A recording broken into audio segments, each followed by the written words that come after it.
Welcome to the 450th episode of the Random Podcast from Heck. My name is Tony, and this is the podcast about random things in the world of entertainment. That includes movies, TV shows, and comic books. So we're talking 450 weeks. Big shout out to Andrew Loken. He is a big supporter of the show. You can be a supporter and help this show continue by going to patreon.com/gmanfromheck. Any amount you can commit to will be awesome. If you commit at the Rick Jones tier or higher, you get access to the secret podcast from Heck, which is an additional 30-ish minutes of podcast entertainment every single week. I've been doing a lot of the look backs at classic DC Silver Age comics. They're just a weird and wacky. The covers are goofy, bizarre. It's just so inexplicable, and then they come up with like a semi-feasible, explanation of like, why is this so absurd? So they're just a lot of fun. Sometimes I do like the off-mind topics, which I need to think of something else, but we'll see. If you can't commit to a monthly commitment, you can also help out by going to coffee.com/gmanfromheck, and you can buy me a virtual cup of coffee or 3, and that's ko-fi.com/gmanfromheck. So as I said, 450 weeks in a row. I have not missed a single week. I've been doing this nonstop. We're gonna keep going, and it's just like a personal thing now. It's like I would feel bad if I if I didn't, if I missed a week. Sometimes things happen, and I get, sometimes, other shows some shows do like seasons, and they'll have a little break, and it would be nice, but I don't know. I can't see missing a week because that doesn't seem right. So we're not going to do that. But for this 450th celebration, it's just a regular episode. It might be a slight, tiny bit longer because a couple shows have like 2 episodes, so that's going to make it go a little longer. So what shows do we have? Let's just get to that rather than just me rambling on here. We're going to have another Monarch Legacy of Monsters. We are going to have 2 episodes of Daredevil Born Again because last week, whenever it was, they dropped 2 episodes, and I didn't realize that until the last minute because I had watched episode 202, and then I was like, oh crap, the 3rd episode is available now? I don't have time to watch it. I got to start recording. What I did is I watched 203 and 204 this week, and man, that 204, holy cow! So I'm kind of glad that I did have time to watch both of them because there's definitely some big spoilers for the 4th episode that are out there. Then we have a new show, and I debated about this one, Star Wars Maul Shadow Lord. So new Disney Plus show. It's Darth Maul. So of course, you got to watch it. It's going to be cool. My problem with it obviously is Disney Plus is dropping 2 episodes per week. I don't know. It's frustrating. I don't understand why. If you want longer episodes, then why not just make them double episodes? Why make them single? And then I get people like the binging, but I feel like my impression is when you're trying to crank, it's like you're just trying to get it all out there. It's like, okay, here you go, take it, get it away from us. We're done with it. Just do what you want to do. I don't know. It seems weird to just crank it out.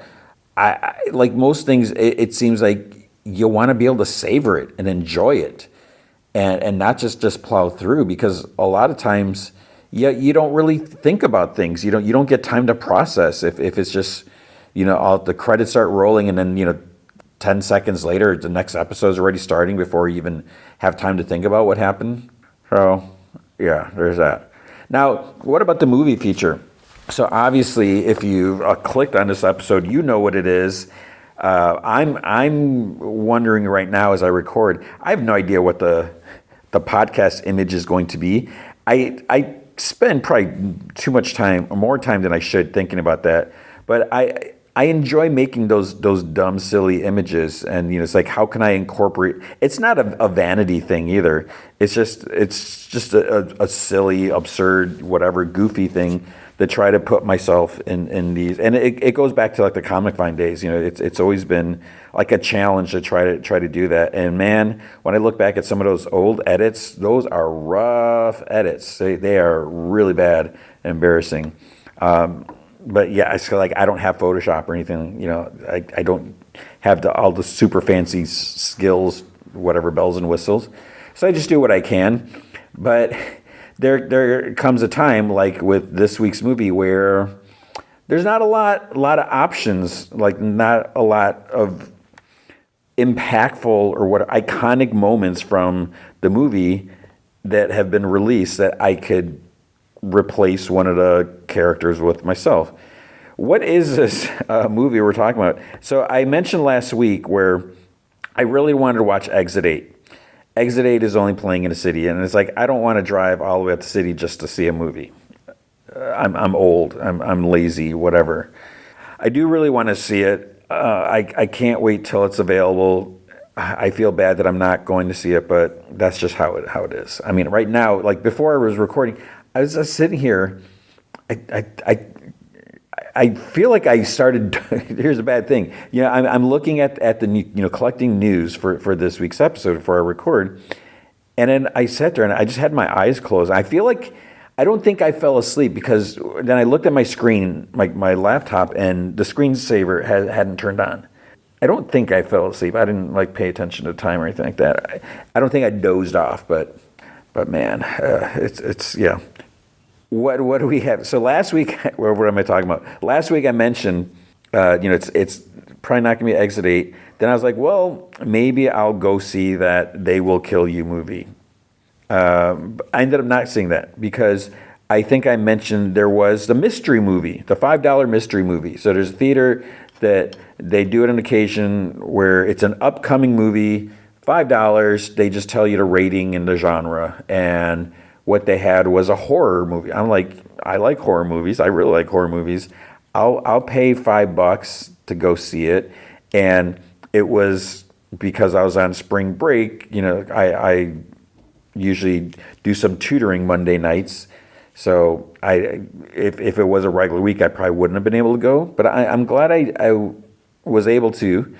And I'll probably talk about it later. But in case I forget, whatever. It was the weirdest thing. You go into the theater, no clue, no hint, no idea what it could be. And I tried doing some detective work to see what it could be with the possible runtime and all that. You get in there, the movie starts up, and it's just like what is this? And it turned out to be Faces of Death. And I knew this movie was coming.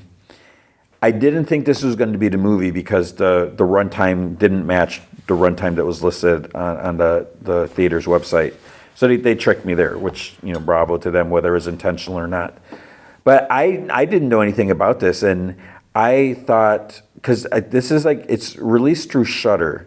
I had a subscription to Shudder, I think, briefly, and there wasn't a whole lot there that I cared to see. There's a lot of really obscure, low budget, whatever, Shudder originals. Nothing. I don't know. I have so many other streaming things. I just didn't keep up with that. So when I heard this Faces of Death, I was like, Face of Death, because I'm familiar with the original. I was like, what are they doing here? What is this even going to be? So I never saw it. I didn't realize it was a legit movie and not just a documentary type of thing, like the original. So it was a pleasant surprise. So you can hear more about that. So I'm glad I got to see that because it was definitely interesting to see that. And I'm probably gonna go into more in depth, but just the fact that it's a super low budget, and it kind of has that feel, and there's something admirable about that when you have a really small budget, and then you can make something really cool with that. So I really dig those movies, and we've looked at some other low budget movies before, and it's surprising. You like the slick, all the whatever you can do, but there's something also when it's just stripped down, because it's almost like you have to try harder to make it work, to make it credible, where you don't have the luxury of like, oh, we'll just, CG in, whatever, the Great Pyramids in the background here and, whatever. So I can appreciate that. Let's get into the news. We'll just, get started so we don't dwell. Because like I said, this is probably going to be longer than it is. There's a lot of casting news rumors and stuff like that. And it's so annoying. Like, basically, there's a lot of talk about Maxima being in like super, like possibly like Man of Tomorrow, and I don't know if she is still going to be in there, if they're looking to cast or working on it or something like that. But there's a report going on, and I forget if it was Deadline. Someone reported on it being down to like four actresses, 4 women, and one was Adria Arjona. I don't remember who the other ones were. And they're saying, Maxima, it's going to be one of these, whatever, like that. And then, then people start running with it. Everyone, other people are reporting on this. It's like what I call copy paste reporting. And again, it's not a knock. I did it in the past. Essentially, it's what I'm doing now. I don't have my own news. I'm just collecting it's just a roundup here. But a lot of people, they'll see these quote unquote big stories and they just like run with them.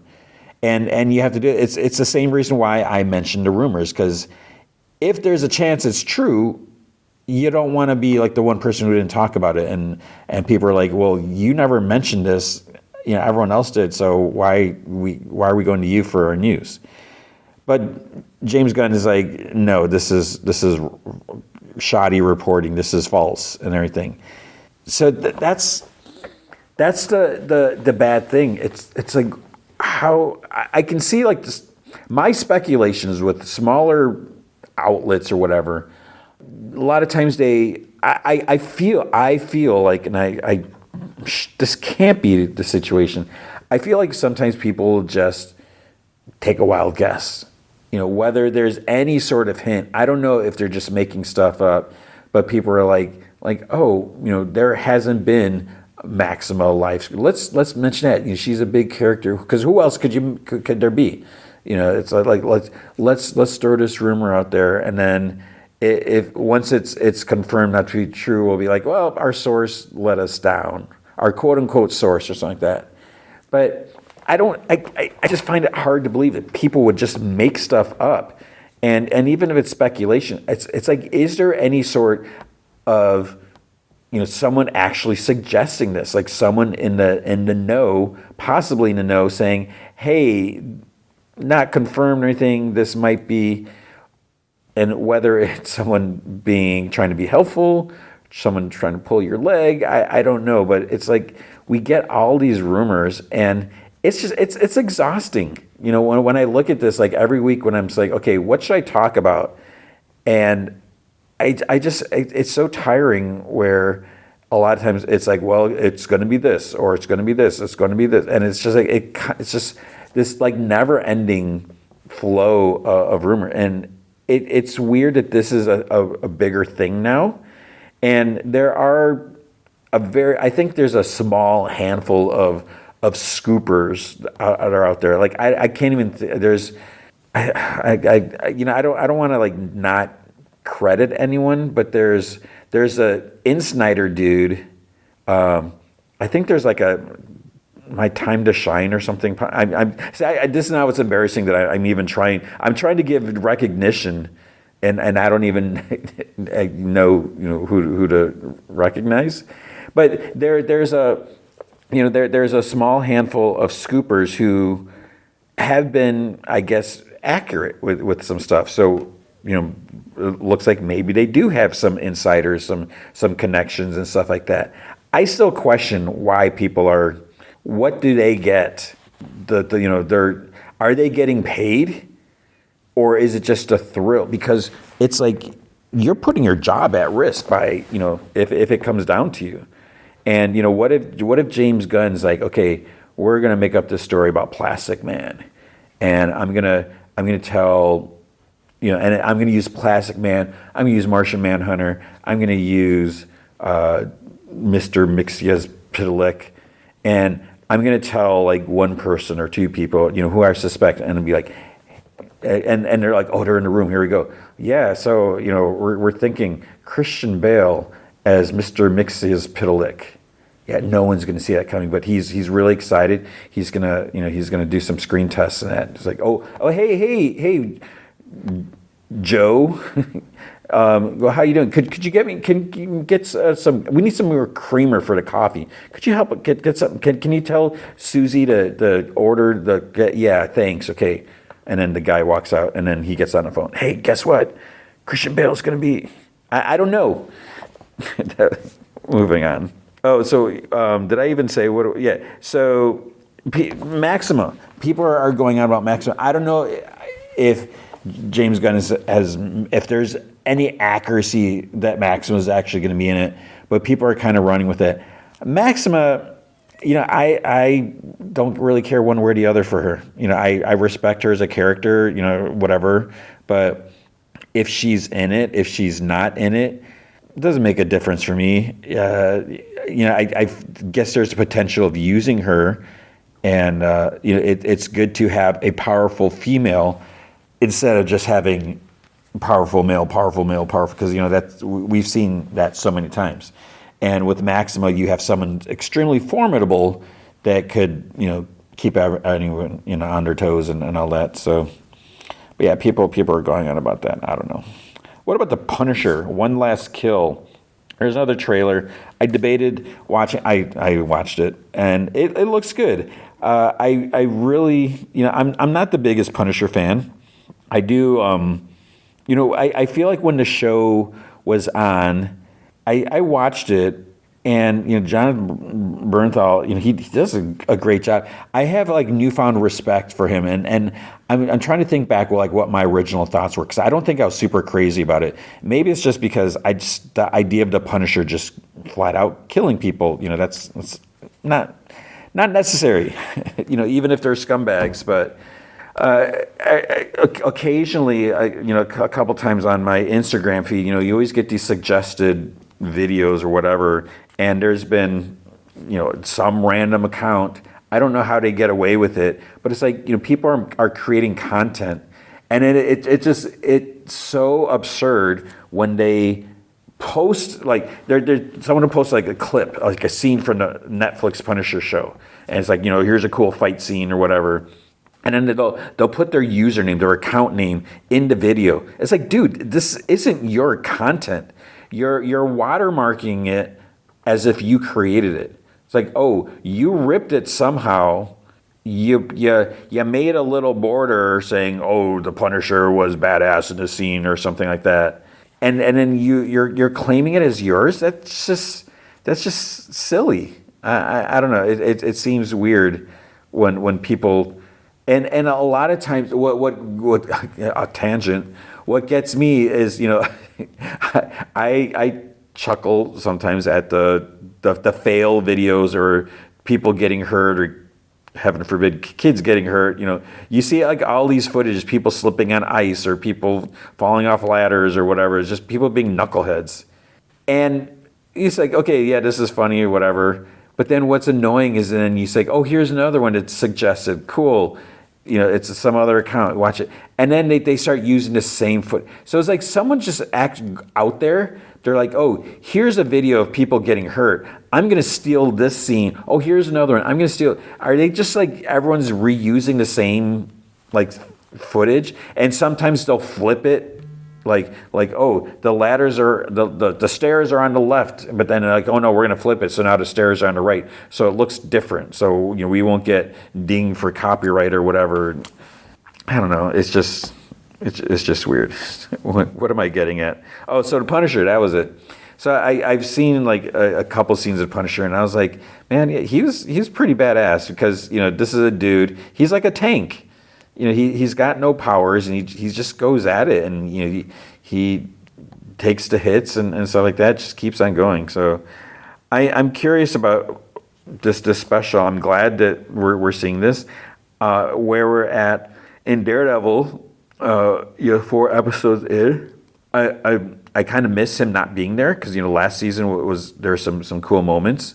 So it's like, okay, what's Punisher doing now? Recuperating, whatever.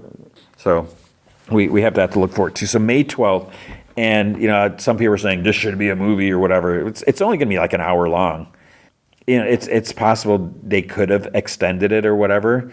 It just seems weird. I don't know because it seems like it could have been a movie, whatever. Speaking of movie, that the head of I forget the guy's name. I'm sorry. I sorry. The dude that's in charge of like Marvel TV streaming or whatever.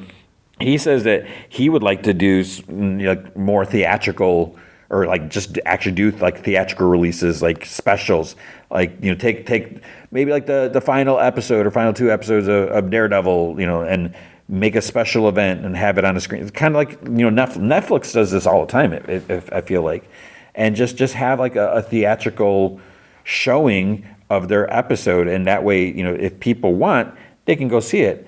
And it's not necessarily taking away because if you're like, let's say you're going to do it at the final episode of Daredevil, people will go and pay more money to see it on a big screen, even though they're subscribing to the service. So and I don't know what it maybe there's like what does it cost to distribute it, to ship it to theaters? There's always that thing, and with Stranger Things, I think they let theaters keep all the money, like all the ticket sales. So that was nice of them. It's weird that they would do that, but it's not like Netflix is hurting for the money, I guess. But I think it would be cool if Disney Plus did that more often. Just let's give people a chance. Not all theaters will run it, but if you do like a weekend limited run or whatever, sure, they can squeeze it in somewhere. And even if it's not like on the biggest theater in biggest screen in the theater, it's gonna be bigger than your TV. So I think that could be cool. Speaking of rumors, I didn't even bother with these. There's a lot of like X-Men casting rumors. Like, oh, we need to start talking about who's gonna be Beast, who's gonna be Rogue, and like they're saying, I forget her name. She was in Marty Supreme. She was good in Marty Supreme. And I've seen her, a couple people, it's probably from the same source, they're linking her as possibly being Rogue.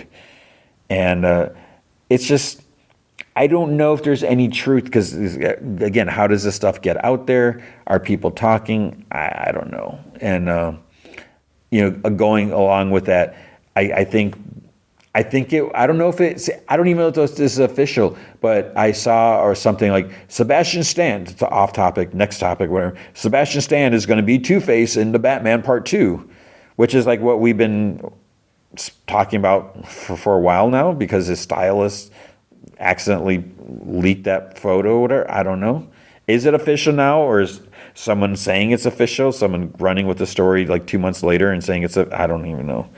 But there's X-Men casting rumors, and I don't even think I'm going to bother. It's like, I don't know. Maybe there's some truth to it. Maybe, I don't know.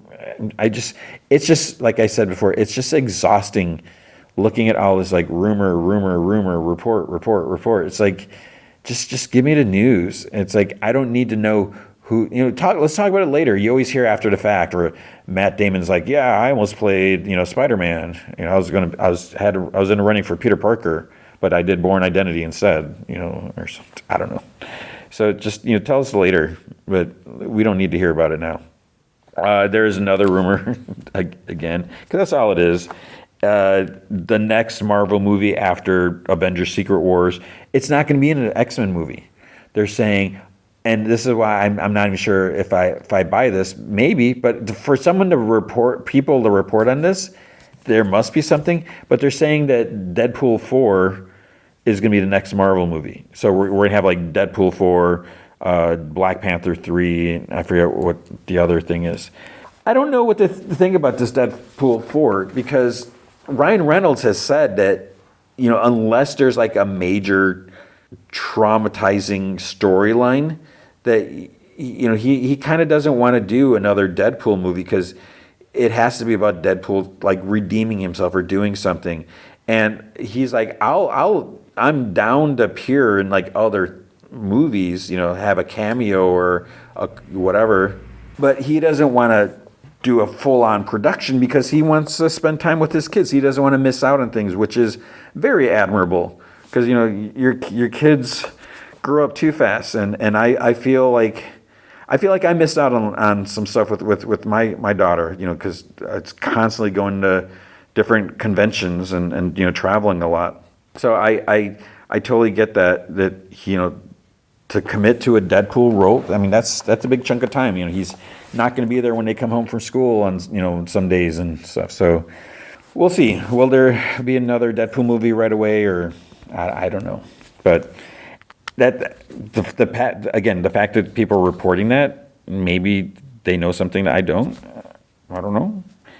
Wednesday season 3. I still haven't finished season 2, but there's some casting news. Lena Headey, Andrew McCarthy. Was he in Was he in the Mannequin? Was he in Pretty in Pink? He's gonna be in there. You know who Lena Headey is, right? Sarah Connor Chronicles. That's what she's most known for. Also, that she was in that one show. What was it called? Like Game of Thrones or something like that. And then James Lance. I was like, who's James Lance? I was like, oh, that's Trent from Ted Lasso. So they're gonna have to do something in Wednesday. So we have that. Pluribus season 2 looks like it may begin filming in the fall. That's great.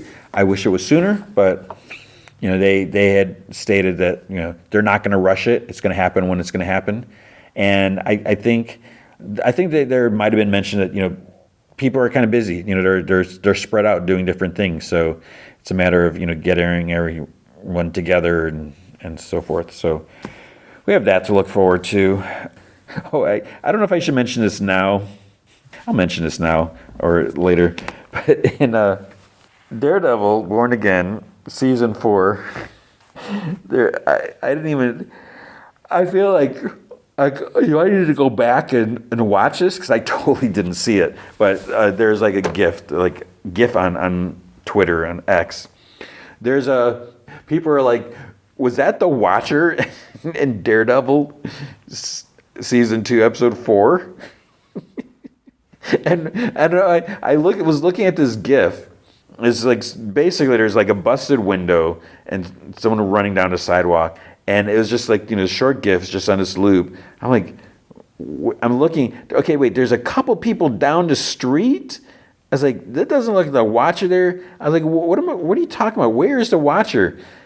And then if you look at the window, so the angle of the camera, the way the window is broken, and like some lights inside, there's like a couple lights that kind of look like it could be the Watcher's eyes, and then just the shape. Spoilers, in case you haven't watched episode 4 yet.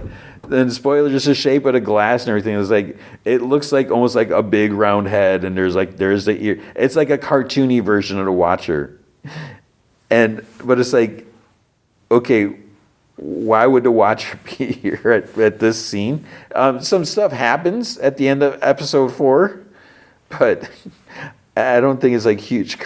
I got some tears in my eyes. It's not that funny to me, but yeah, people are like, it's the Watcher. So check that out if you haven't seen it, or just, I'm sure if you search you can find the image. Then what about, remember that movie Heart Eyes? I really enjoyed that movie. It's Olivia Holt. I will say this any chance I get. Olivia Holt is one of the nicest, sweetest, coolest people I've got to interview. I've interviewed her I think 3 times during the 2 seasons of Cloak and Dagger. And she's always super cool, because she had it.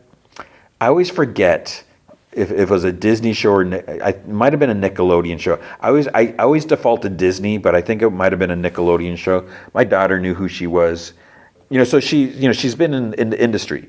But I remember like the first time interviewing her, she was like super cool, like no problem, like bring on the quote unquote reporters or whatever. And so I just always appreciated her enthusiasm, her willingness to take, because I've mentioned before, sometimes there's been a couple times where you can feel like this is not their first choice. They're not super excited, and obviously, most people want to talk, they are excited about what they're going to do and everything, but it's not I would not want that job, because I feel like, especially, I don't know, these days, people are just more and more going on about themselves, like they're trying to get their own hook, their own angle, and trying to make it more about them or their outlet versus just reporting on the news. And again, maybe that's why I'm not still doing it, because I wasn't cutthroat and whatever like that. I didn't have those aspirations. But it shouldn't be about that. So I can see how it can be tiring, which just makes me think of something else that I just want to mention that just really bothered me when I saw this clip on Instagram. But Olivia Holt, super cool, and Cruel Summers. Watch season 1 of Cruel Summer. It's on Hulu. It was a freeform, and she did I say she did a great job, because there's like different timelines of the show, and is kind of a powerful. It's, if you have kids especially, she played a character who was like abducted and locked away, and she was missing, and you just see like the transformation from the experience and everything like that. So that was good. Cloak and Dagger. It had so much potential, but I think they just didn't have like the budget or the super high production values. But they did a lot of cool things with what they were able to use, and she's done some other things. But like Hard Eyes, it was a decent like horror slasher movie type of thing, and I feel like there's so many new horror movies that come and go. But this one, it was fun. It had the potential there, and there was I think there's a slight tease for like, oh, could there be another one? And it looks like there is. So Olivia Holt and what's his name, Mason Goody, I think it is. It looks like they're in talks to possibly return. So that's cool. I will definitely see that. And the other thing I want to mention, I saw. It's just a clip about someone talking with Cillian Murphy about Peaky Blinders. What was it, the Immortal something, the movie, whatever, the movie that just came out. So this, I'm not trying to call anyone out, but the interviewer, she's there to talk to him about Peaky Blinders, and then she's like, "Oh, I'm a big Taylor Swift fan. What was it like to be part of the Opalite?" It was Opalite, right? The Opalite music video and stuff like that. And Cillian Murphy, he has like nice things to say. He's like, "Oh, it was great. It was such a good experience, and that the song and blah blah whatever." And then the other guy is like sitting next to him, like he wasn't involved with it. So it's just like, okay, I'm just here. We're limited time, and I don't even get to say anything because you want to talk about Taylor Swift. And the whole point of that the only reason that came up on my timeline was because it was Taylor Swift related, and not I don't have Peaky Blinders baked into my algorithm because I haven't watched Peaky Blinders stuff or whatever, however this works. But it's like, okay, you're making this about yourself to talk about Taylor Swift. Maybe you can get a good soundbite out of this. Obviously, if this video, if Instagram is suggesting this, and I'm going to assume you probably got some hits on YouTube or YouTube Shorts or whatever those things are, but you're doing this at the expense of Cillian Murphy and Peaky Blinders. They arranged this, Netflix, whoever, they arranged this interviews to talk about their show.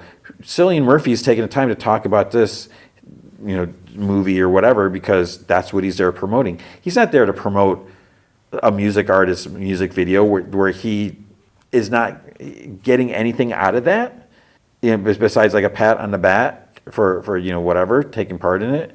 But he's there to promote this movie. He wants people to go watch it, support it, and make it successful. So it's just things like that. It's like, I don't know, it bothers me. But whatever.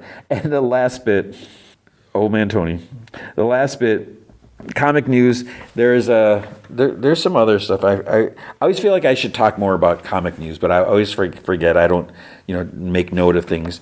But there was a cover reveal for Absolute Batman, and here's the thing: just how not prepared I am to talk about it. I think it might be issue 20. I could be wrong. And I got an email. It's like, here's the previously redacted cover, and it's talking about, there's still like someone's name was redacted, but you see basically it's about Robin or the Robins, and there's like this huge mech suit that Absolute Batman's going to be dealing with. So for whatever reason, and I was talking to my buddy about this, there's something going on, and I feel like I've missed something, because I've seen people talk about how, like, Dick Grayson, I don't even remember Dick Grayson being in the comics. I might have missed an issue, or maybe sometimes I skim an issue. I don't really remember Dick Grayson's involvement in the series, but apparently he doesn't like Batman, or is it Bruce Wayne, or something like that. So it must be Batman. And so and I don't know I don't remember if it said Robins. So are there multiple Robins? And does it have something to do with Harley? I don't even remember Harley. Am I reading this? I'm reading this series. Am I missing? I don't know what's going on. But big giant mech Robin. That's what I say. You're going to do the absolute, version of characters. You're going to do this alternate. You definitely got to mix things up. While the idea of Batman and Robin is so iconic and everything like that, to switch it up. So kudos to Scott Snyder for mixing things up and making it so Robin isn't Batman's loyal sidekick. Robin is actually someone that has a beef with him, has some beef, has a bone to pick. What am I trying to say? And it's not just someone in the green tights or whatever, or acrobatic skills. It's someone that's in a big giant freaking mech suit. And it's not huge. I mean, we're not talking like a Voltron size or Power Rangers, but it's pretty big. And so I admire that. So let's mix things up and do something weird and different.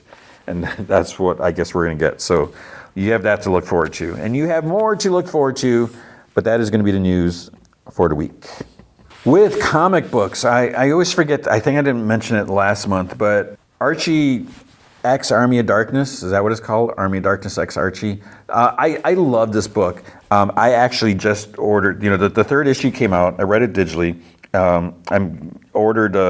I've been getting hard copies of these just to have, because I love the idea of mixing Archie and Army of Darkness, Evil Dead, whatever you can call it. I'm assuming the license is for Army of Darkness. That's what they're using that. But it's Evil Dead.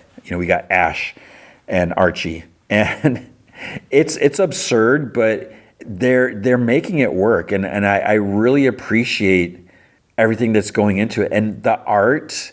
It's just it's so much fun, because it looks like an Archie comic, but we have Ash in there, and we have Deadites, and we have people getting killed, and the threat of more getting killed, and so you should be reading this book. It's I think it's put out more by Dynamite. I've been ordering it off the Archie store, and I usually end up picking facsimile comic. Sure, I'll pick that one up too.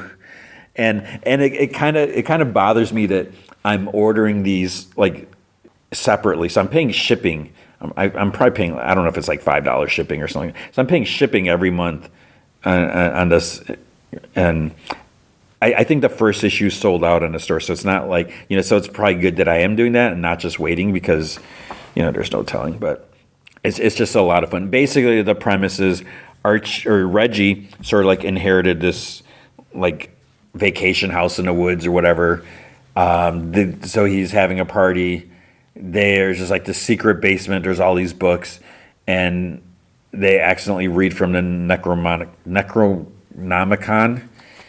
And it's basically sets things loose. So, and there's a new S-Mart in town, or on the outskirts of Riverdale.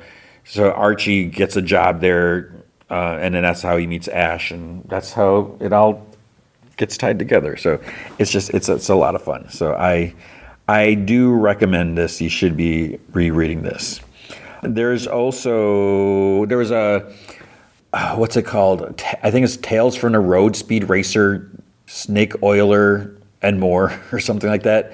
I didn't read the whole thing. There was a Snake Oiler story. I'm like, I don't know about this.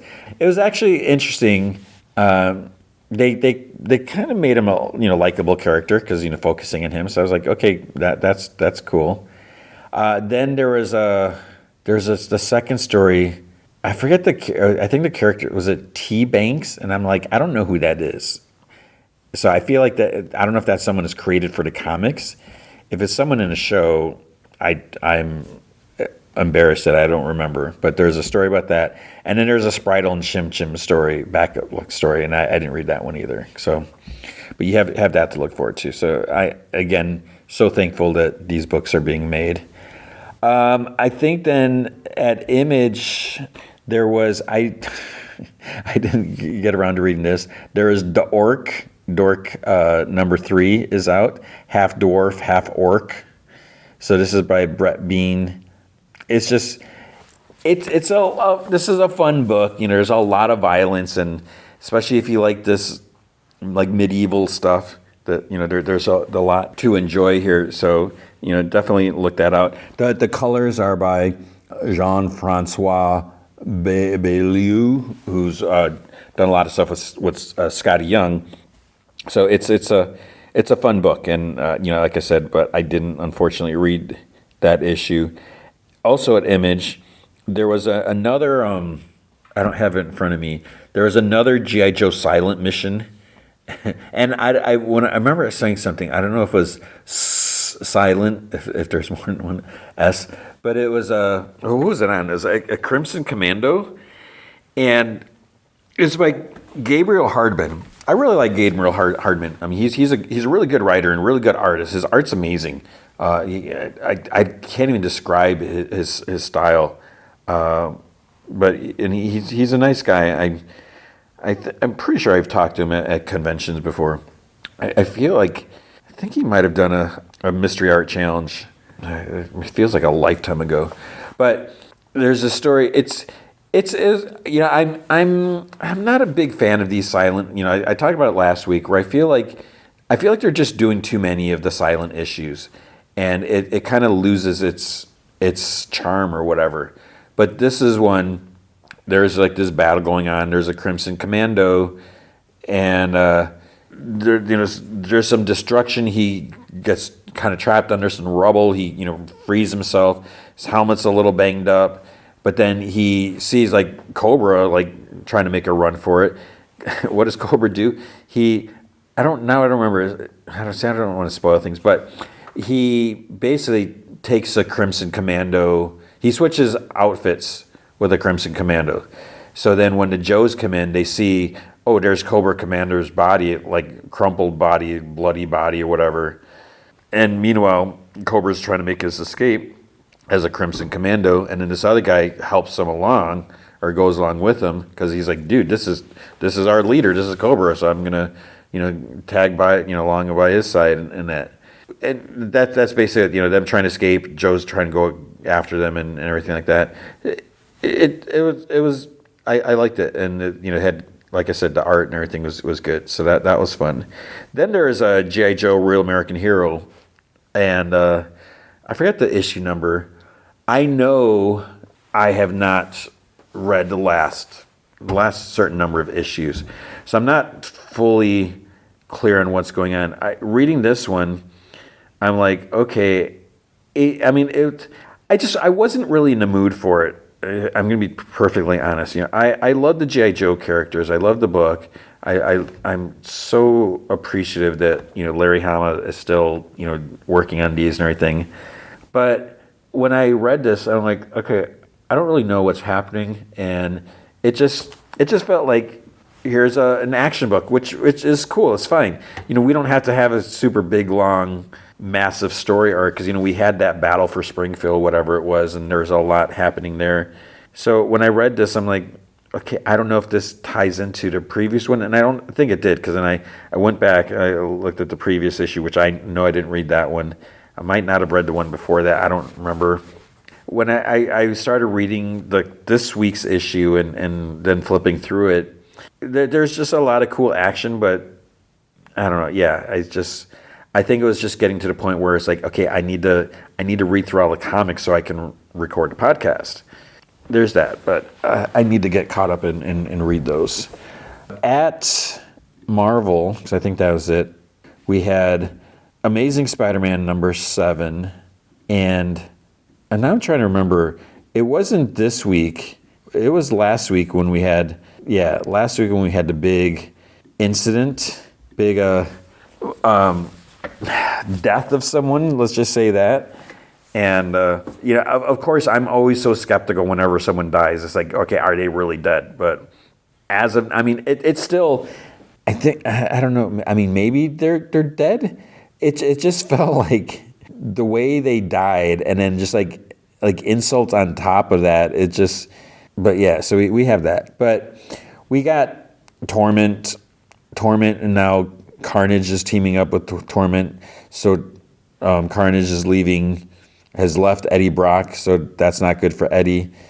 And basically, what can Spider-Man and Venom, Mary Jane, do to stop Torment and Carnage? Where it's in a quote-unquote scary, the idea of Carnage and Torment teaming up, where this may not be the best joining because Carnage just wants to kill. But Torment's like no, it's all about the spiral, and it has certain things have to happen and so forth. Where Carnage is like, let's just kill them now, and he wants to kill like Spider-Man, Mary Jane, or whatever, or Spider-Man, Venom. But Torment's like no, we have to kill other people first, their family members, and work our way towards it. So that means Aunt Anna, Aunt May, there's other people that are still at risk. There was Dylan. So I guess that's a good thing to kind of keep Carnage hold him back a little bit. But yeah, so things aren't going too well. Black Cat number 9. This was interesting. Nothing to do with the Spiral story, but Mary Jane had gone to Black Cat. She's like, I need your help to break into a vault. Basically, she and we still don't know what it is. She did some sort of tape, and she's like, it could ruin her career. It's embarrassing. It's nothing naughty, because so Felicia assumed. But Mary Jane thought that she got rid of all the copies, but it turns out there's one locked away in a vault. Where is this vault? It is, for some reason, in the negative zone. How does she know that? I don't know, but they need to get to the negative zone. So they work their way there, and then it turns out there's the Siege Perilous is there, and they end up getting sucked in there, Mary Jane and Felicia. And as you know from X-Men, you go into the Siege Perilous, it kind of like rewrites your life, and so that happens. That's all I'm going to say. So it's like, The End 2099 issue 5. I saw a spoiler online that they killed 2 massive characters here, and I'm like, okay, that's weird. I won't mention it, and I'm not reading the book, so I don't feel like I should. Iron Man Disassembled number 4. Iron Man has been kidnapped by Madame Mask and AIM. Madame Mask has kidnapped all these people. She wants to create like her own Tony Stark for AIM, and by creating, what that means is get these like smart people, lock them up. So basically what happened to Tony Stark, he was captured, he was locked up in a cave. Under the pressure, he creates Iron Man armor. So she wants to do that. Tony Stark had this like Tony Stark Smart Person of the Year award type of thing. They kidnap the winner and all the runners up. They're like, okay, hey, Tony Stark thinks these are the smartest people around that deserve this recognition. Let's take them for ourselves. So they're trying to work on some stuff, and we have Fixer from Thunderbolts, if you remember him. He's also working with Madame Mask, and I feel like he's got a little bit of jealousy because he feels like he doesn't get the recognition that like Tony Stark does in that, so he's gonna kind of be doing his own thing as well against Iron Man. Then there's Null number 4. I have no interest in Null, whatever, and I don't even. I'm looking at this cover. It's like I'm assuming that's anti-Venom. Am I supposed? I feel like I'm supposed to be reading that, but I just don't want to. Moonstar number 2. I didn't read that. I'm curious. Whatever. Psylocke Ninja number 4. How's it at number 4? It looks like there's Elektra on the cover. Side Dimensional Rivals. I'm not sure what that is about. It's issue 4. Star Wars Shadow of Maul, issue 2. I thought I heard a phone ringing. So there's a slight pause there. But it's like, it's not my phone. My phone's right here. But I thought I heard like someone calling someone. It's like there's no other phone in here. But Star Wars Shadow of Maul. I'm hearing something.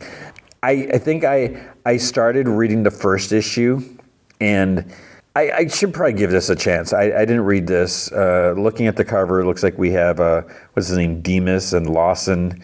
This is a prelude to the show. So, maybe after watching the first, 2 episodes, maybe I would appreciate this a little more. But, yeah, I don't know anything about that. The Immortal Thor number 9. So we have our character Sigurd going up against Radioactive Man. It's like, what? How's he going to do that? That's a interesting confrontation there. That's all I'll say. The Uncanny X-Men number 26. This is the Gail Simone X-Men version. I love this cover because it's, I don't know what you call this, but I think it was Uncanny 275, I want to say, where it's like something similar. I did a thing on covers where what I called a in between the legs shot, or I think some people call it like an A-frame shot or something like that, where there's some person standing and you can see like between their legs, because they're like up, the camera is low and behind the person, and you can see the people that they're facing or something like that, whatever. So I call it between the leg shots. But this is a slight variation of it where the person is standing off to the side. So you just kind of see like half their torso and their arm, and then there's, a bunch of people in front of them. So they did that. But again, it's, I don't care about these characters. It's just, yeah. So it's hard for me to get into these books, the Louisiana X-Men character people, whatever. But then at the same time, we had the Uncanny X-Men Annual number 1. This is also by Gail Simone. And on the cover, Who Were the Regulators? It's an interesting cover. I feel like they've done this before. I don't know if this is another homage. But in the middle, it's like, okay, obviously that must be Wolverine, his claws. But then there's like 2 guns. Someone's holding 2 guns. They're identical, like 6-shooters. Then there's like a withered, like black hand. And then there's another hand with like a little fireball thing in it. And then it's like, wait, the Regulators. And then you start reading, it's like, oh, this is about the past. So we've gotten some hints of this. I started to read, I pretty much read this issue. I guess the confusion I have is, so the past part takes place, it's like, quote unquote, like over a century ago or something like that. So it's like, okay, what does that mean? Early 1900s now. So this is Wolverine. This is James Howlett. He's got his bone claws. So this is back then. But the problem is we've seen a glimpse. This Lady Henrietta or whoever, she's been mentioned in one of the Gail Simone issues, where she's I don't know if they're, I think they call them mutates, and I don't know if that's the same as a mutant. But we have these people with powers. I still remember when it was like, oh, Namor was the first mutant. And then they're like, no, it wasn't Namor.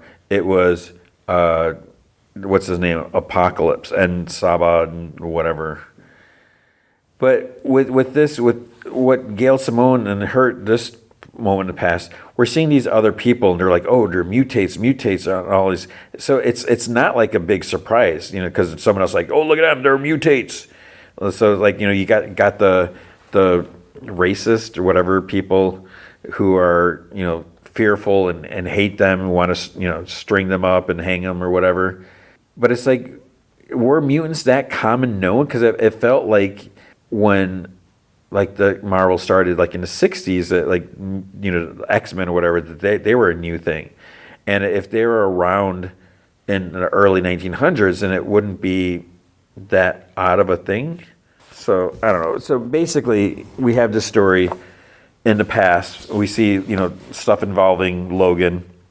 I won't say what happens, but then in the modern day, he wants to go to this club. He asks Jubilee to go with him, and there's a bartender there, kind of getting it's so annoying, getting hassled by a dude. He's like, oh, you're playing hard to get. This is annoying and everything, and she's just like, no, just leave me alone or whatever type of thing.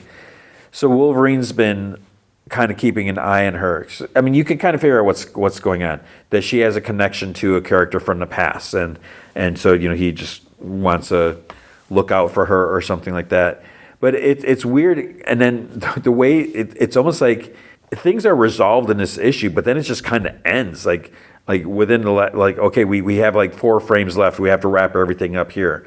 It just felt like they kind of ran out of room, and maybe there will be we'll see this person again, but it was just kind of weird how it felt like, okay, things are happening, and then it's like, all right, that's it, end.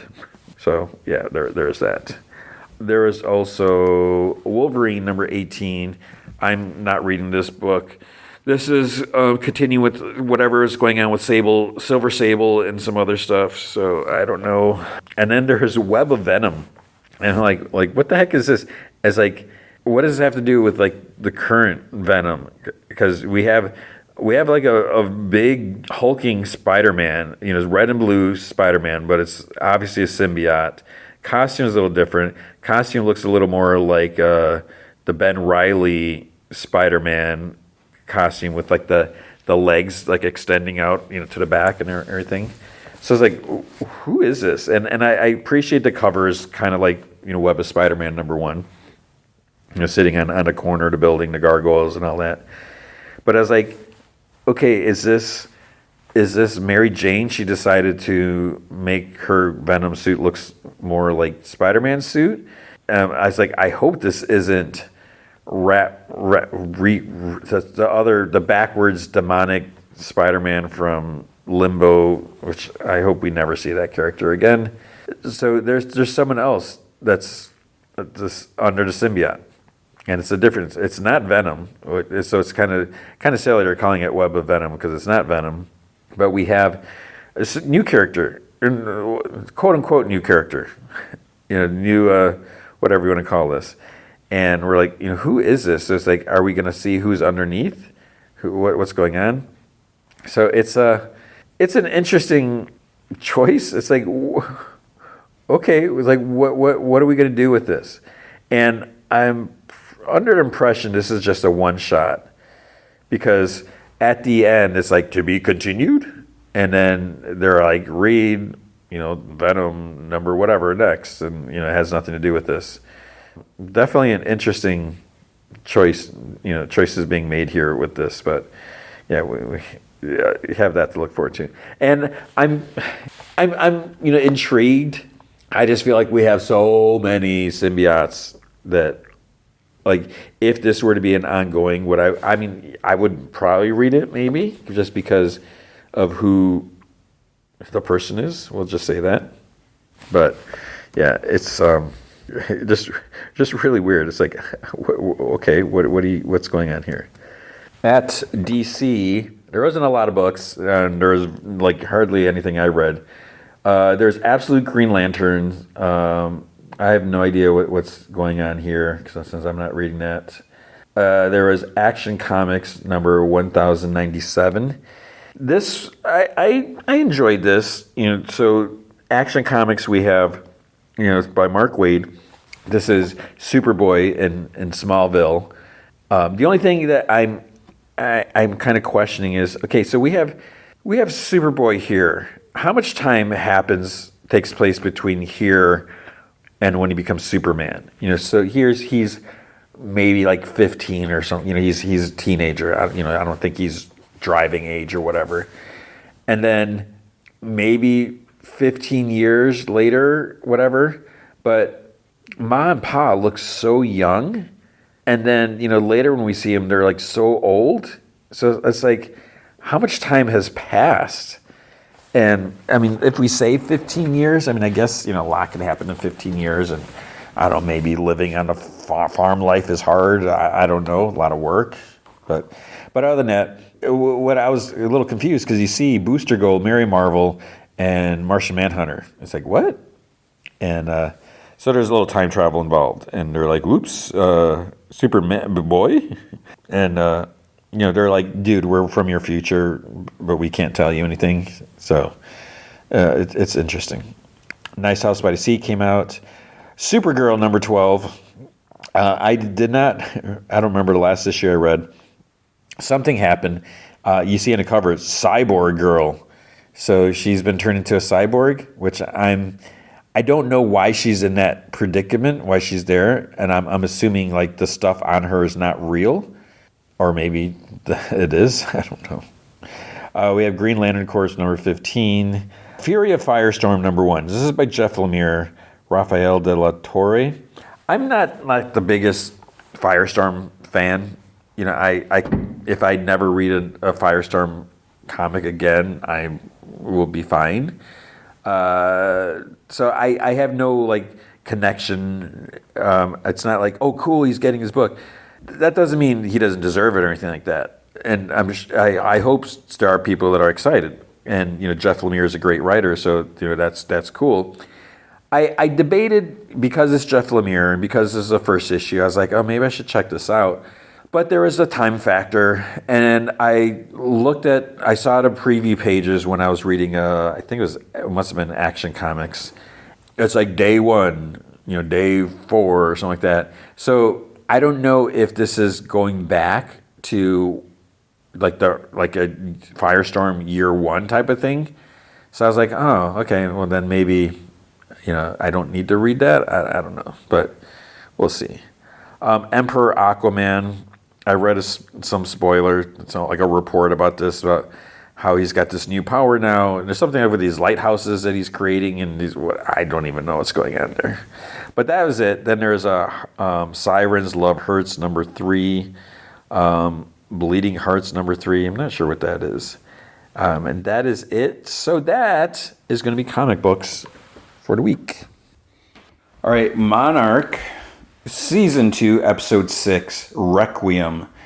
So remember last week, we had the apparent death of Hiroshi, and I was kind of surprised, and we're just jumping right into it. I was like, maybe he's not dead. Maybe, it appears he's dead. He's on the beach, they're cradling him. But, so many times they're like, wait, there's a pulse. And then, while they're in an ambulance and, then they get revived and they're in the hospital. And then by the end of the episode, next up, they're back out on the streets or whatever. So I was thinking with this, I was like, it was very sad when it appeared that is Hiroshi dead? And what was, when I watched that, I was like, well, maybe he's not dead because, as I mentioned last week, there's so many loose ends. He just got his mom back. He thought his mom was dead his entire life, and it turned out she was an Axis Mundi, and she's probably younger than he is. And then there's the stuff with his kids. He spent some, because he has 2 kids from he had a secret second family type of thing. So that the kids didn't even know that they existed. Whatever, which is just so weird. And then there's the fact that he gets mad at I'm brushing some hair off the couch. If you hear cat hair, if you hear that, sorry, I shouldn't be doing that now. But there's a whole thing where he finds out that his mom and Lee had a one night, love affair, and that caused his stepdad, Billy, found out about it after the fact, and kind of left Hiroshi. It was probably too hard for him to be around Hiroshi because it reminded him that his heart was broken. And then then Billy ended up going to Skull Island and ended up dying there. So he's like mad, but it was just this whole hypocritical thing. He's mad at his mom for being in love with two men when, dude, you have kids with two different women. And finally, someone's like, oh, I thought you would, of all people, would understand. But he was like so mad at her when it's like, dude, you should be totally, you know what it's like. So there's like all these loose ends, but guess what? he's dead. So there's going to be no resolution with all that other stuff. So this episode starts off on Skull Island 2 weeks earlier. So we see Kong, he's like walking. Kentaro's like hiding out in the woods. So this is before they all came back, like Kate and Shaw, and they came back from Axis Mundi. When Kentaro and Hiroshi are like on Skull Island working to try to open the rift and get them back or whatever. So Kentaro's like hiding like behind a tree, like he's sketching Kong. So apparently Kentaro's a really good artist. And then Kong sees him and kind of like he kind of leans forward, and Kentaro's like oh, and he kind of like peers out from behind a tree, and Kong like roar, he like just roars at him, or like he does like a roar snort or whatever. So Kentaro runs. He goes back to the gate. So the gate. It has like wires, electrical wire, but all he does, he takes a stick and kind of like props up the wire and crawls under it. So it's like, can't anything? I mean, maybe I guess there's not anything as small as him. Everything's big. I don't know, but he crawls under, and Hiroshi's like, "Where were you?" And so they're speaking in Japanese. And Kentaro said that he was taking a walk, and Hiroshi's like, "Alone?" Kentaro's like, "Well, who else would I be with?" And then this is weird because then Hiroshi's like, "What's that?" He's got a satchel, and so it's like it's a bag. Or like, how does he know what's in there? But then Kentaro's like, "Oh, it's just a sketch," and Hiroshi's like, "Show me." So again, here's the thing: we still don't know at this point. It's like, is Hiroshi still alive? Does he still have a pulse? So. He says the show, so he flips through Kentaro's like sketchbook. And he's like, "May I take one?" And Kentaro nods, and he takes, which is so weird. I would never ask for someone to tear out a page from their sketchbooks. I feel like sketchbooks are so special and everything like that. But he ends up he takes out the last sketch that he did of Kong, whatever. Then he goes to like the SUV or whatever like that. He gives him a can of beer, and Kentaro laughs. He's like, "Beer?" And he's like, "That's rare." So then they toast "Kampai" or something like that. And then he's like, "Tomorrow we'll know if this was all worth it or not, if we can get Kate back." So then Kentaro's like, "A week or a month?" He's like, "There's still a good chance Kate would be alive, but it's been 2 years." And then this is like the weird thing is Hiroshi's like, "It may not have been 2 years." And Kentaro's like, "What does that mean?" So he's like, "What if time doesn't work the same way there? What if a year can pass in a day?" And Kentaro's like, "Why would you believe something like that?" And he's like, "After G-Day, when I disappeared for that year, I told you this before, but I went to Alaska to prove my parents' theories. There I found a rift." And Kentaro's like, "You went in?" And Hiroshi's like, "It was a day, 2 days at most. When I finally came out in Africa, it was a year later." So that explains why they couldn't find him for years. Like, and it was weird because like after it's like why would he just disappear and not talk to either his family or whatever? And Kentaro's like, "Why did you hide this until now?" And Hiroshi's like, "I wanted to protect you, and I didn't want you to follow me. But we've had this time working together in this mad place. I was happy." He's like, "Thanks to you." He's like, "Thanks you." He's like, "I got that year back." I mean, Hiroshi, he knows that there's a difference in time because with Shaw, because he remembers his uncle Lee, and then he disappeared, and then he came back, and he's still young while he was like older, right? We saw that in season 1. So then it's in the present. So this is now where we have confirmation. There's a memorial for Hiroshi. So There is no pulse. He is definitely dead. There's no doubt with it. So Kai, Kate, Shaw, they're there with Kentaro. Kai, like, then they're going outside. You know, they have the memorial inside. Kai holds like this white box. Inside there's like a big like cylinder, I'm assuming, with his ashes, whatever. And then it's weird because she puts it like in a tomb in the ground. It's kind of like it's not like a mausoleum because it's like in the ground. There's like whatever structure, but it's sort of like a tomb, and there's like other containers in there with other ashes. So she puts it in there, and then Shaw's watching this part, from a distance, whatever, letting like the close family take part in that. And then this old dude like walks up to him. He's like, "Excuse me." He's like, "Do you know if this is the funeral for Hiroshi Randa?" And Shaw's like, "Yeah, this is." And he pauses. He looks at him, and there's a flashback when he met him with Kai and Billy. He's like, "Zook?" He's like, and then the guy looks at him. He's like, "Is this possible?" And Shaw tilts his head, kind of like a shrug, like, eh. So this is the Suzuki guy that made the Godzilla phone, the Titan phone, or whatever. So at the tomb, Kentaro's sitting. Kate comes up to him, and she's like, we're going to have to talk sooner or later. She's like, "I keep thinking it's unfair that you didn't get a chance to say goodbye to him." She's like, I wish I could undo what happened. If I knew that he was coming." And he's like, "If you knew? The hell did you think was going to happen? It was a Titan, Kate." He's like, "Tell me, what were you doing down there?" And she's like, I don't know. I couldn't control it. I don't know what's happening to me. You have to trust me." He like shakes his head. She's like, "Dad would have wanted us to figure this out together." He's like, "You've lost your mind. Dad's dead." And then he stands. Kate comes over, and she's like, "Is everything okay?"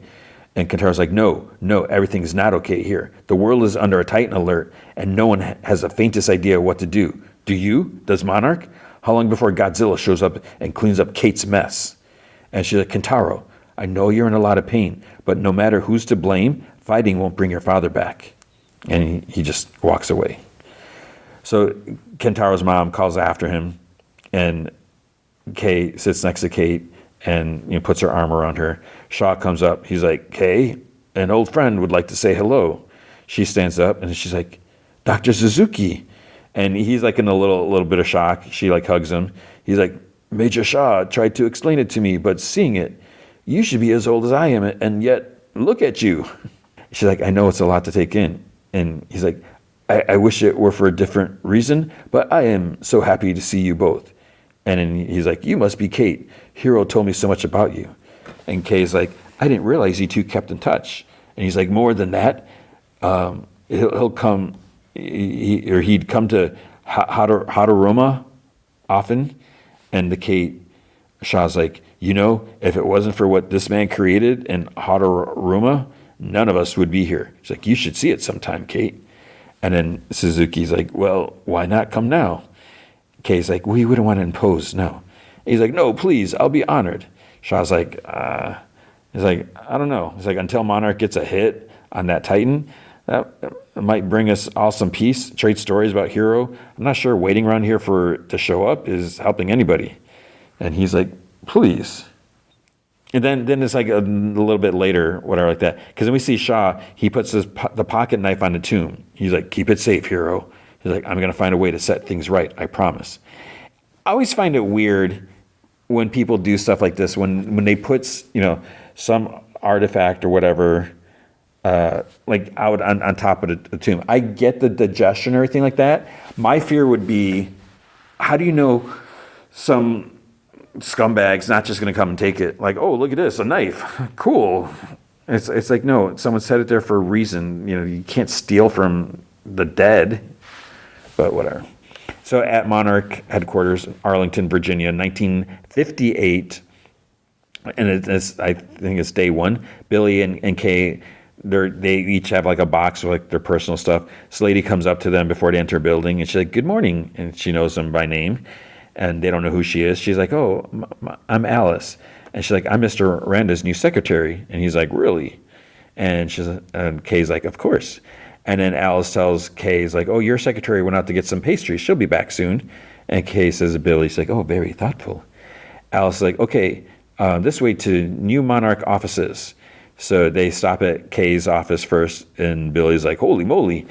Alice tells him that his office is right next door. It's pretty big. And she says it's almost as nice as this one. There's a note on the table that says, don't screw this up, General Puckett. Billy's like, can you believe it? It's like Monarch on 3 continents.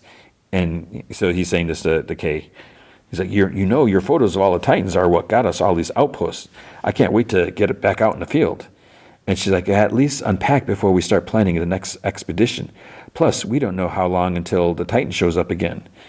And she puts up a drawing that Hero drew. It's like Godzilla, like on a bulletin board.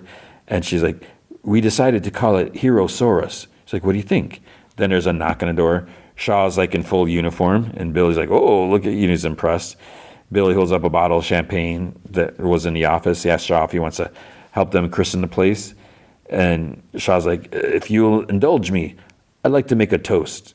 And he's like, 6 years ago, when I first met you, my first thought was, these two are going to get themselves killed. And then I eventually realized that, actually, you are more likely to get me killed. But now it's very obvious that you are not only very capable of keeping yourself safe, but you are probably going to save us all one day. So, cheers. He holds up the glass. Bill looks at Kay, and he's like, it's a nice toast, but why do I feel like I'm getting broken up with? And Shaw's like, bad poker face, huh? Well, I've been reassigned. Billy's like, what? And Kay's like, no, that's ridiculous. She's like, I'm calling Puckett right now. And Shaw's like, hold on. I'm like, no. He's like, I've already talked to the general. He's the one who approved my request. And she's like, your request? He's like, yeah, he's getting his 3rd star, and he offered me a position on his staff. Billy's like, well, I guess I just always thought we'd see this thing through together. Kay's like, it won't be the same without you, Lee. He's like, guys, I'm relocating to Maryland, not the moon. And Billy's like, look, we don't give a hoot about the logistics, Lee. I thought you were happy here. And Shaw's like, it's not about whether I'm happy or not, Billy. It's about what's best for all of us. So he raises his glass again, like, to Monarch. And they reluctantly clink their glasses. In the present, there's a knock at Kantaro's door. It's May. She says, sorry she wasn't at the funeral. She figured that maybe she wasn't welcome there. After everything that happened, she doesn't know if she's welcome here. And he's like, you haven't spoken to Kate? And May's like, no, I came here first. I wanted to see how you were holding up. So he grabs a coat. He's like, I don't want to talk about it. It's like, let's get a drink. In the past, we see Lee knocks on an apartment door. He has a suitcase. He salutes. Officer tells him, he's like, put that away. He's like, you're not reporting me. Shakes his hand. And Shaw's like, Dad? And so his dad's like, how long has it been? 3 years? 4? And Shaw's like, 5. So his dad's like, 5 years? Well, you better get in here. We got a lot of catching up to do. So on the door, there's a plaque, Colonel Leland Lafayette Shaw II. So that means our Shaw is Lafayette, whatever, the third. Leland the third. So his dad says that, he can't believe that he's stationed the same place with his son. It's a tight-knit group here. He knows half the senior officers, so he'll be well taken care of. Then he has a bottle out, and it shows, it's like, what are you doing? His dad says they're celebrating, his new assignment. Shaw's like, no. It's like, it's my first day tomorrow. And his dad's like, you can't have just one drink at 8 o'clock at night? And Shaw's like, no, I just want to be sharp. I want to be my best. His dad's like, you're right. It's like, I know how much Puckett's approval means to you. So Shaw's like, okay, fine. It's like, one drink. He's like, fine with me. His stuff wasn't cheap. And he's like, so are we going to talk about it? And Shaw's like, talk about what? He's like, why you left Monarch? Shaw's like, yeah, I don't know if it's not really one of our strong suits, what I mean? And his dad's like, what, talking? And Shaw's like, getting personal. And his dad's like, oh, it's personal. He's like, so did you fight someone or fornicate with someone? He's like, Jesus, Dad. He's like, come on. Why does it have to be the only 2 options, huh? And his dad's like, matter of the heart then. Officer's wife, secretary. And Shaw's like, wow, okay, you're not going to let this go. And his dad's like, army nurse, somebody's mother. So Shaw's like, she was a colleague, Dad. She was a colleague, a scientist, most brilliant person I've ever met. And his dad's like, and she's spoken for, I take it? And Shaw's like, by the second most brilliant person I've ever met. Although I'd rather eat my hat than admit that to his face. And so his dad's like, I love this country, but it tricks us into thinking we can have it all sometimes. Success, happiness, family, but honor, that doesn't come without a price. Shaw's like, I'm not so sure I kept that either. And then his dad's like, you stepped aside, didn't you? he's like, yeah. And he's like, he's looking at his glass. He's like, do you want another? And Shaw's like, no, that was just a stingy pour. He's like, I just want the rest of my one drink.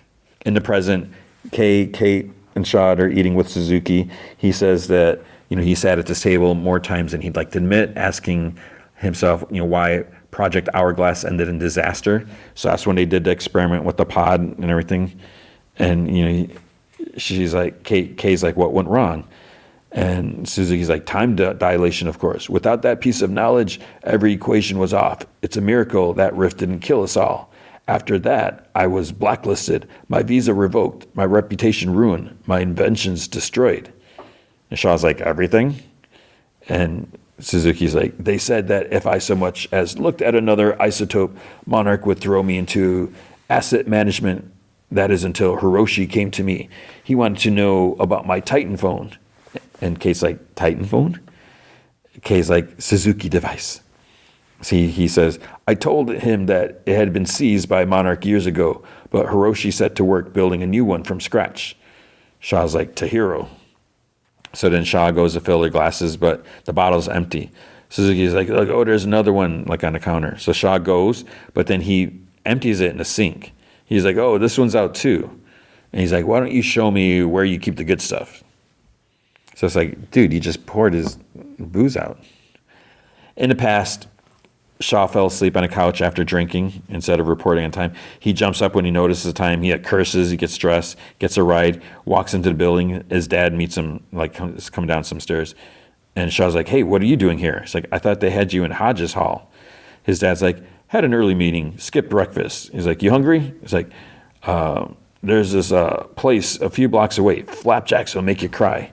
And Shaw's like, well, that's really a nice offer, but I don't think I should be late on my first day. I was like, nonsense. I already gave Puckett the heads up.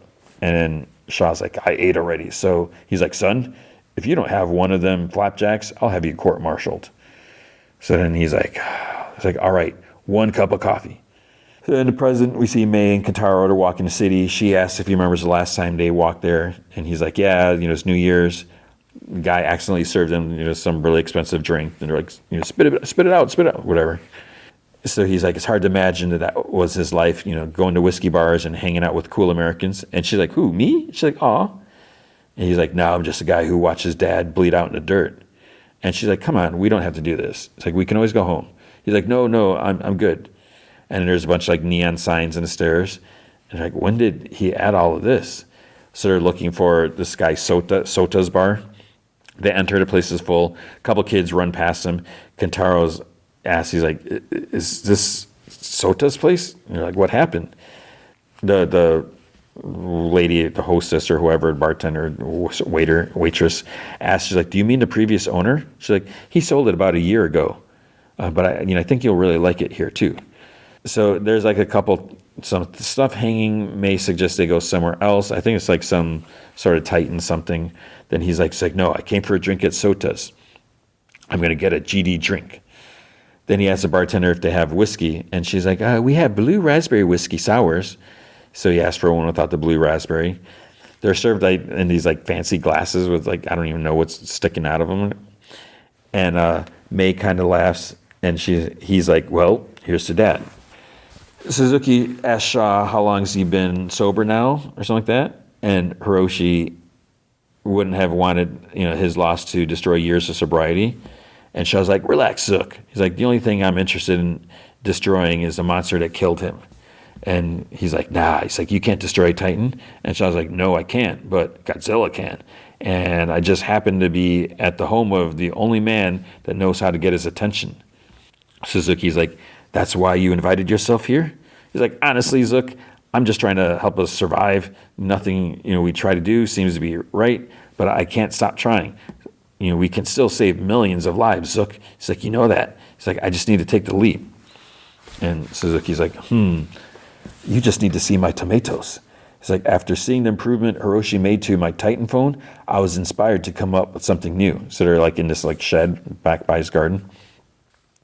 Shaw's like, could you just use this to draw a Titan away from a major city? He's like, theoretically. He's like, how about towards a target of your choice? He's like, well, we're just talking theoretically, right? So indulge me. How does this work? And he's like, it didn't. You see, for all these years, I've pondered the wrong question. Now that I know about time dilations, I simply need to calculate the time difference between our world and Axis Mundi. It's like the correct question is not where you last saw Godzilla, but when. At the bar, May asked Kentaro if he remembers years ago when she had the flu. She had just moved there. She was in a new country. She was feeling really sorry for herself. Then he showed up at her doorstep with ramen and every installment of Back to the Future trilogy. And she's like, for 3 nights in a row, you know? She's like, that was the sweetest thing that anybody has ever done for me. She's like, really? She's like, you can be the sweet guy who does a really bad Doc Brown impression. And then he leans in and he kisses her and she pulls back and she's like, sorry. And he like bows his head, you know, he feels dumb. And she's like, no, it's okay, it's fine. He's like, I'm the wrong Rhonda. And she's like, that's weird. He's like, you prefer my sister, no? And she's like, Kentaro. And he's like, she didn't want you after all. And then she like, May's insulted. So she gets up, she's like, grabs Jack. She's like, I'm gonna give you some space. And she's like, I'll call you in the morning. And then he's like, oh. So now he just made it worse. He orders another drink. And then this other girl, she's like, make that too. So then to him, she's like, I saw you strike out with your date there. He's like, sorry about that. And he's like, it wasn't a date. And she's like, well, you have to take your shot, right? And she sits next to him at the bar. And she's like, cheers. So they look at a report on TV, you know, about all the Titan stuff. And she's like, who knows? You know, this could all be over by tomorrow. At Suzuki's, Kay's sitting outside on the dock. Kate asks if she minds if she joins her. Kay's like, isn't it funny? She's like, these stars are from another time. The light we see now is their past. It's already happened, but the light somehow keeps going like a memory that refuses to fade. And Kate's like, do you find that comforting? Kay's like, it's what I tell myself. Somewhere in some part of this universe, Hiroshi's light is still shining. And Kate like kind of scooches over, takes Kay's hands. Then looking at Kate's feet in the water, and there's like some ripple around her. And Kay's like, Kate? She's like, don't move. She's like, that ripple in the water? She's like, I've seen that before when Titan X was near, but it's got to be thousands of miles away. And Kate's like, yeah? And then Kay's like, how long has this been going on? And Kate's like, since I let Titan X out. And Kay's like, that's what you meant on the plane. And Kate's like, I didn't know what it was. I thought I was going crazy. And Kay's like, no, you're not. Tell me everything. So then they walk back to the house. And, you know, she's like, we need to take measurements of the signal you're receiving. You know, we might be able to retrofit some of Suzuki's equipment. And then he sees Shaw and Suzuki by, like, his truck. And Kate's like, you know, she's like, where are you going? And Kay's like, what is that? I was like, what does it do? Shaw says that that's what they want to find out. And Suzuki says that they're simply going to test his capabilities. Shaw says that they're headed to Mount Osor, and there's a rift there. It's like the one that he woke up in front of in 1982. And Kate's like, you want to open a rift to Axis Mundi? And Shaw's like, not right now. No, we just want to know if it's possible.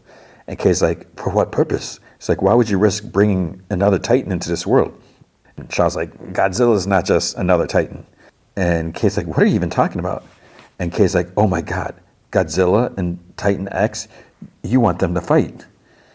And Shaw's like, yes, I want them to fight, but hopefully with this at a place and time that we determine. Kate's like, are you out of your mind? It's like, they're not attack dogs to be sicked on one another. And Shaw's like, what if you've got the biggest, baddest dog in a fight? It's like, look, we're not opening a rift. We're simply testing its capabilities.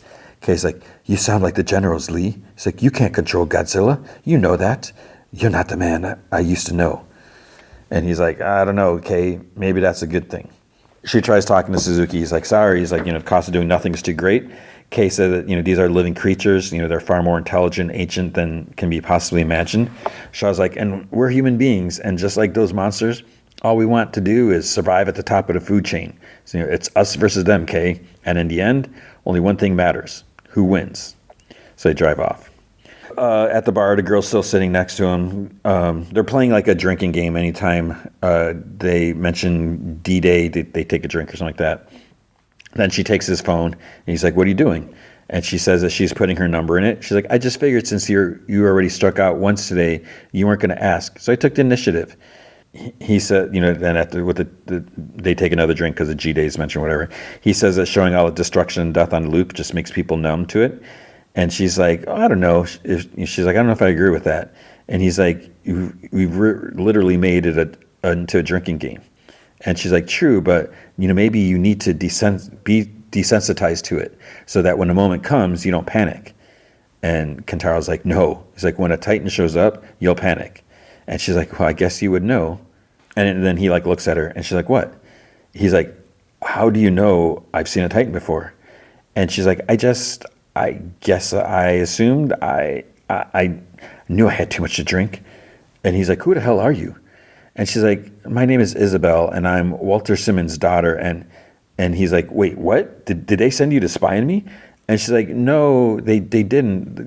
There was a little bit of stalking involved, but no. They didn't send me. I actually said that I shouldn't have. They actually said I shouldn't approach you because you'd probably be too angry. And he's like, seems like good advice. She's like, I don't know. I guess I just don't believe that you're ready to give up and let Monarch take over, or worse, Kate. And he's like, as far as I'm concerned, you guys are all the same. He gets up and she's like, no, please, give me a chance to prove you're wrong. And he like walks away. In the past, Shaw's telling his dad about Godzilla. It's the size of the Empire State. More coffee comes. He's like, no. He's like, let me have the bill. And his dad's like, you're not going to be late. And Shaw's like, I was supposed to be there 2 hours ago. His dad's like, you're not going to be late because you're not reporting to Puckett anymore. And Shaw's like, what? He's like, what do you mean? He's like, I had you transferred to MAG Vietnam. And Shaw like laughs. He's like, that's funny. His dad's like, yeah, that's what I was doing this morning. And Shaw's like, what? You did what? Military advisors? He's like, that's right. And Shaw's like, why would you do something like that? And his dad's like, because I know what's best for you. He's like, now, if you're done having a fit, I will explain. He's like, look, it's a cushy job in Puckett's office. It might sound impressive, but you're never going to advance in this army if you don't have a record people can look up to. Ever since the French pooped the bed in Dien Bien Phu, we've gotten more involved in the region, which might result in some combat experience. I just don't want you to make the same mistakes I did. I trusted the wrong people. I was too naive. I didn't care about the politics, and I missed a boat on my own career. Shaw's like, well, it's a good story. He's like, I suppose I'm supposed to believe that you missed a boat on your career because you were too naive? His dad's like, you got something to say? You better say it. Shaw's like, I have crisscrossed the globe 10 times and seen monsters the size of naval destroyers. I faced down things you can't imagine. And his dad's like, yeah, and after 5 years, what do you have to show for it? And the others in the dining room are like, his dad kind of raises his voice at that, and they're like looking at him. Shaw's like, Dad, we are trying to protect people by understanding how these things operate. And his dad's like, Lee, do you think they want to learn to live with us? Do you think they want to understand us? It's like, no, they want to destroy us. All they care about is survival. And, here's a dirty secret. That's all we care about too, because in the end, only one thing matters: who wins? And that's what he said to Kay. Shaw's like, who wins? Yeah, that's all that matters. In the present, Shaw and Zook, they're driving, and he's like, Lee, it's been troubling me. He's like, what? He's like, what if Godzilla emerges? I was like, uh-oh. Kentaro walks the streets, and then an alarm goes off on his phone. There's like notification, emergency alert, Titan X nearby. And then we see like the water, like by the city, there's like a bridge and there's like red spikes, sticking out of the water. People are calmly walking down the street. And then he runs into his mom. She's like, oh, thank God you're here. She's like, I was so worried. Then there's like this noise, and something goes flying in the air. It's like either a ship or a train car or something like that. Smashes into a building like up ahead, and then rubble starts falling. People start running now. And then it's like, wait. Was that just Godzilla?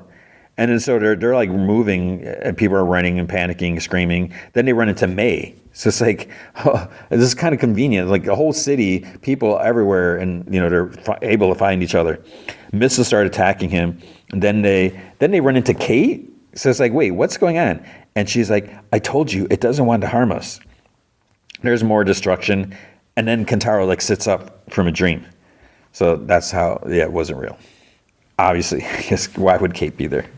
So he walks out of his room, and his mom's like sitting at a table. She's like, are you okay? He like looks at her, then he like hugs her, and he's like, thank goodness. And she asks again if he's okay. He like nods, goes back to his room. In the past, Shaw is showing his new home. This private like takes him there. So he goes into his like new apartment. The lights don't work. Then he's just like he grabs a big lamp, like on a stand. He starts like hitting a couch and the table with it. And he's just like so frustrated with what his dad did. Kentaro goes to his dad's grave. He lights like an incense thing. Then he decides to call Isabel. He gets her voicemail. He's like, "This is Kentaro." He's like, "Prove me wrong." At the docks by Suzuki, Kate gets ready to stick her feet in the water again. Kay has like all this equipment set up. She's like, "We have to get answers and find Titan X before Lee calls Godzilla. If what you're feeling is really coming from Titan X, then maybe the signal you're receiving can lead us to it. Let's try again. Ready?" And Kate's like, "Water and electricity. What could go wrong?" Kay's like, "The transducer converts the waves coursing through your body into electric signals that we can analyze." So she sticks her feet in, the ripples start. And Kate's like, "Are you reading something?" And Kay's like, "The amperage is low. The signal's too weak. If we could immerse you a little more, we might be able to amplify it." So Kate gives like a nervous laugh. She's like, "I'm scared." She's like, "The last time I got closer," and Kate's like, "I know, Kate." She's like, "We'll take it slowly. You only have to go as deep as you can, and you'll know when to stop." And she's like, "What if I don't?" And Kate's like, "I will." She's like, "I'm here." So Kate nods, jumps off the dock, goes into the water, and she goes down. Kay's like turns some dials, and then she's like, "Oh my God, it's working." So she starts recording. There's like a sound coming from like speakers, and Kate's underwater for a bit. Then she swims to the surface, and Kay gives her a towel. She's like, "You did it. Listen." She rewinds the tape, and Kay's kind of excited, but then Kate has a concerned look, and Kay's like, "Kate," I don't know if I said that right. Kate. The names are too similar. Kate has a concerned look, and Kay is like, "What is it?" Kate is like, "Do you hear that? That's panic. That's fear." It's like, I think it's lost. Meanwhile, Shaw and Zook are still driving. Then they reach the top of the mountain. I don't know if it's like an old volcano, because there's like, there's like a thing in the middle, whatever, like probably where the rift is. And Shaw's like, "This is where I came out."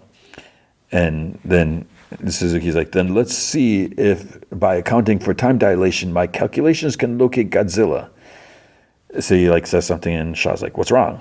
He's like, "The rift's residual energy combined with the power we're adding could trigger quantum distortions. There is one way to bypass the interference, conduit to collecting readings." And Shaw's like, "That sounds good." So Suzuki hands this device to Shaw, and he's like, "I'm the conduit? So like Benjamin Franklin's kite?" He's like, "Well, yes, in a way. It necessitates you getting closer to the rift than any person should reasonably go." And Shaw's like, "What's the worst thing that can happen here?" And Suzuki's like, "The worst is, I don't know." In the past, Kay walks in her office, and you see there's like books all over the table and everything, and Lee's in there and kind of surprised her. And he's like, "Oh, sorry." It's like, "I let myself in." It's like, I figured I'd find you here working on the weekend."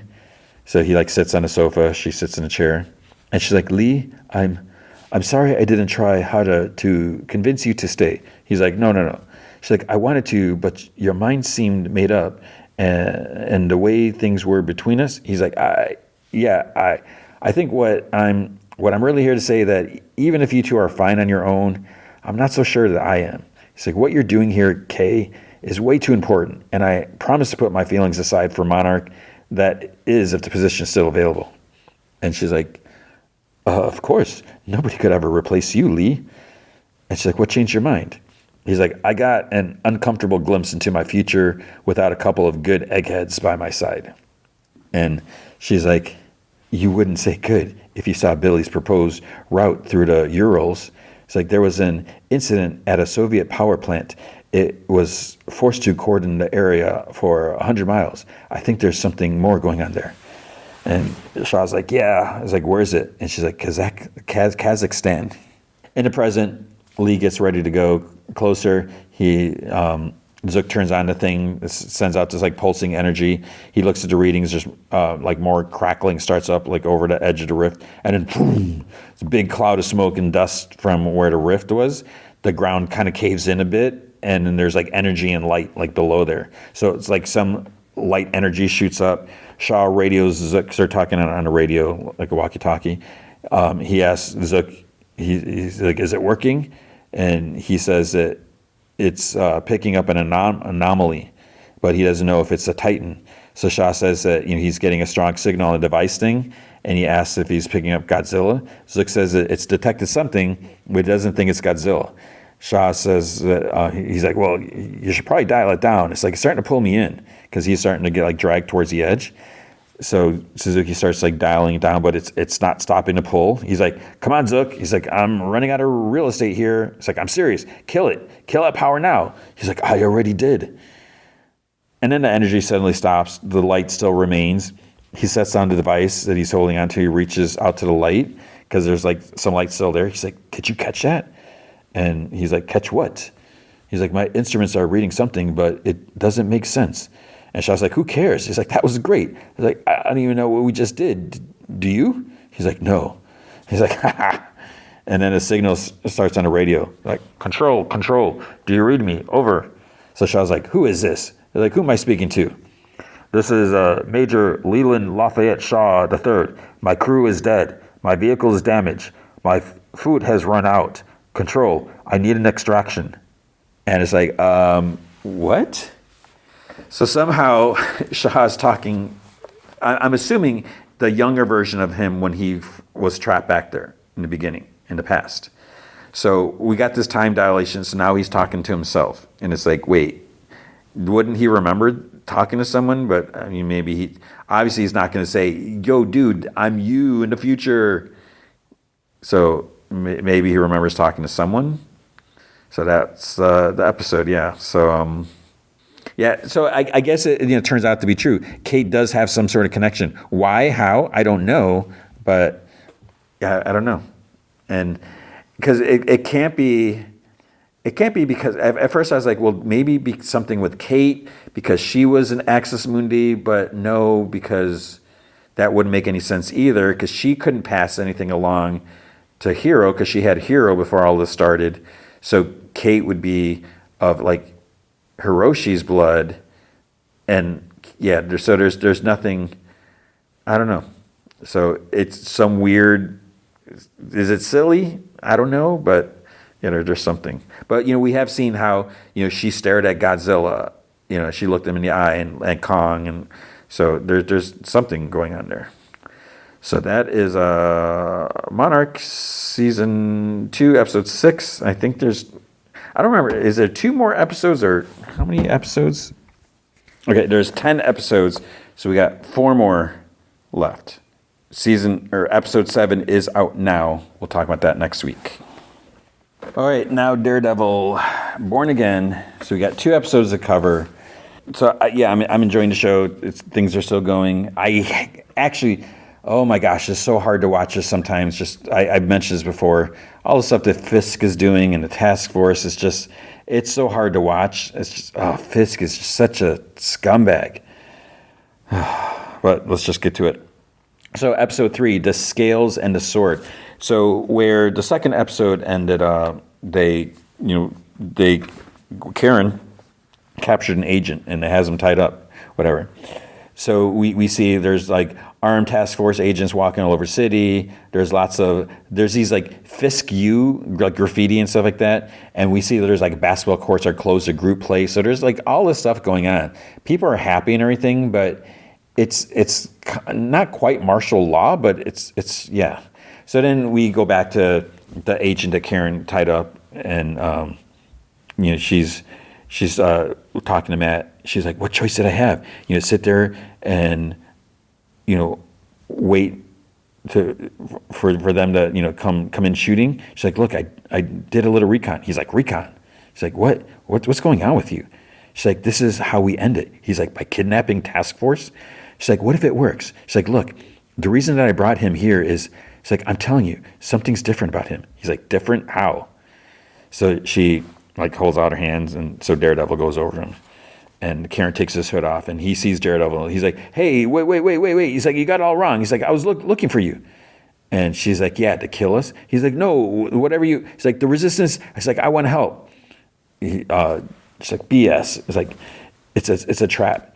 And he's like, no, it's not. And Daredevil's like, talk. So he's like, Powell, the rest of them, they're psychos. It's like, you either go with them or you're dead. It's like, what Fisk is doing to you guys, hunting you, all that, it's wrong. And Daredevil's like, you're lying. She's like, you are a liar. He's like, I'm not lying. She's like, you are lying to us. He's like, I'm not. And then he whispers to Karen, he's like, yeah, he's telling the truth. And she kind of like chuckles, scoffs. And she's like, okay, so if you want to help us, so what? He's like, I'm part of the detail at Red Hook, okay? He's like, we're watching over the Northern Star. It's like, check my left pocket.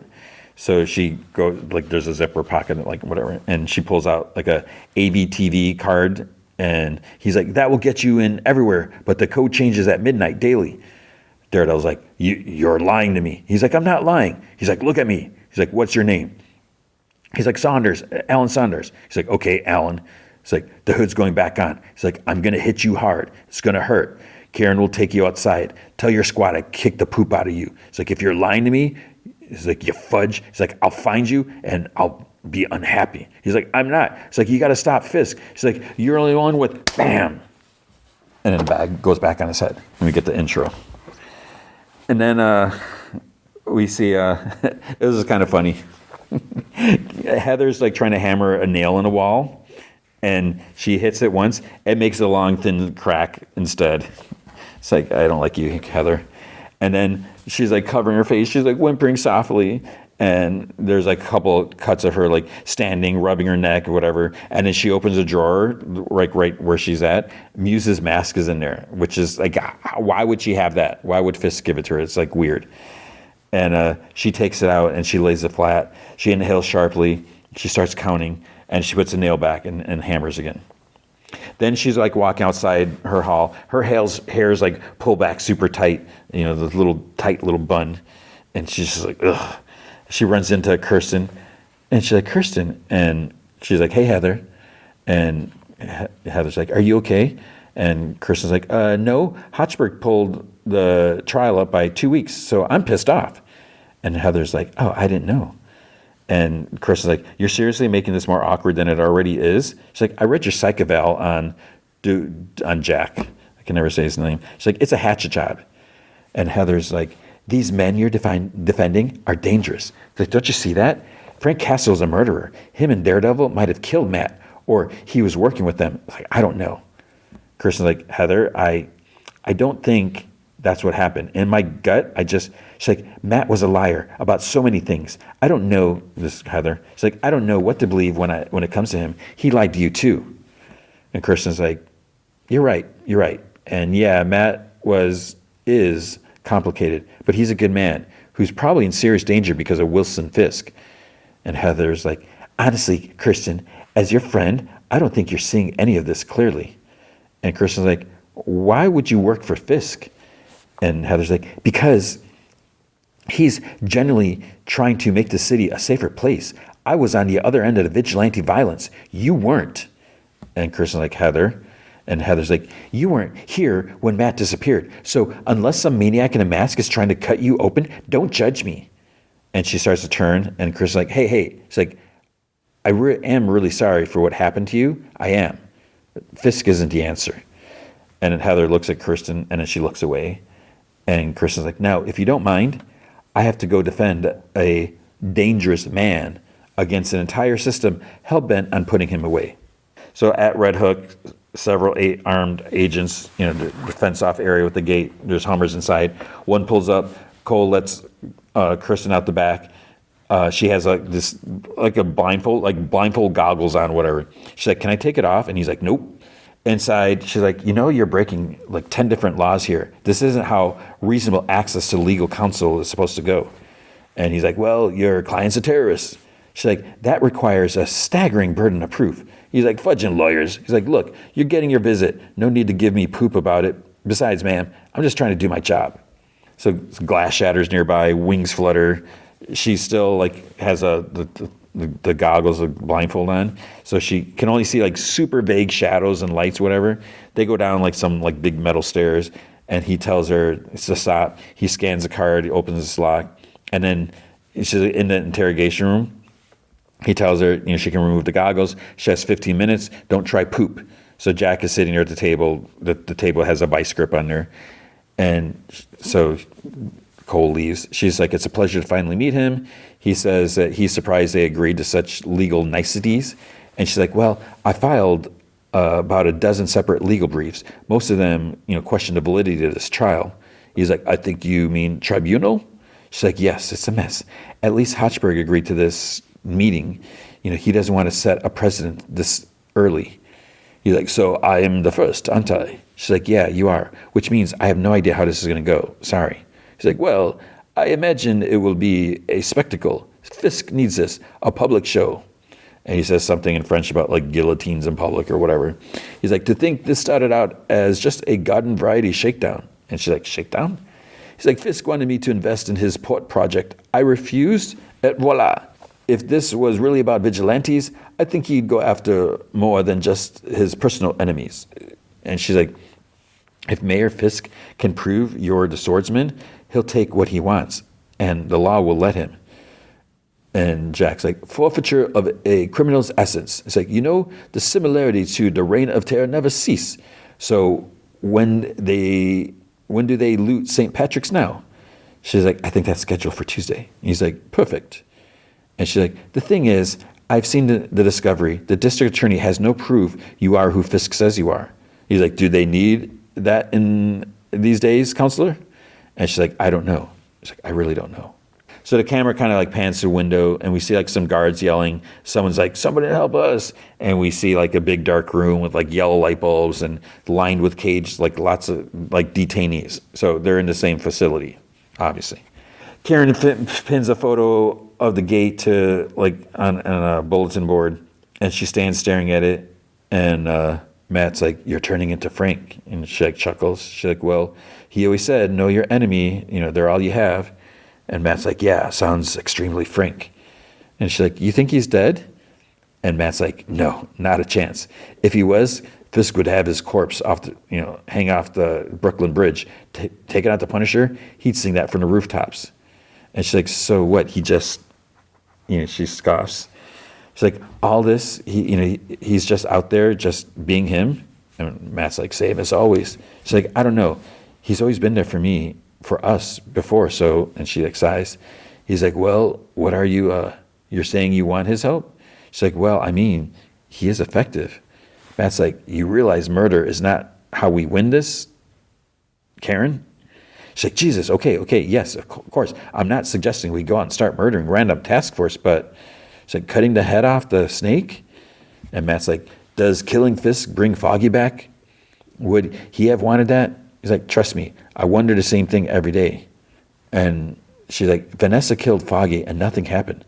Fisk got elected into office. He turns the whole city into his personal piggy bank, guarded by thugs with badges, and nothing fudging happens.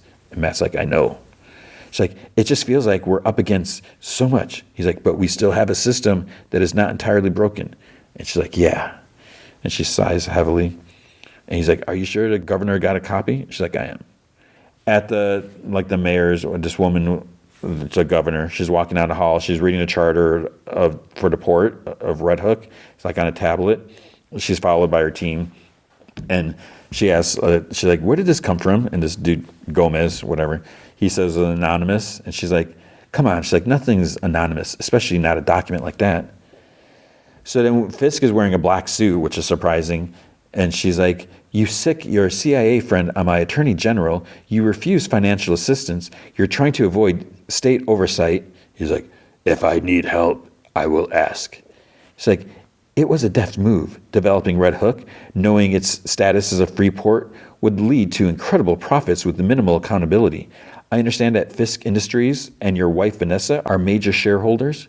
He's like, all of it is transferred into a trust when I took office. All the paperwork, completely legal. And she's like, I have no doubt. But money and an army of white shoe lawyers doesn't make you immune. Okay, this governor is pretty on it. That's great. Karen says to Matt, she's like, they still know what's inside Red Hook. New construction, no blueprints at least, none that they could steal. And she's like, okay, so you get inside, then what? He's like, I torch the weapons. And she's like, oh my God. He's like, make big noise, you get your sources, you put it out there, and we force everyone in New York to see who he is and know what he does. Governor, she's like, I recently received a copy of the Charter of 1855. The Freeport status is perpetual and inviolable. It can only be revoked by the order of the governor. And Fisk is like, well, I sincerely hope for New York's sake you're not considering such a thing. Matt says, the governor will have to revoke the charter. And he's like, I'm going to be okay. She's like, you don't know that. You don't know that. Every time you go out there, there's no guarantee you come back. So the governor's like, Mayor Fisk, I've turned a blind eye to your emergency powers, safer streets, vigilante trials, because on paper and with most of the voting public, it's working. And he's like, I'm glad we agree on that. And then she's like, and I'm a firm believer of giving enough rope. But when a tanker with a dubious cargo capsizes in the East River, that's when the rope pulls taut. So she stands. And he's like, dubious cargo? I don't know where you get your information from. She's like, you don't, do you? If you'll excuse me. And then she doesn't answer. She just walks out. And then Fisk is just like left there, and he like sighs. Karen's like, I'm not saying don't go. I'm just, she's like, please, let's just be very, very prepared. So we see Daniel like eating a hot dog at his desk. Buck comes in and asks if he realizes that the governor's dinner is in an hour. And Daniel's like, the first rule is you don't eat at those things. He's like, what if it's gross? You're talking, you're munching. What if you laugh and spray food all over the deputy lieutenant? He's like, not me. So he finally gets Buck to try one. And Buck's like, not bad. And Daniel, he's like, what's up? Buck asks, he's like, what do you know about the governor? And Daniel asks if he means opposition research from the last election, hands him a file. He's like, basically, Marge McCaffrey's boring as fudge. He's like, not a speck of dirt or personality. She's like a nun with a machine gun.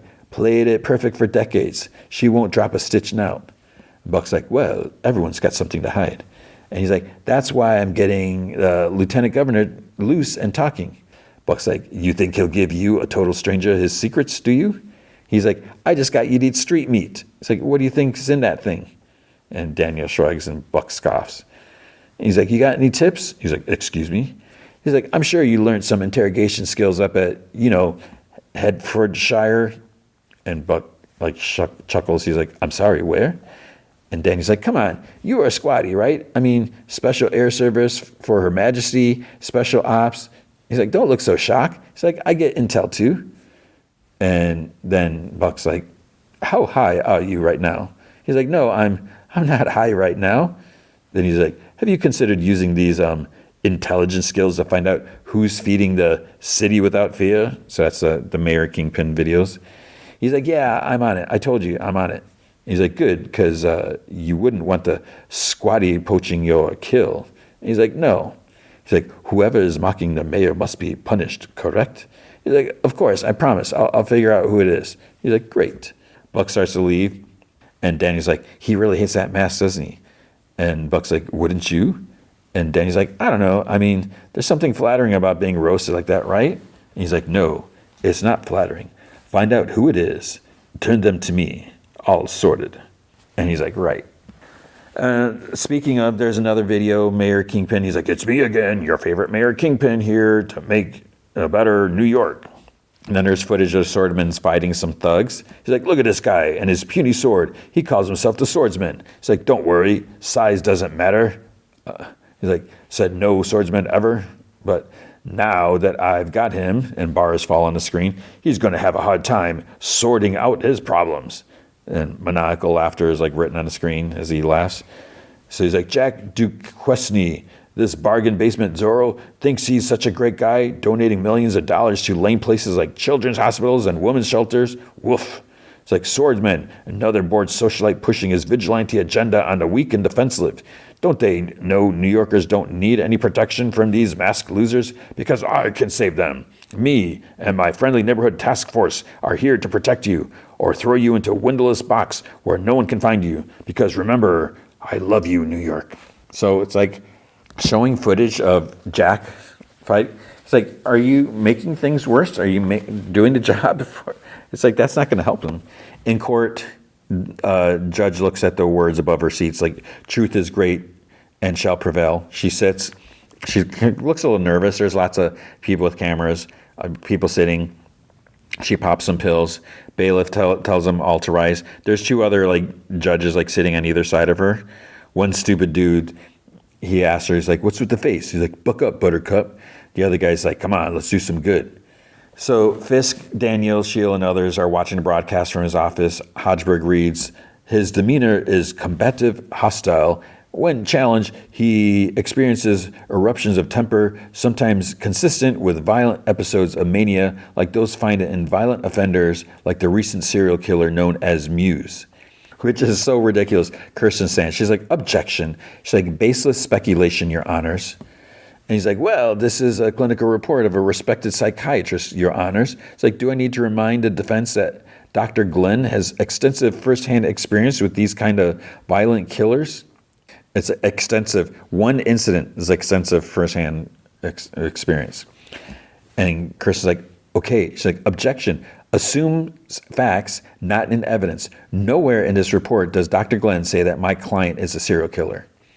So the judge is like, overruled, Mr. Hodgeberg, continue with the report, and please do not try to editorialize. He's like, thank you, Your Honors. Matt's like, this is a mockery of justice. He's crucifying Duquesne. Everyone's buying it.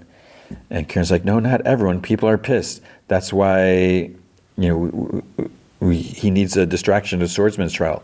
It keeps people guessing, keeps them scared. He's like, right, like hearts and minds. And she's like, when's the war? Kirsten tells Jack that she would like him to tell the court what he told her. Matt says that means someone else has to go into Red Hook. So Jack's like, Mr. Fisk had been pressuring me to fund his port project. At the ball, he took me aside and threatened me. And Hodgeberg's like, objection. It's like, how is this relevant? The mayor's not on trial. And Kirsten's like, well, maybe he should be. Judge is like, sustained. And she's like, Your Honors, may counsel approach? They're like, you may. So she looks at Hodgeberg and waits for him to come out. And she's like, it took me 6 weeks to get access to my client. And she says to Hodgeberg, she's like, and you gave me 2 days' notice. He's like, we sent a scheduling change to Miss Duffy's email address weeks ago. And she's like, to my dead Manhattan Superior Court email. She's like, don't be a Richard, Hodgeberg. And Jack smiles when he hears that. He's like, Your Honors, you see what I'm up against? Kirsten's like, the thing is, Your Honor, it seems the media had more time to prepare than I did. The judge is like, there's an enormous public interest in this case, counselor. And as you only have the afternoon, I suggest you get to your point. Kirsten's like, my point is my client deserves a proper defense, and I have had no time to give it to him. It's like, please allow me the latitude to build a case for him here today. They all three look at like Jack. The judge is like, I am not unsympathetic, Miss Duffy, McDuffie. It's like, however, under the Safer Streets initiative, our hands are tied. And Kirsten's like, you know what's missing here, don't you? It's like, one single shred of proof that my client is who you, or should I say Mayor Fisk, says he is. And the judge is like, you're out of order. And Matt's like, nice, Kirsten. Kirsten's like, this isn't justice and you know it. Judge number one says, you are close to contempt, counselor. She just looks at him, and then just two stupid like task force agents move forward, like they're gonna take her away or something. It's like, oh no, she's such a threat. There's lots of like photo snaps or whatever. But it's like, would they really allow like flash bulbs in the court? Because it seems like that would be just annoying, whatever.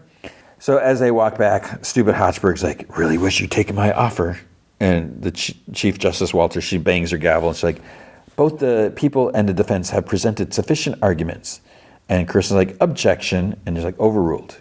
So there's different shots of people watching. Fisk is still standing in his office, and the judge is like, we are ready to issue a verdict. And it's like, already? It's like, was there any case, or did they just like skip over it? So the judge is like, please rise, Mr. Duquesne. So Kirsten's like, I'm sorry. And he's like, don't be, this was inevitable. So the judge is like, Jack Duquesne, on the charge of conspiracy to violate the anti-vigilante laws of the state of New York, this court finds you guilty. People start clamoring, whatever. Jack's like, a farce. The judge is like, on the charge of vigilantism, which includes the repeated and willfully violent offense of assault and attempted murder. Kristen looks like back at stupid robot Heather just sitting there.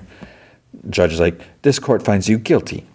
Jack quietly is like, for the entertainment of the masses. The judge is like, sentencing will follow later. Until such time, you will be remanded back to detention. Kirsten looks over at Hodgeberg, and then the judge is like, court's adjourned. And Jack's like, presented in all its ugly glory by the man whose hand holds the scale. And Fisk's office, they like celebrate. He laughs, Daniel claps. They all suck. Then Fisk like grunts in content. And he's like, what a piece of crap, right? Vanessa's like lying on the floor, and her assistant comes in and says it's starting, there's another dinner, governor's dinner. So the governor knows Sheila, officer, gives her a hug, says that she wishes that she was with her or with them in Albany, but Sheila says that the city is her home. We see Daniel talking to the guy. Dude says the governor is squeaky clean. She's like, Mother Teresa. Daniel says that, everybody's got something. Stupid Heather tells Vanessa that she looks lovely. And Vanessa's like, I hear congratulations are in order. And she like does the same thing. She's like, you were instrumental in keeping Jack DeQuesney off the streets. Heather's like, I just did my job. And she's like, always so modest. Celebrate your successes. By the way, I put you next to Buck Cashman. And Heather's like, Mrs. Fisk, you didn't have to do that. And Vanessa's like, probably not, but it's certainly entertaining. And Heather's like, for you or me? And Vanessa's like, well, that's entirely up to you. And so when it's time to sit, he's like, oh, Dr. Glenn, this is a pleasant surprise. And Heather's like, apparently Mrs. Fisk thinks you need company or a therapist. And he's like, she might be right. Either way, she gave us the best seat in the house. And Heather's like, how so? He's like, we had the perfect view of the court, as in, royal court. So they have a direct view of Fisk at his table. He's like, the king locking horns with the governor, the queen observing everything, cataloging it. And we are their humble courtiers, each chosen for the talents we possess, like Daniel, for instance. And Heather's like, the gesture? And Buck's like, at first glance, but is there more than meets the eye? An heir unapparent? And she's like, you like him, don't you? Buck's like, he's grown on me. And then we have Sheila, the chief of staff, or Iago, who is like the one scheming in Othello. Heather like chuckles. He's like, waiting with a sharpened blade. And Heather's like, and you? He's like, me? I'm the knight. And she's like, high opinion of yourself. He's like, all right, a man at arms then. And she's like, She's like, is this amusement for you or self-soothing? Categorizing the sharks that might one day tear you apart? He's like, now, that is a very good question, Dr. Glenn. Fisk is sitting there, like, stretching his head out, whatever, and then he taps on his glass, and then the governor jumps up before he can get up. And she's like, oh, no, I would like to make a toast to Wilson Fisk and his incredibly hardworking and ambitious staff, to the incredible work you've done for the city and the port. There's a saying in politics, you are the company you keep. So Vanessa leans over and whispers to Fisk, she tests you because she fears you. And the governor's like, Mr. Fisk, you are a formidable businessman. Let's raise our glasses to Wilson Fisk. At Red Hook, agents are loading up on a truck with crates of weapons or something like that. Powell's there overseeing things. I guess he's not guarding the Fisks. He said that he would do that personally. A worker says that that's all. Powell tells him to get back on a boat, and they'll pick him up once the load is delivered. The dude's like, wait. And Cole's like there. He's like, what's the problem? And dude's like, we've been on that boat all night. We've done the job. We want to go back to our families. So why can't you pay and let us go? Powell's like, because I fudged said so. Then Powell just holds out his hand and points to the boat. So the dude reluctantly goes back and calls the others, in Russian, to go back. At a bar, the Bieber report is on the TV talking about Fisk, fighting in a charity boxing match this weekend. And there's this lady says that these vigilantes are next. Kristen is drinking shots at the bar. She's had 3. And the bartender tries taking the glasses, and she's like, no. She's like, you try cutting me off tonight, Dougie, my friend. I'm going to call the health department. I'm going to tell those people that you have a pizza rat smoking crack in your bathroom. And she starts laughing, and he's laughs too. He's like, you're fun when you lose. So he gives her whiskey, and he's like, it's from the gentleman. And she's like, oh. And she turns around. The dude waves to her, and she's about to drink it when someone walks by, bumps into her kind of hard, and she curses because she spilled some of the drink. But then she notices a napkin, big letters your office now. It was Karen that bumped into her. So she marches into her office, and she's like, hello. And Daredevil's like, stay there. So he's across the room by the window. So you just see his shadow outline. He's like, I need your help. And she's like, okay, look, I'm a little bit drunk and I've had a really bad day and I cannot be dragged into any of this resistance BS. He's like, you're already in it, Kirsten. He's like, you met with Duquesne today? And she's like, are you following me? He's like, I need you to tell me everything you saw. And she like scoffs. So flashback to the card buzzer, her being walked down the hall with the big goggles on and all that. And she's like, well, they had me wear blackout goggles, so I didn't see anything. And he's like, I can work with that. At the facility, guards are outside. We see Daredevil run across the rooftop. He jumps down. He lands quiet like a cat. Then back to Kirsten being, led, wind blows. Daredevil opens like a broken skylight. He like ropes down on his billy club.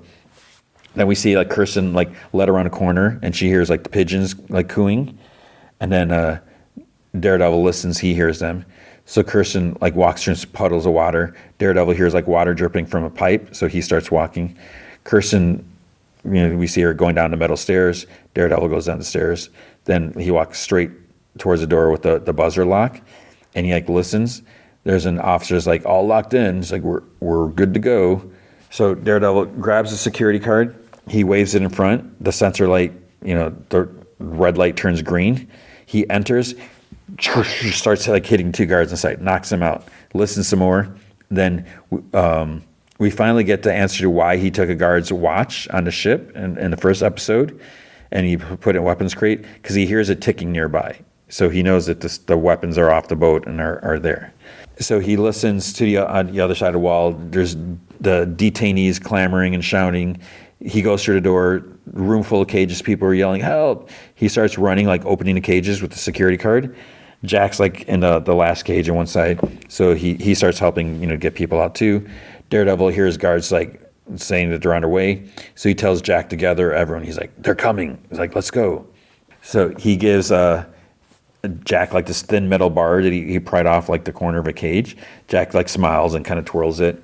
Soledad is there. She calls out to Daredevil, and he tells her to free as many as she can. A guard yells for everyone, like, get back in your cell now. And the guards have like a pistol. Daredevil does this like leap off a cage, and he jumps down on the guard, whacks him in the face with the billy club, slams him down with the other billy club, throws it like down the room, hits this agent running at them like right in the head. He goes down. Jack whacks another. He picks up the baton from an agent. He uses that too. Matt like hits. He listens. He hits. He ducks. He hits.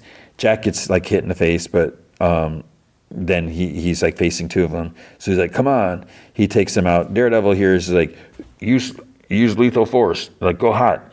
So he kicks a guard like in the face, knocks him out. He yells for everyone to get down. He throws a billy club and hits kind of like sprinklers or like a pipe or something like that, because then like steam starts coming down. He like pulls down the rest of the pipes, and then there's like steam blowing all over the place. Guards come in, they're like shooting their pistols. One gets like impaled by the metal pole, and he gets hit in the shoulder. Another gets hit in the leg by the billy club, and then he gets yanked. So Daredevil wrapped it around and like pulls him like back. More people are getting whacked and knocked out. Daredevil does his, at the end, he's like, where he just like, this is like big grunt panting thing. And then he points to his left. And he's like, move. So Jack takes him out of the room. Outside, officers are getting into like trucks. And I don't know if it's to move weapons or something like that. Karen's outside an SUV, sees that they're starting to move. She like curses. She gets out and starts like dialing or something like that. Someone rushes past like behind her, so she grabs something out of SUV and like ducks, and she like looks around. She sees someone. She points a gun and soft. She's like, hey, and she's like, whoever the fudge you are, come on out before I put holes in you. Someone pops up. It's Angela, and she holds her hands up. She's like, don't shoot, I'm just a kid. And she has an amulet on, and she's like, you're Karen, right? She's like, you're on the wanted posters. And Karen's like, who are you? She's like, I'm Angela Del Toro. My aunt's in there. Daredevil's here, right? And Karen's like, no, you got to go home. And she's like, no. She's like, come here, take a look. And she drops a bag. Karen comes, back to order her to leave. And she looks down, and Angela's like, just take a look. There's like a gun, like in a holster. She says that she snagged some of their comms too, so you can hear like guards on the radio. She's like, I can't hear it to help. She's like, someone has to. Daredevil is like guiding people out. Karen with Angela sitting next to her, says, on the radio, she's like, come in on channel 4, red team, come in. So he's like, Fisk has people in here, not just vigilantes. I'm bringing them out now. And Karen tries talking again, but I can't. So I don't know if Daredevil turn off the radio or something like that. Then Angela holds up a key and she says that she has an idea. Daredevil and Jack make it outside with the others. Then 2 Hummers drive up towards them. Agents exit with rifles. Powell and Cole are there, of course. Powell says, he's like, shoot the prisoners. Daredevil yells for everyone to get down. Powell yells, shoot. The big truck comes from the other direction. Powell's like, hold fire, friendlies. Another says, stand down. Daredevil's like, it's okay.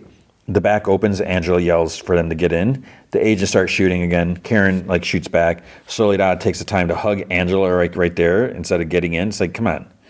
Angela's like, I love you. Okay, go. Now go. Another Hummer, pulls up with more agents.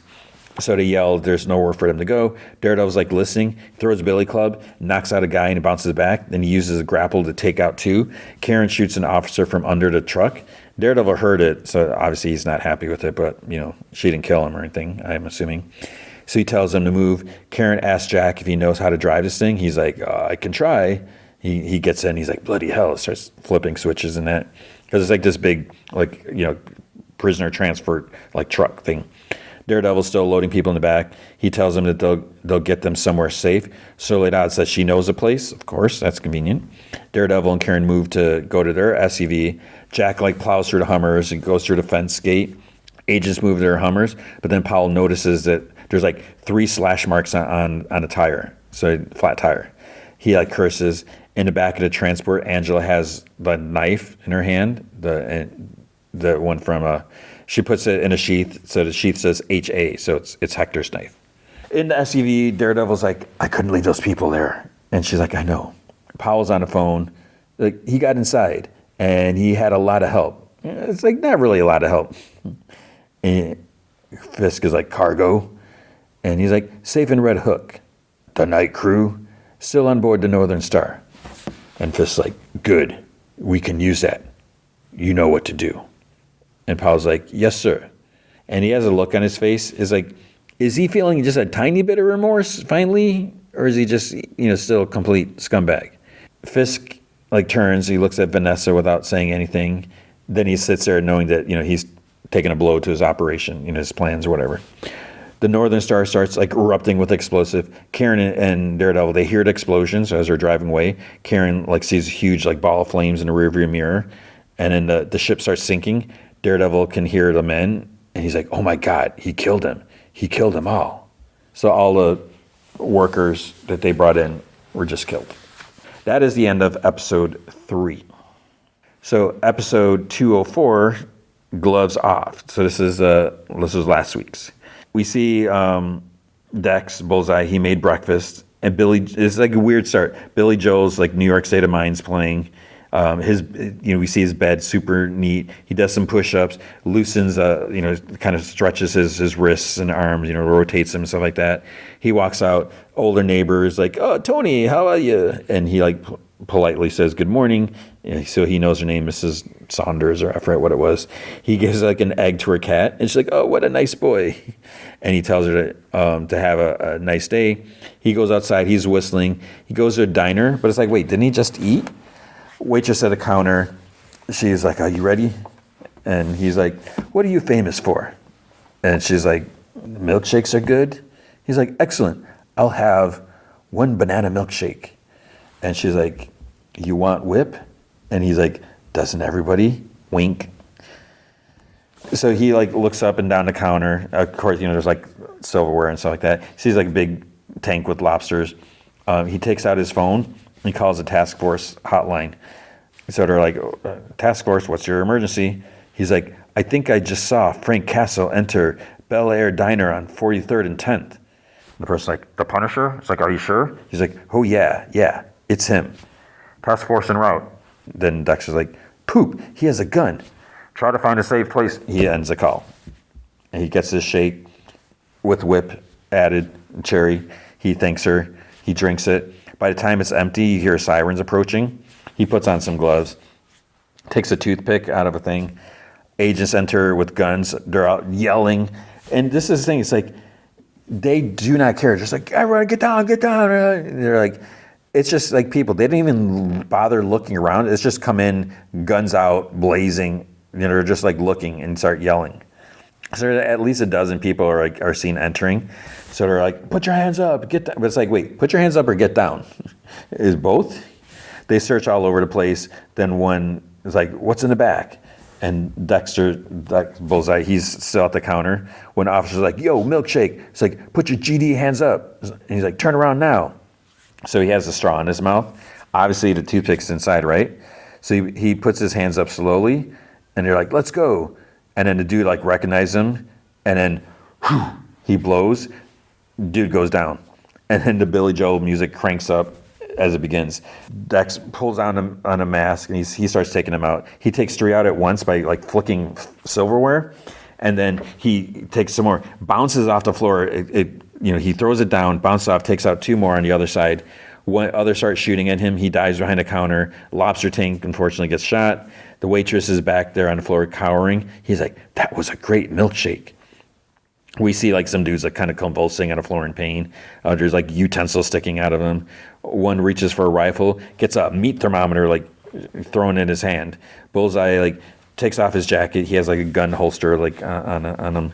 He flips 2 more forks and he like catches him. Meat thermometer guy looks up at him and gasps. He starts scooting back as Bullseye walks towards him. And then this little dog starts barking at him. And he takes off his mask and he looks at it. The dude is like eating like a big baked lobster or something like that. Bullseye says, he's like, dogs in restaurants are unsanitary. And the dude like shakes his head and he's like, please don't kill me. The meat thermometer is like making his move. And Bullseye's like, oh, don't worry. He flings both forks down on the ground. They bounce and hit meat thermometer. He screams. He's like, Bullseye's like, I'm one of the good guys. Meat thermometer radios, it's fudging Bullseye. So Bullseye picks up a lobster claw off the guy's plate, flings it at the guy's face, and must hit him in the eye or something like that. Then he grabs ketchup off the guy's table, squirts. He makes a big like bullseye target on the double doors, and he walks out. Then we see another Mayor Kingpin video. It's me again.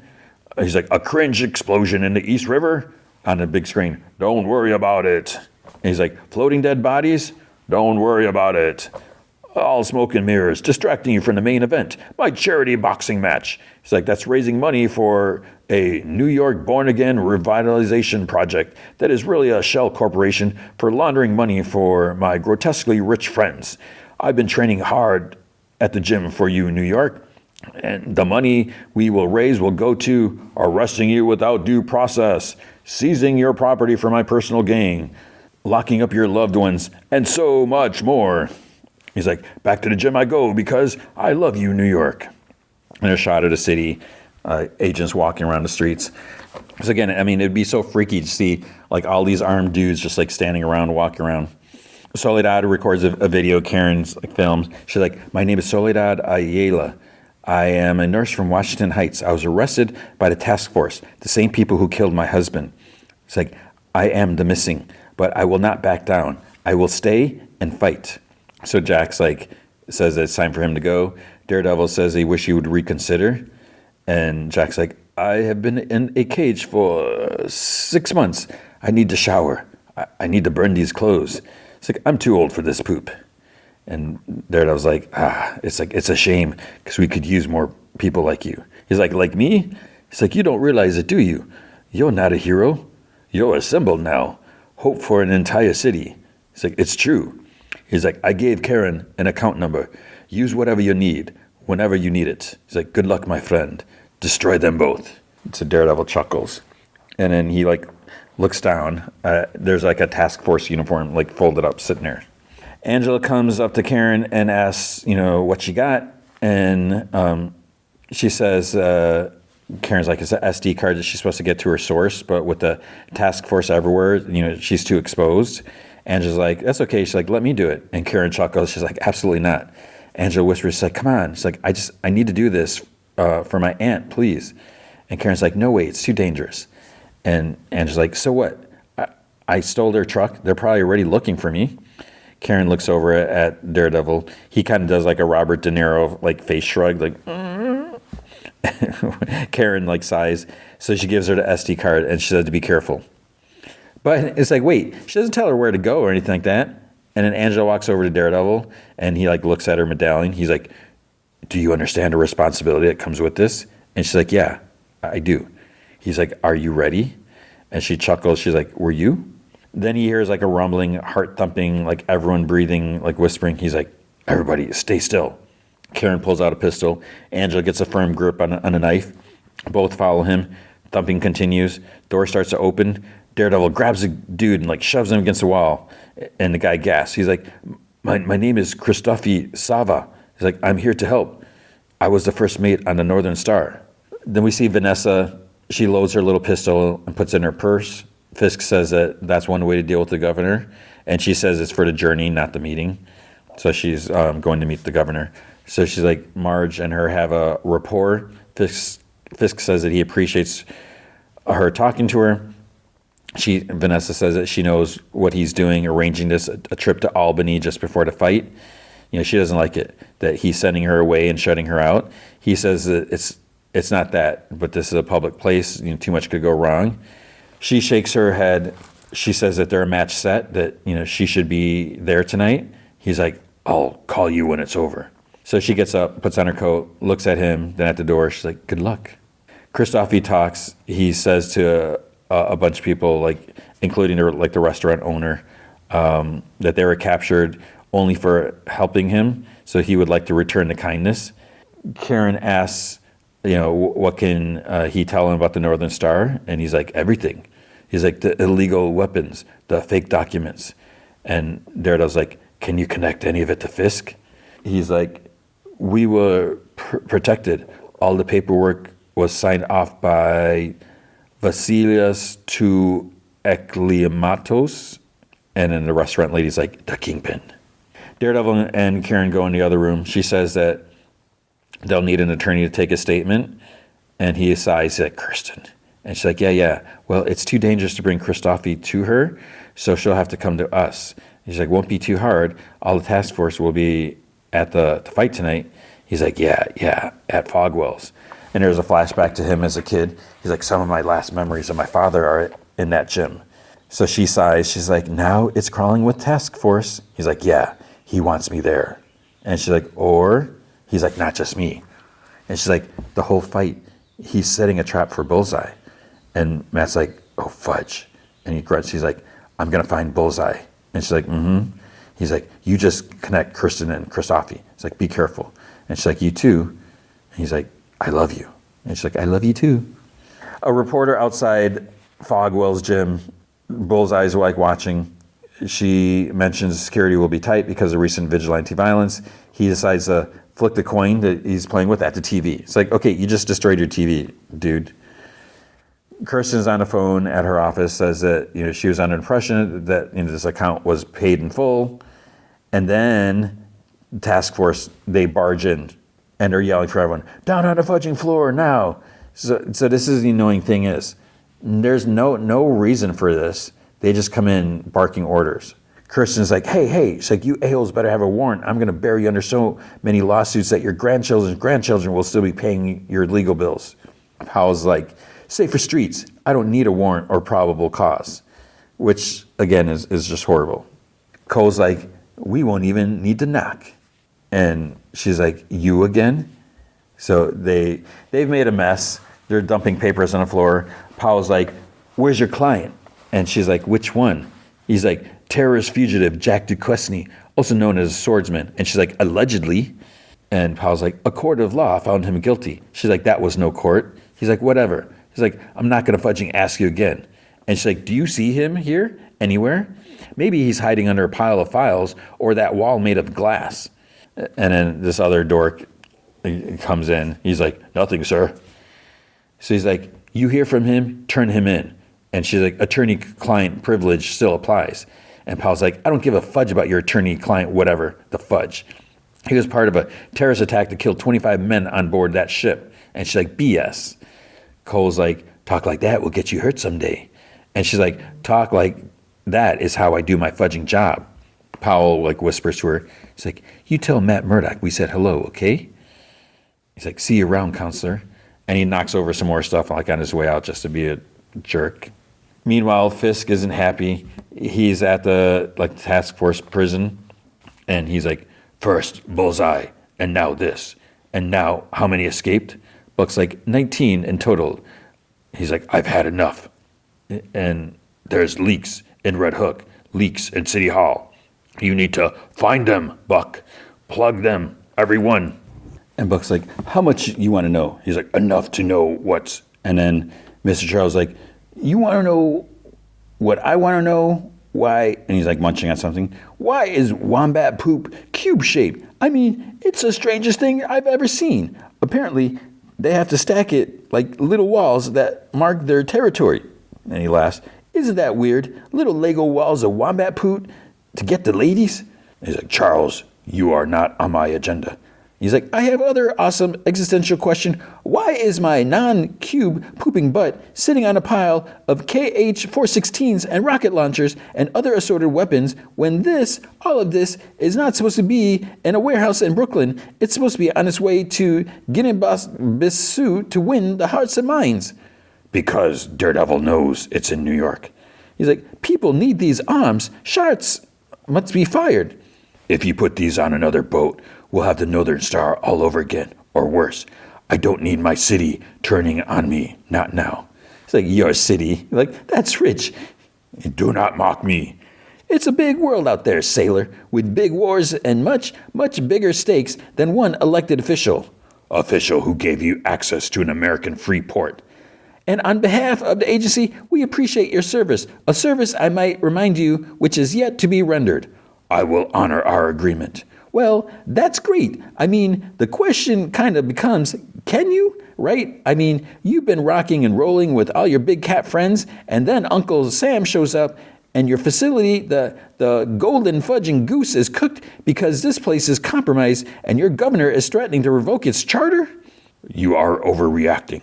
From where I'm sitting, it seems to me you're having just a very difficult time controlling your very, very small piece of the world. I am not your employee. And Buck puts his hand on his side holster under his jacket, and then two guys come out from behind the crates, armed, and Buck puts his hands up. And calmly, I never said you were. Partner? Wilson, come on, we're partners. And he's like, hey, I don't respond well to threats. And Charles, like, chuckling, it's like, that's not a threat. Look, neither of us ever walked in anywhere without knowing how we're going to get out.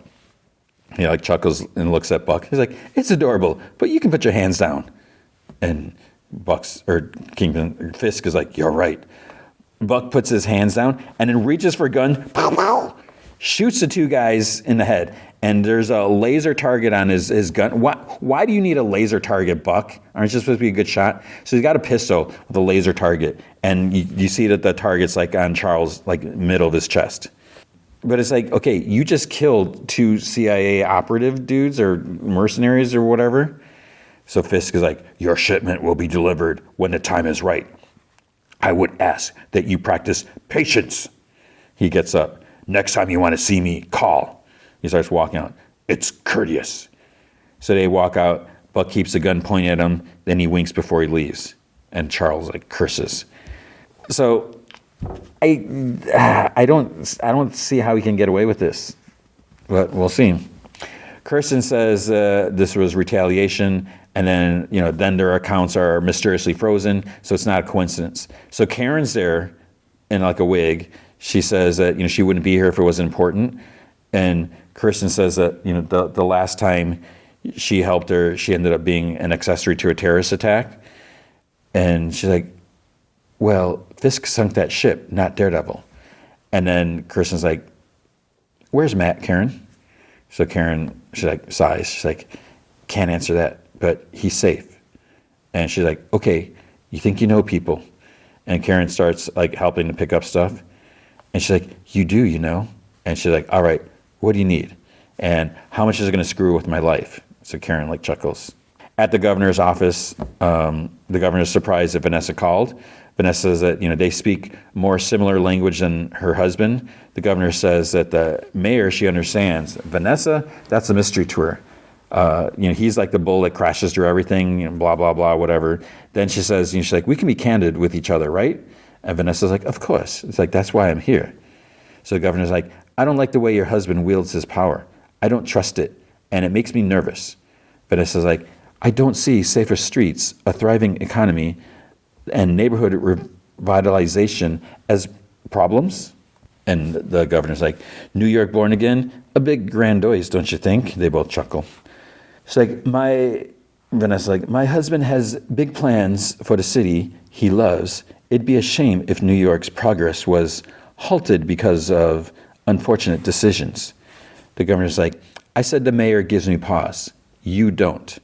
The city shut down businesses. You unload them to Cooper and others, laying down the infrastructure for long-term growth. It's screwed and ruthless, but I mean that as a compliment. And Vanessa's like, and I take it as one. She's like, thank you. The governor's like, you could have done all this on your own, and yet you chose to do it with Wilson. Why? And Vanessa's like, I never thought it'd be him. And then it was. And now I can't imagine it being any other way. The governor's like, can you temper his darker impulses?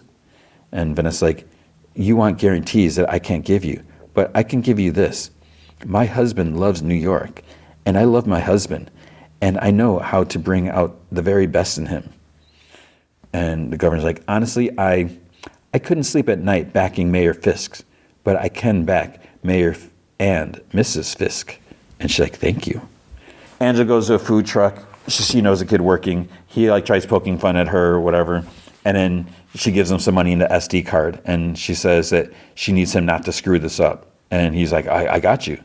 And she's like, I will seriously beat your ass. And he's like, but again, how does she know who to deliver it to? I'm assuming it's the BB, right?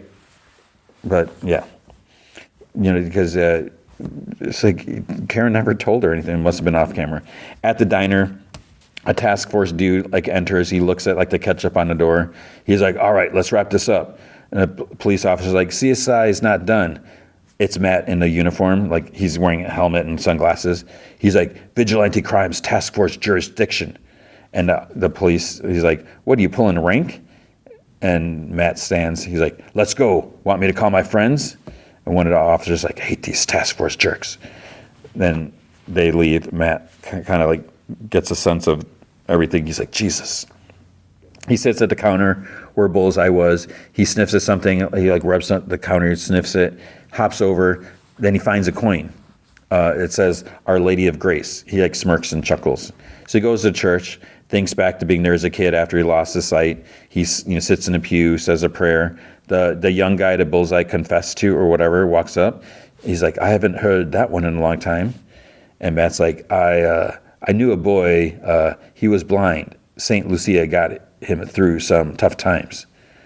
The dude's like, you seem troubled, officer. And Matt's like, actually, I grew up in this church. Haven't been back in a minute. And the dude's like, tell me what brings you back? So Matt takes out the coin. He's like, I found this at a murder scene today. And he's like, these tokens are available to all our parishioners, so I couldn't possibly know who left this. And he holds the coin back to Matt. Matt listens to his heart thumping. And he's like, tell me who you think left it. And the dude breathes deeply. There was a man. He came looking for a nun who used to be assigned here. Matt's like, this man, what did he want? The priest, he's like, he came looking for, I don't know, counsel, penance. I told him I wasn't a priest yet. And he held a knife on me. Matt's like, what did he say? He's like, listen to me. This man is a killer. So the guy's like, even so, I can't turn someone over to the police. His judgment is not for us to say. And Matt's like, yeah, I'm not going to debate with you whether or not he deserves grace, but I do need to find him or others will die. He's like, what will you do when you find him? And Matt's like, I won't kill him. So then the guy's like, he told me he wakes every morning to the sound of church bells. He watches me open the doors for morning mass. Matt's like, he watches from where? And the guy's like, his window? So Matt listens, hears the bells from the tower, birds flying, traffic, people in the streets. And then he hears Dex saying to his neighbor with his cat, it's like, let me help you with that. He's like, see you tomorrow. And she's like, such a nice boy. So Matt walks out, flicks the coin into a bowl with the others, like in the back. Night, Dex enters his apartment. He puts on headphones. He has like a Discman. He pauses. He ejects the CD out of his Discman. He throws it. It bounces off the wall, and so Daredevil catches it. He throws it back. It whizzes by Bullseye's face. It embeds in the wall behind him. Daredevil runs at him, does like a jump, like kicks him with both feet. Bullseye slams back against the wall. Daredevil does this weird, he grabs him from behind, spins, whatever, flips. He grabs a Bullseye from behind, flings him across the room. He gets his feet. He takes off the headphones. Daredevil hits him a couple times. Bullseye like blocks a third. He grabs his arm and he gives Daredevil like a gut punch. Daredevil, like, he's like behind him now, or Bullseye's behind Daredevil. Daredevil brings his head back, like reverse headbutts him. Then they both like swing, hit each other at the same time. They both like go get knocked back. Daredevil like hits the wall. Dexter, he hit the metal frame on the bed and he falls to the floor next to the dresser. Daredevil puts his batons together to make like a staff. Bullseye grabs a couple things off the dresser and throws them. Like one ricochets, the second, like Daredevil blocks it, throws his baton. It bounces off the wall. Bullseye catches it. Daredevil kicks him from behind. Bullseye goes down, and he's like, I'm on your side. Daredevil gives him like 5 punches and a couple knees to his face. And his neighbor like lets herself in, and she freaks out when she sees Daredevil beating on the nice boy. She screams, "What are you doing to my Tony?" Daredevil kicks him in the face, and Dexter like throws something to the side. It bounces and hits Daredevil in the face. He gets up and grabs his neighbor from behind and holds a gun to her head. And he's like, "Stop." He's like, one good deed. Daredevil's like, "Put the gun down." And he's like, "What I did, what that woman had me do?" And Matt's like, No. He's like, "To your friend." He's like, "Don't you bring him up. Don't you dare bring him up. Not like this." And Bullseye, "But I had to get out. I had to get my mind back. And one good deed, it levels the scales again."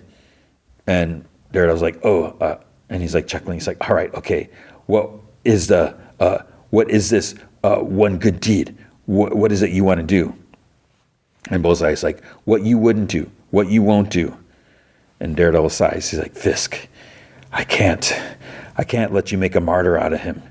And Bullseye's like, "I'm going to make things right. I'm going to help you." And Daredevil's like, "Please, look, just calm down." He's like, "I am calm." Daredevil flings up his baton at the ceiling. It bounces down, knocks the gun out of Dex's hand. He flings his neighbor. He like shoves her at Daredevil. He runs out the door. The neighbor cat like looks at him like meows. Neighbor yells in Polish. Outside, Dexter grabs like a can or jar out of a trash, throws it at a dude on a motorcycle going by. He falls. The bike skids. Bullseye hops on, takes off as Daredevil comes out running. Meanwhile, on camera, the dude's like, "My name is Krzysztof Sava. I was the first mate on the Northern Star. My captain Achilles Kriaku something scuttled the ship. We were under orders to sink the ship if it was ever boarded." So Kristen's like, like next to the camera, she's like, "Why was that?" He's like, "Because the Northern Star was carrying weapons, military grade, very illegal." And Kristen's like, "And who was the one who ordered you to scuttle the ship?" He's like, "Achilles called him Vasilas to Ekilimatos, the kingpin, but we knew it was the mayor. There was no customs check. We did not have to present a bill of lading or manifest. We were never registered with the Coast Guard, Homeland Security, none of it. I've been to many ports all over this world. In order to make that happen, you have to own the city." Own the city is correct? And she's like, "Yeah, in this case, it just might be." She's like, "You said you were under orders to scuttle the Northern Star if it was boarded. Who boarded the vessel? Coast Guard?" And he's like, "No, one man, Daredevil." And then the video's over. Kirsten says that the marshals aren't away. They'll keep him safe. At Fogwell's gym, BB's like outside. Daniel comes up to her with like, he's like, "Look at this." He's got like a ring-sized pass. He's like, "We're going to be so close, or we're going to be covered in sweat." And then she's like, "That probably sounded better in his head," and blah, blah, blah, whatever. She thanks him for inviting her. Then this kid sees her. He's like, "Hey, you." He's like, "BB report, right?" It's like, I watch that all the time. He's like, "Everyone watches it. Like my brother, my cousin, my tia." He's like, "Can I get a pic? It'll blow their mind." And he's like, okay. So he takes like a selfie, but as he's doing it, he slips an SD card into her jacket pocket. And she sticks her hand in her pocket like right away, so she must feel it. And then she looks as he walks off. Daniel's like kind of staring at her weirdly. It's like, there's no way he could have seen that. And then finally he's like, didn't realize I was on a date with a celebrity. I'm like, it's not a date, dude. And she's like, I'm not a celebrity and not a date. And he's like, it's more to himself. She's like, yeah, not yet. So then there's shots of the task force standing around, armed, looking down at the streets. Fisk is getting his hands taped up by his trainer, like in the back. He offers him a mouth guard, and he's like, not necessary. He's like, he'll never lay a glove on me. And the trainer like chuckles, and he's like, I like your style. He walks away. Buck, Powell, and Cole walk up. It's like, Powell and Cole, didn't you ever do anything? He's like, you're supposed to be like watching over stuff.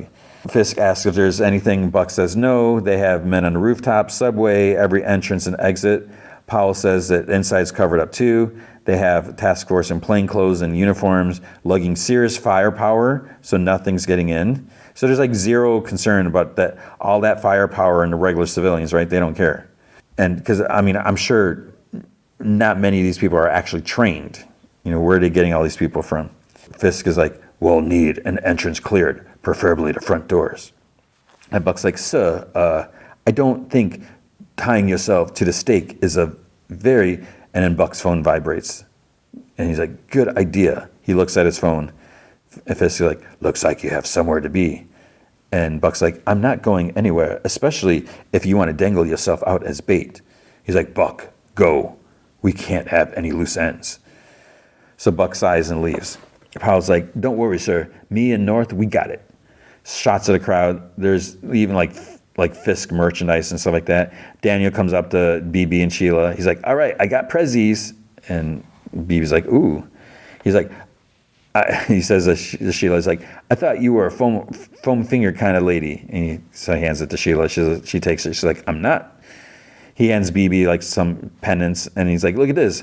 Bobblehead. Fisk. Huh? And BB's like, very realistic. He's like, look at that, pure class. So he's holding this like glass bust of Fisk, like with the city behind him. It's like, it fits in the side of his hand. So it must be like a glass like paperweight or something like that. And Sheila's like, I hope you got the discount. And he's like, there's a discount? And Sheila just like looks at him with a smile. He's like, poop. Announcers, ladies and gentlemen, proud New Yorkers, welcome to Scraping in the Kitchen, benefiting the New York Born Again Revitalization Project. The main event will consist of 3 rounds, winner determined by knockout, TKO, or points. Now get out of your seats, clap your hands, and welcome, in purple trunks, weighing in at 235 pounds with a professional record of 32-2, Mike the Matterhorn Melendez. And people are booing. And in the white corner, our hometown hero of Hell's Kitchen, wearing white trunks, weighing at 325 pounds, with no professional boxing record, Mayor Wilson Wildcard Fisk. People cheer, but there is like one man booing, and it's like, did Fisk hear? I don't think he did. But then there's a couple more boos, so it's like not everyone is on board. Daniel's like standing, chanting, Fisk, Fisk, Fisk. Referee says he wants a clean fight, nothing below the belt, obey his commands, defend themselves all the time. Touch gloves. So Matterhorn, he's holding his gloves out. Fisk slams his down. It's like not very sportsmanlike, and that was probably too loud. But then we see like 2 marshals take Christoffy out into a car. Matterhorn puts in his mouth guard. He comes at Fisk. Fisk starts like pounding. He hits his side, like maybe his ribs, or like I think the side of the head. He's just like hitting, he's blocking everything like that, but he's just like hitting him. And then he manages to deliver like a massive uppercut. It's like, I don't know how he got that shot in, but he just big uppercut, stream of blood like shoots out. And Matterhorn like grunts and stumbles, but he stays on his feet. People are cheering, and Fisk like grins with this like leering look. He looks so like creepy and like, dude. And the guy's like, that's what you want? It's like, fine. So he comes at Fisk again, and Fisk like grunts. But then it cuts. U.S. Marshals stop outside a building. They open the door, and Christoffy gets out. Both the marshals are out there. They get shot. So it's like, how did anyone know where they were at? Fisk delivers like 4 rapid blows. Then it cuts to like Kristoff, he's standing. Somehow Buck is there. So someone tipped him off. He walks out of shadows. Hello, Mr. Saba. Shoots him. So they got his confession, but he's dead. And I don't know how he would know. They must have connection in the marshal's office. There's another shot of Fisk giving an uppercut, and he kind of pushes the guy in the corner, starts like hitting him, and then the ref like guides him away. Matterhorn's kind of like stumbling or whatever. He's like dazed. Then Fisk is sitting in the corner. Matterhorn sits. He's like bloody. He's like looking at Fisk. Powell comes up to Fisk and he's like, Kristoff been taken care of. And Fisk is like, all right. The bell rings. They both get up. Matterhorn swings, but somehow misses. Fisk lands a blow, guides him back, kind of like, pushes him back against a rope. Then he has his like armor, his arm around the back of his head. He's like hitting him like over and over and again. It's like, I don't think he can do that. I don't know. And gives him another uppercut. And then he's trapped over the rope. Fisk like raises his fist to like hit him from behind. And then Vanessa walks in. She's wearing like a white gown, and he stops when he sees her. And then she sits. This gives Matterhorn a second to like push up, and he hits Fisk in the face. And Fisk like yells, hits him in the ribs like hard. There's like a thud.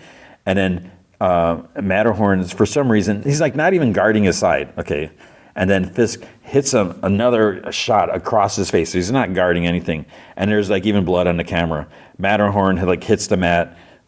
Some like women gasp. Everyone's like kind of staring in shock. And then Fisk like stands proud. He looks at Vanessa. Matterhorn convulses a little bit. Fisk is given his robe. He holds up this like gold belt that they must have stupidly created for this. It's like, are you serious? Matterhorn is like taken out on a stretcher. Vanessa's like guided to the ring. He's like, you came. And she's like, with the wind. He's like, I told you not to come. And she's like, kiss me. He's like, listen to me. She's like, kiss me. And smooch. He's like, you need to go now.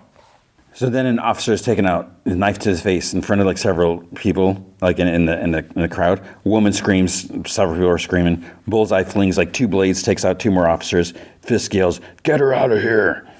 2 officers come at and like grab her. There's like panic in the stands. Bullseye takes out a couple of people. I don't know if he's taking out civilians or I don't know if there were civilians or plainclothes people, because how would he know? But some people are going down. Then he takes out another officer and another. Fisk, he yells, he's like, let me go.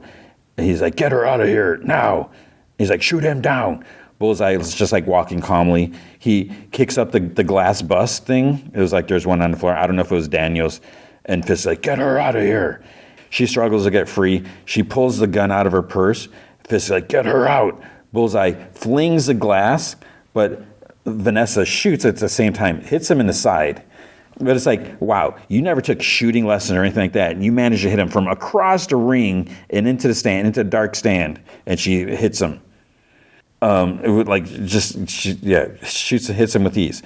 And of course, Fisk manages to block the glass thing. Of all everything chaos going out, he sees a clear glass. It's like it would be hard to see, again with the lighting and everything like that.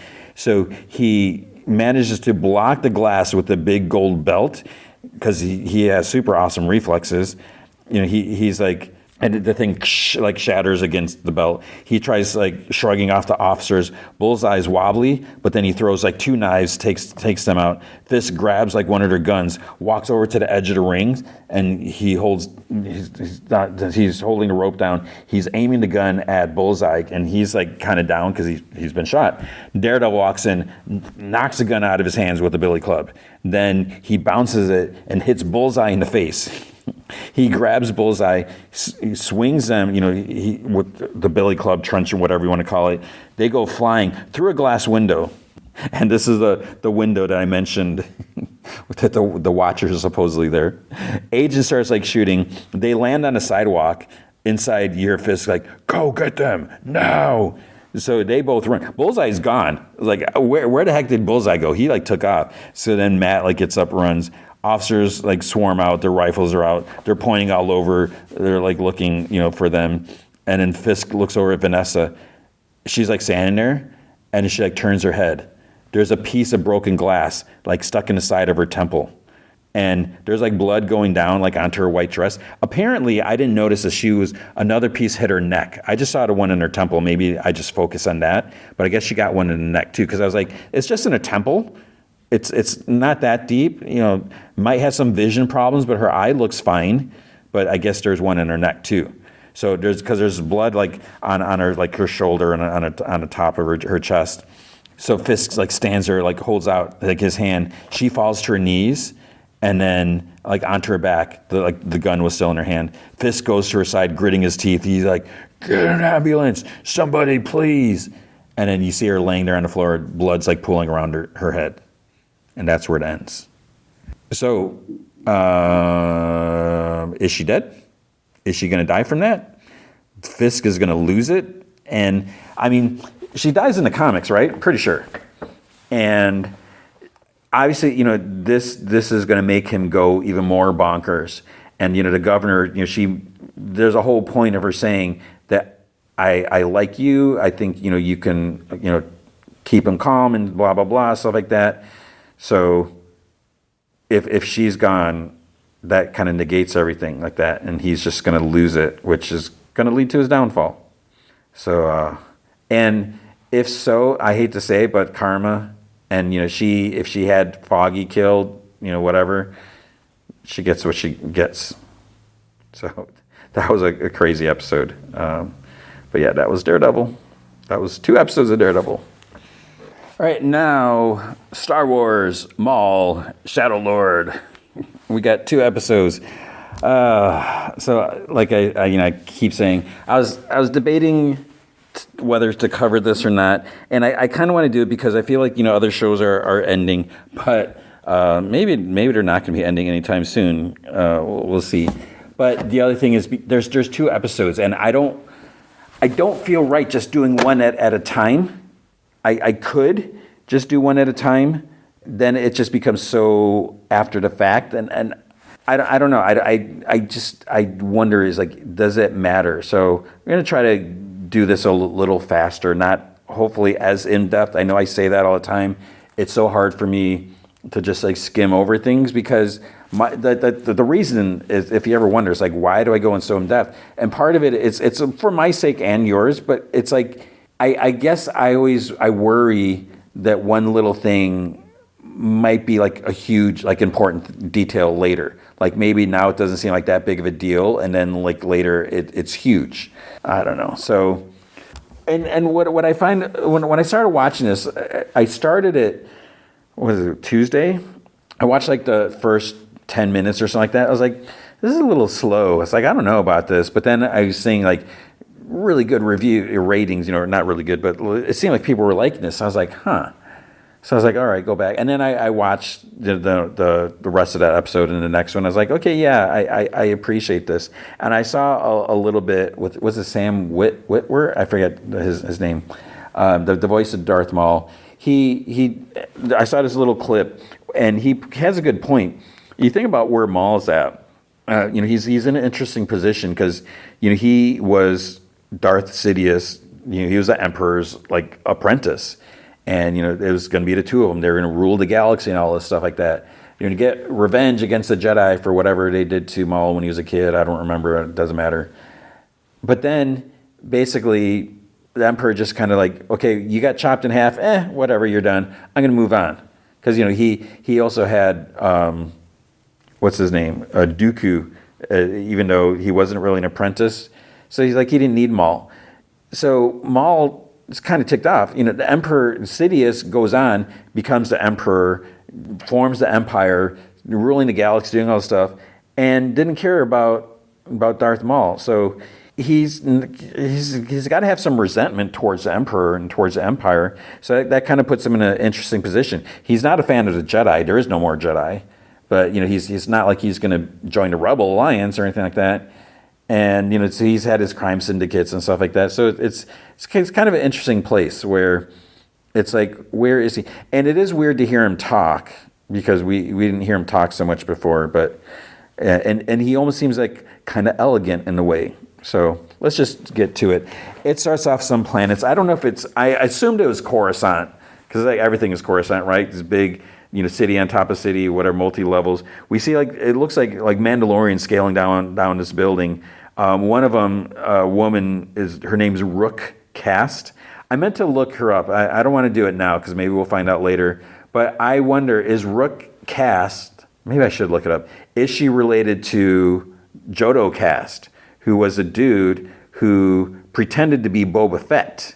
He had a more like greenish armor, and he pretended to be Boba Fett, like to take, like, yeah, I'm a bounty hunter, I'm Boba Fett, to like get higher pay, but he wasn't Boba Fett. Okay, I just did a quick search. I came across Rook Cast's like wiki page and didn't see, there's nothing mentioned about Jodo Cast. So I just did Rook Cast related to Jodo Cast. It says they are not related. They exist in different unrelated areas of the Star Wars universe, despite sharing a surname. Rook is a canon Mandalorian super commando loyal to Darth Maul, while Jodo is a Legends-era bounty hunter who impersonated Boba Fett. I guess they decided to use the same name. And I've seen this mentioned before. It's a huge galaxy where it's a common name maybe, because, a lot of people were like, how come no one knew Luke Skywalker was Darth Vader's kid? And they're like, well, Skywalker is just a name. It could be the same as like John Smith or whatever. So no one's going to make any assumptions, even though I always thought it was weird. It's like, we're going to hide these kids, but we're going to keep this one Skywalker. And, they probably assume Anakin died on planet, but yeah, so you have that. All right, so Rook Cast is one of the Mandalorians, and, she's like target incoming. There's like droids moving, this like credit cargo for transport. There's 3 vehicles there. They land in the bank cargo areas. So one of the Mandalorians like kind of shoots out this like circular droid, which is called Spybot. I think that's actually its name. And it goes near the entrance, and it fires this piece of text, this control panel inside. As the ship goes inside, the doors close. So Spybot signals the device to like reopen the doors. It's able to hack into it. The Mandalorians enter shooting. There's also a couple of Zabrak. That's Darth Maul's species, right? So there's like this whole gang. It's like Mandalorians and Zabraks. They one of the droids manages to hit alarm, and then some sort of like police dude get the report from dispatch. So the thieves prepare to leave in a ship. Spybot joins them. Then it notices security's following. So then the Rook Cast, the Mandalorian. At one point, it kind of threw me off. The closed caption called her Rock Cast. I'm like, is there 2? Is there Rook and Rock? But I think it's just Rook. There's no Rock. As they're flying away, she sets off these like, I don't know what these are, like some sort of razor beams or threads or something like that. Because then a ship like hits it and it gets like sliced up by these web laser things like that. The other one's like up above it. So, they pull up, they call for backup. So that the thieves land, Rook Cast has the gang move the credits onto their ship. Security finds them and lands, orders them to drop their weapons. And then Rook's like, oh, I guess we better do as they say. So they stand there, and then someone starts to exit from the ship, and then you hear, that's like horrible Duel of the Fates impression. And so who is it? It's obviously, there's lots of smoke. You see the person wearing like a tattered cloak, lights up a red lightsaber, then this double-sided lightsaber, so it's Maul, obviously. They start shooting at him. Okay, I shouldn't do the sound of my weak attempt. He starts spinning the lightsabers and makes that noise. He's like blocking the shots and everything, like deflecting. He like leaps out an officer, like saber is over his head. So it's like, okay, he's not messing around. Cut to show logo. Elsewhere on what I assume is Coruscant, there's like 2 people waiting in the shadows. There's a Twi'lek and some like green reptilian dude. She says something happened, whatever. The dude looks at some food on his vendor's cart, and she's like, well, if you're hungry, you need to eat.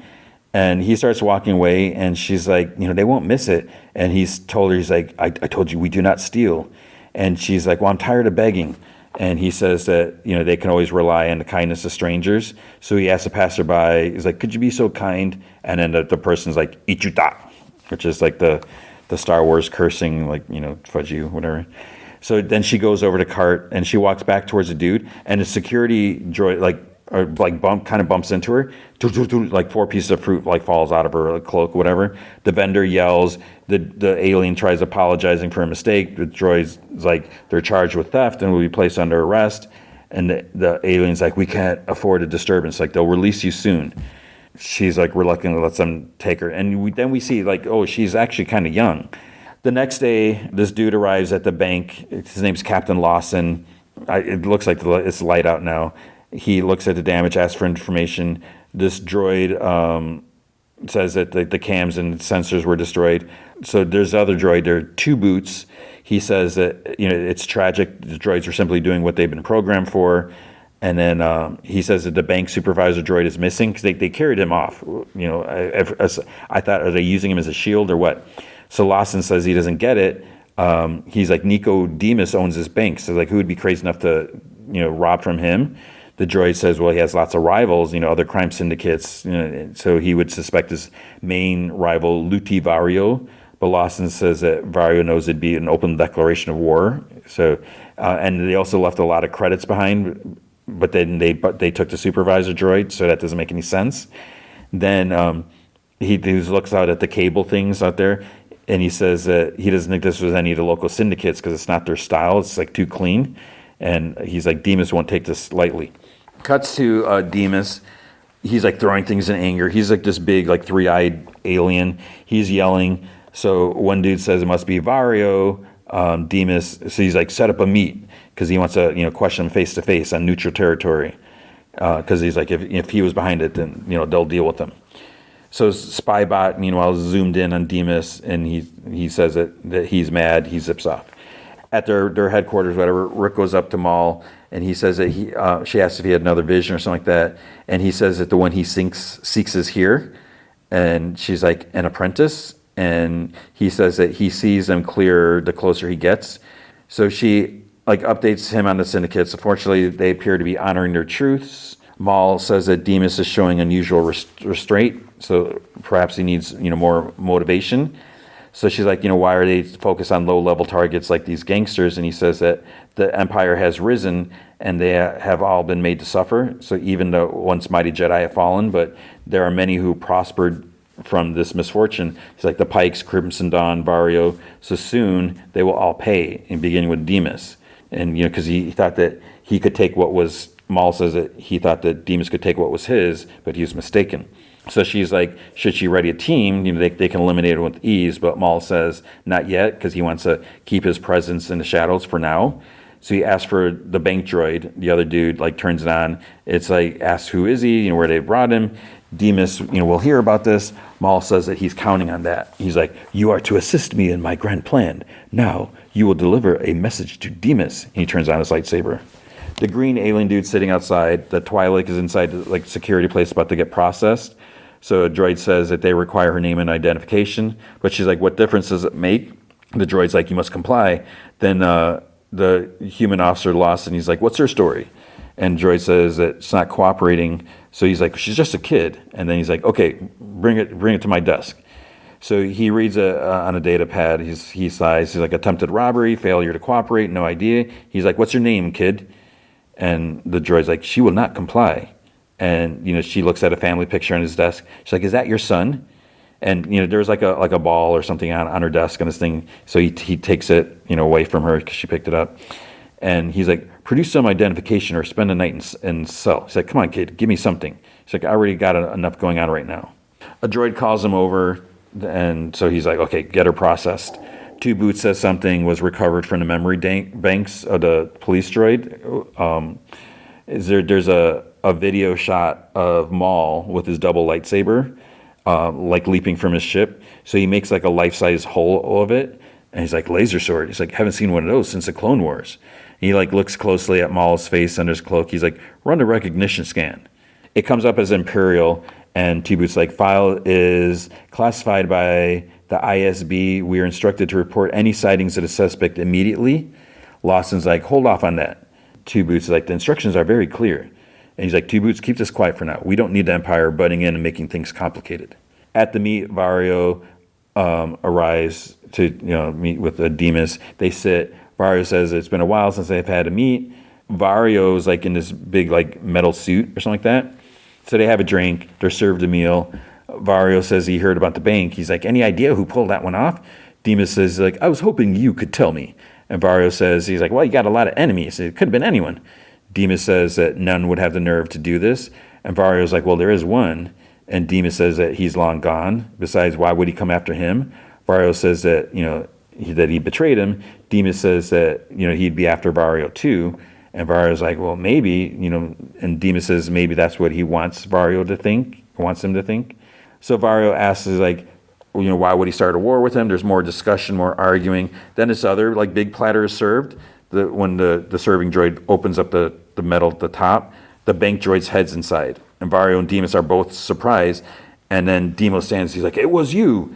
And Vario's like, no, no, no. And then both men, they're pointing guns at each other, like aldermen. And Vario says, he's like, don't do anything crazy. Then the droid head stutters. He's like, Demas will make you pay. And Demas slams his fist down. He starts shooting. Spy bots watching outside. Maul and Rook are watching on a monitor. So the officer dude, Lawson, he talks with Two Boots. They get the alert about the shooting at the location, so they're going to head over there. Demas sees Vario and shoots him from behind. But then, it turns out that it was just his armor was empty. So Vario is actually behind Demas, calls his name, gets him to turn, and then he shoots him 4 times. He's like, never shoot a guy in the back. He gets back into his suit. So Demas is dead. Maul's like, unexpected. Vario has outplayed Demas. Rook calms someone to finish it. Vario drives away, then he sees he's being followed, and Mandalorians start shooting at him. The police arrive. Two Boots tell the captain scanners show that 2 vehicles are leaving the area. So they start chasing. Vario manages to get behind a big transport ship. He laughs and shoots at them, but then they open the back. One of the Zabrak has a big Gatling gun type laser thing. The pilot droid gets shot. Vario, he tries taking control. He zips in front of him somehow, but then he gets knocked out of his vehicle, and he manages to catch onto the transport somehow. I don't know if he shot one of them or he tries shooting. He gets knocked off. The transport kind of crashes and the gang recovers. They start shooting at Vario. They hit his armored suit, but then he exits and he keeps running. And then he's on the ground. He sees the Zabrak dude. He's like, wait, I know you. He's like, you work for him. His blaster shot out of his hands, and then Captain and Two Boots arrive in the police vehicle. They skid around Vario. They point their blasters and tell him the gang to surrender. Spybot gets a lock on the captain. Maul watches The other Zabrak comes out with the Gatling blaster, and they have to duck. Vario tells Lawson that he never thought he'd be happy to see him. So the captain says that there's a time, first time for everything. More backup comes. They pop out, and the gang's gone. So Rook says that Vario's in custody. Local authorities will, probably alert the Empire, and Maul's like, Vario will not escape me, not even in a cell. So he tells the others to make the preparations, and Rook's like, attacking the police headquarters won't be without risk of exposure. And he's like, Vario's betrayal demands consequence and something else. Our actions serve a greater purpose. Events are falling into place. So at the station, Lawson talks to Vario, says that he killed Demas so he could put him away for a long time. Vario says it was self-defense. He was set up. And Lawson's like, by who? And then he's like, how's security in here? He's like, you got enough guards to protect me? And he's like, Lawson's like, what are you worried about, Vario? And he's like, you ever heard of the Shadow Collective? And he's like, no, should I have? And Vario sighs. So he gets put into a cell across from the Twi'lek. And then he's like, what are you looking at, kid? And Lawson and Two Boots walk away. So he says that the assassin was Zabrak. It's not the same marking as the suspect from the droid's holo footage or whatever. Two Boots says that he'll scan the records, but perhaps it's time to request support from the Empire. And Lawson's like, no, not yet. So the alien dude, the green guy, he's sitting outside in the rain, outside the station.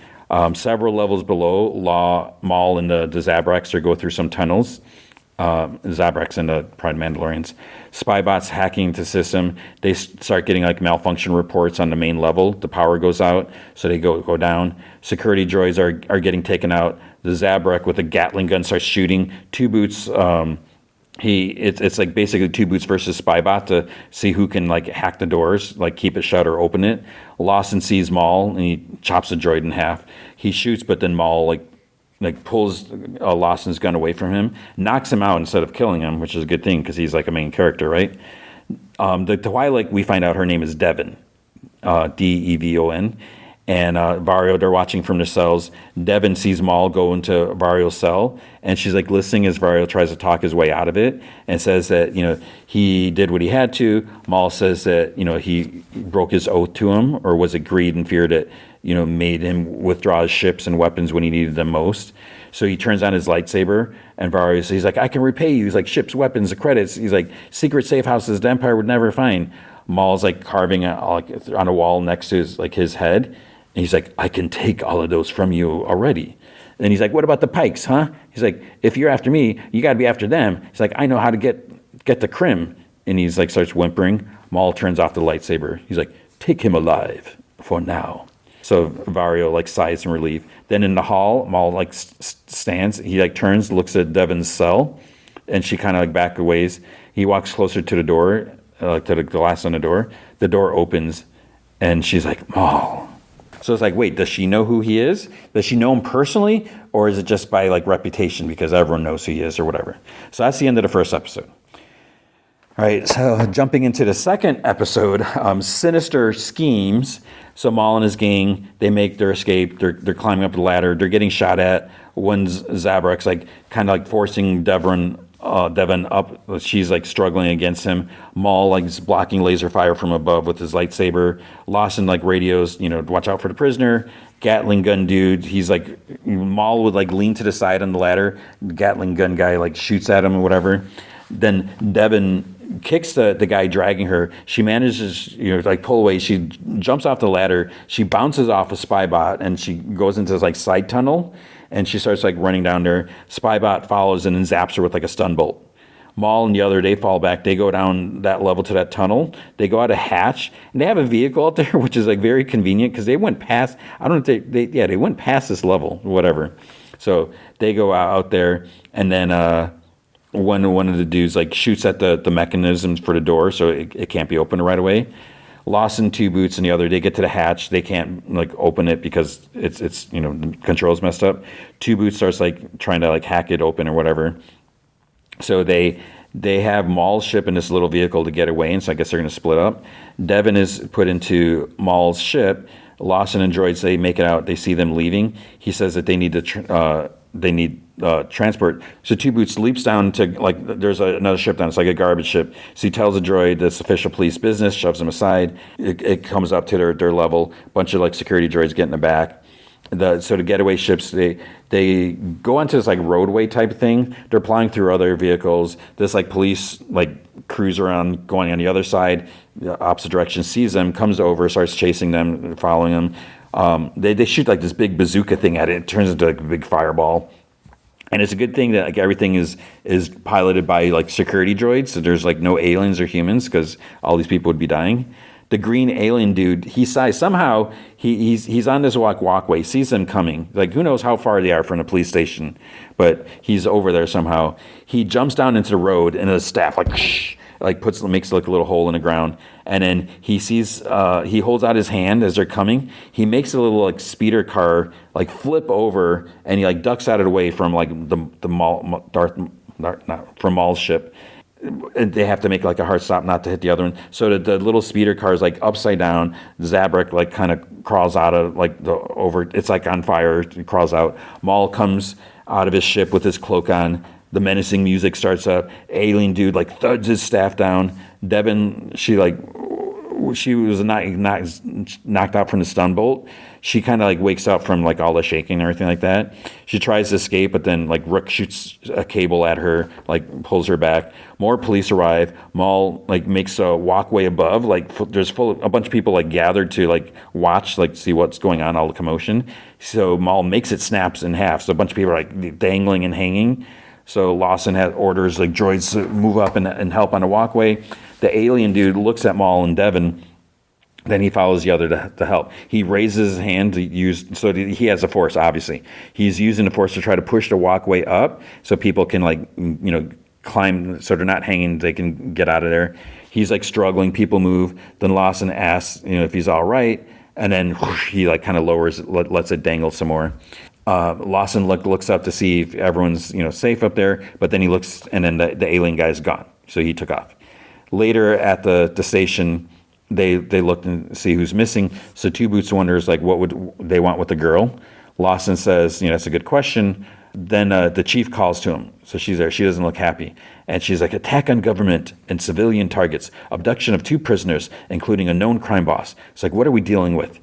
And he, it's like, well, the fugitive was proficient with a laser sword. She's like, I told the governor that we have it under control, but if he gets nervous, he'll call the Empire. And Lawson's like, this is a local matter. He's like, you bring the Empire into this, they'll lock the planet down. And she's like, just get them in fast. So the ship arrives at their hideout. They get out, including Devin and Barrio. Maul turns to Devin. He's like, you're wounded. And Amanda pulls up a chair and tells her to sit and like, please. And Maul's like, the Mandalorians are expert in combat injuries. So she looks at one, like tending to one of the Zabraks. She sighs and she sits. Maul like walks away and Rook follows. She's like, I thought you'd wanted Barrio dead. And Maul's like, he may be of use to us. If he is not, I will dispose of him. And then Rook's like, and the girl? He's like, she is a Jedi, and I shall fashion her into a weapon which can help us destroy all those who have betrayed me, including Darth Sidious. She's like, Sidious? She's like, yes, my lord, but a Jedi? How has she survived? He's like, well, let us find out. So they bring her over, and she's like, what's this all about? She's like, what do you want with me? So Maul chuckles. She's like, who are you? And she's like, a prisoner. Maul's like, if that is what you believe. So you go into this other room. Fario wonders, like, he's like, what is this? This big, like, vault opens up. He gets, like, picked up and thrown inside. Because Vario's, like, he's a tiny alien dude. So he just gets, like, tossed in there. And there happens to be, like, a little round window at the door. Then they open up another one for Devin. And she looks at Maul. And he, like, steps in the doorway. He's like, you have been indoctrinated since you were a child. Now you must adapt. So the door shuts and, like, locks. Lawson's like driving around. Then he goes home. There's like a helmet like on the floor. There's another yellow ball. So the kid comes out from the back room. He's like a teenager. He's like, oh, you're just getting home? Lawson's like, yep, it's been a long night. And the kid's like, yeah, I heard what happened. It's like, are you okay? He's like, yeah, I'm fine, man. And then the kid's like, what about Two Boots? Is he okay? And Lawson's like, Two Boots is Two Boots. And the kid's like, I talked to Mom. And Lawson sighs.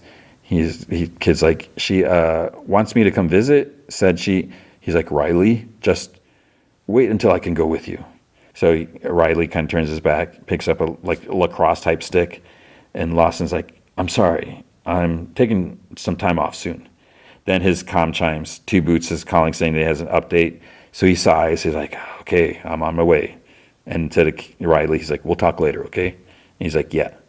So Lawson pauses at the door, but then he just leaves. And Riley looks at the photo of like the 3 of them.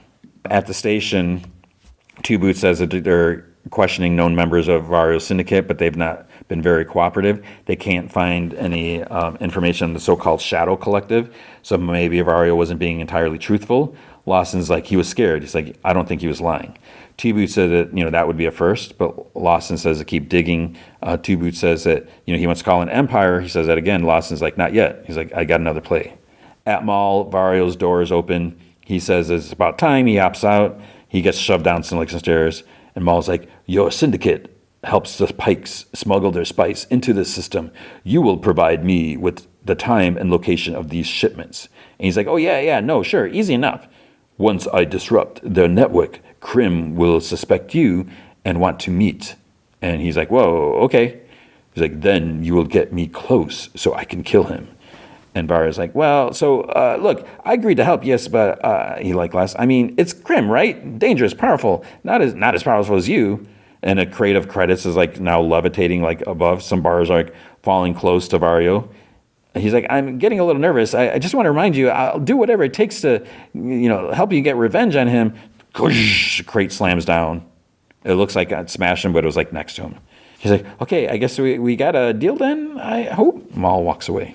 Lawson goes, I think he said he was going to entertainment district or something like that. He goes in this room. There's this woman there. I think her name is Sul, S-U-L. She greets him, so she knows his name. says that, he seems to be having quite the rotation. She's like, how's the kid? And Lawson's like, growing up fast. She hands him like a drink, like maybe some tea or something like that.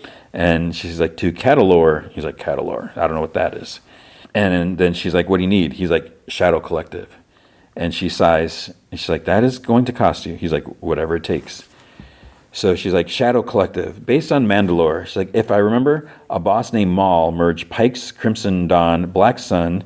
He's like, tell me about Maul. And she's like, vanished after the war. The syndicate's disbanded. Probably happier with him gone. She's like, you think he's here? I guess that would make sense with Demas and Barrio. And Lawson's like, they had a deal with him. She's like, well, I assume it didn't go so good since Demas is dead and, well, Barrio's missing. So Lawson's like, you think it's revenge? She's like, I sleep well knowing I never made a deal with Maul. And if he's here, watch yourself. So then he's like, you got anything else? She's like, I'm free for dinner. So Devin looks out the window of her little cell. There's a couple dudes out there with their back to her cell. Then Maul's shadow appears. And she's like, asks how long is he going to keep her there? He's like, you may leave anytime you'd like. She's like, I want to leave now, but clearly that is not possible. He's like, if that is your point of view, and if I may be so bold, that greatly concerns me. So she turns her back. He's like, I can show you a pathway to power that the Jedi didn't teach you.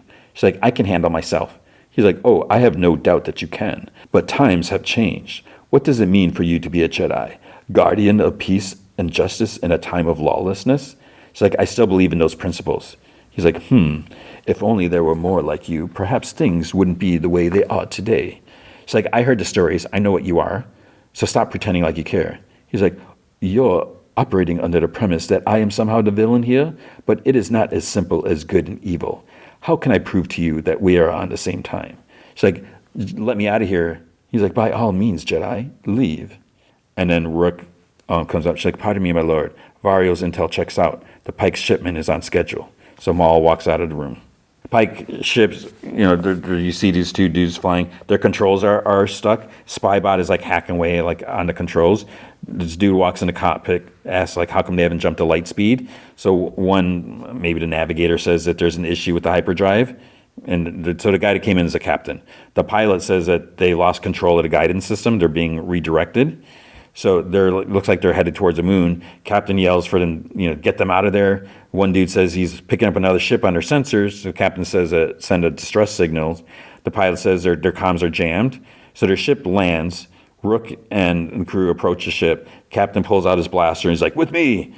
So he orders, there's a bunch of people, a bunch of pikes, whatever, under. He orders them to defend the cargo. And then, so there's a few of them. Spybot continues working. The hatch opens. Maul is brought up and stands there with his cloak on. Then there's like five dudes. They get into firing position. Maul, in the shadow, zoom, turns on the lightsaber, and then they yell, "Open fire!" Maul ignites the other end, starts moving forward, blocking. Pikes are getting hit by ricochets, and then his blades. Spybot lowers the part, and then there's four big crates of credits. So Rook orders the Mandalorians to get the money. Captain continues forward, turns to shoot, but then Maul pulls a blaster forward and he slashes it. He force shoves the captain back hard, and then he raises him to the ceiling, pins him up there. And the captain's like, "Your victory will be short-lived, like your once mighty syndicate. Everything that was yours is now controlled by Marg Krim." And Maul's like, "I'm sure you believe that." And he releases him, lets him fall. Slices him as he falls down. We don't see, we just see from outside, kind of frosted windows, but he sliced him. So I like that there's violence in this, but it's obviously not graphic. They don't want to go that graphic route. But Maul, he's chopping people up. And yes, I joked about the security droids. There's a lot of droids getting hit, destroyed, sliced, but there are some sentient beings being killed too. So Lawson, we see him leaving Sewell's place, and he notices he's being followed. He spins around, pulls out his blaster, and he's like, "Hold it!" But then there's no one there. So he slowly goes to his vehicle, and then he leaves. The green alien dude comes out of the shadows after he takes off. So it's okay, what was that about? That served no purpose. Maul and the others return to their base. He goes up to Vario's cell, and Vario smiles "Paid off, huh? Right?" He's like, "Am I right? Or am I right? I'm right. Let me out. We'll celebrate." And he's like, "Once Krim is dead, You shall be free. He's like, ah. Maul like looks at Devin's cell. She's like leaning against the wall. She turns her back when he looks in. It is time for you to view the galaxy for what it truly is. Then he's gone. So she looks out the window, and then she closes her eyes and she breathes, raises her hand to try to like open the door. It creaks a little, but she can't budge it. So she goes back to sitting against the wall in her cell. But then she notices kind of like a light, like a crack on the ground at the bottom, of the cell in the back. And she like pushes at the metal. It rumbles a little bit. So she's pushing with the force. She's pushing. The whole vault starts sliding like forward, and she's able to hop out the back. And then she looks around, and that's the end. Obviously, Maul intended for this, because I would think they would hear this big honking vault thing like slide out, because he's like, you can leave when you want to leave. So that must be what he meant. So he's just trying to test her to see what she can do.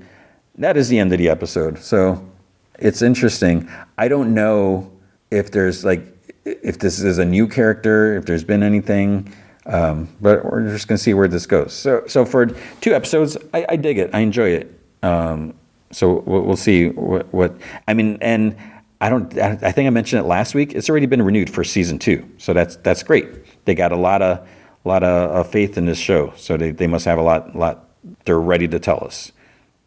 All right, and now the movie feature, which was unexpected. I had no idea that this is what it was going to be, as I kind of mentioned at the beginning.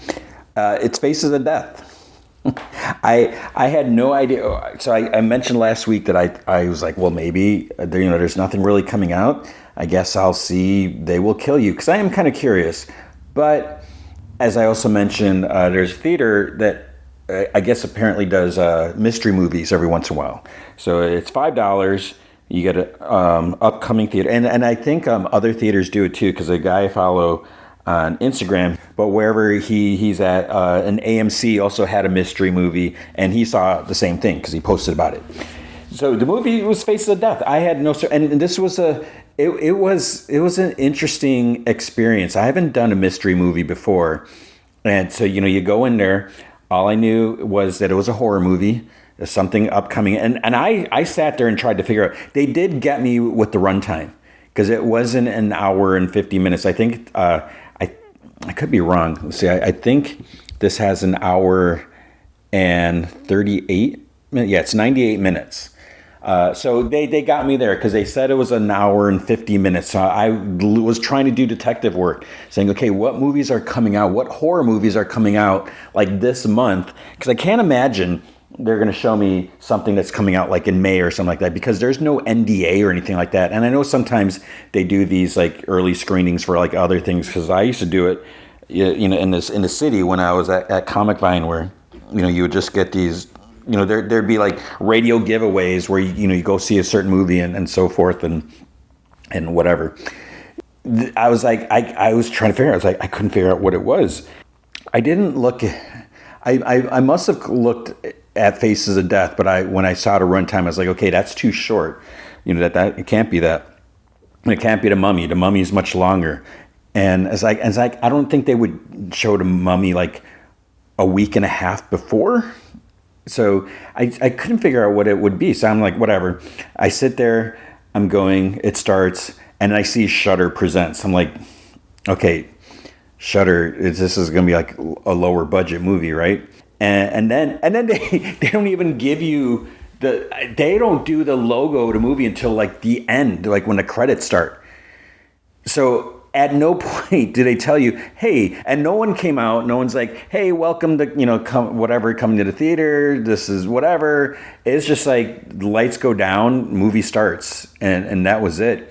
You were able to figure out what it was when you see what the movie is. I was like, okay, this must be that Faces of Death movie, which I didn't know anything about this. I didn't see any trailer or anything, so I didn't even know like what the premise was. I'm obviously I am aware of the original Faces of Death, because I remember. So let's segue back to this, or story time, whatever, with Tony.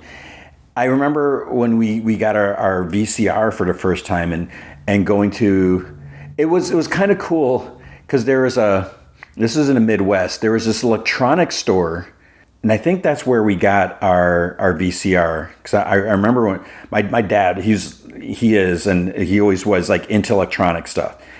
We never got like a Beta Max or anything like that. But I remember when we got our first VCR, and this was like game changers. Like, what the heck? This is crazy. You can actually record stuff, because one of the things that it was more so what my brother did. He like with audio cassette, he would record a lot of like cartoons and stuff like that, or just like different moments, and just have like these tapes of just collecting, because that's what you did. We didn't have DVRs or VCRs or anything like that.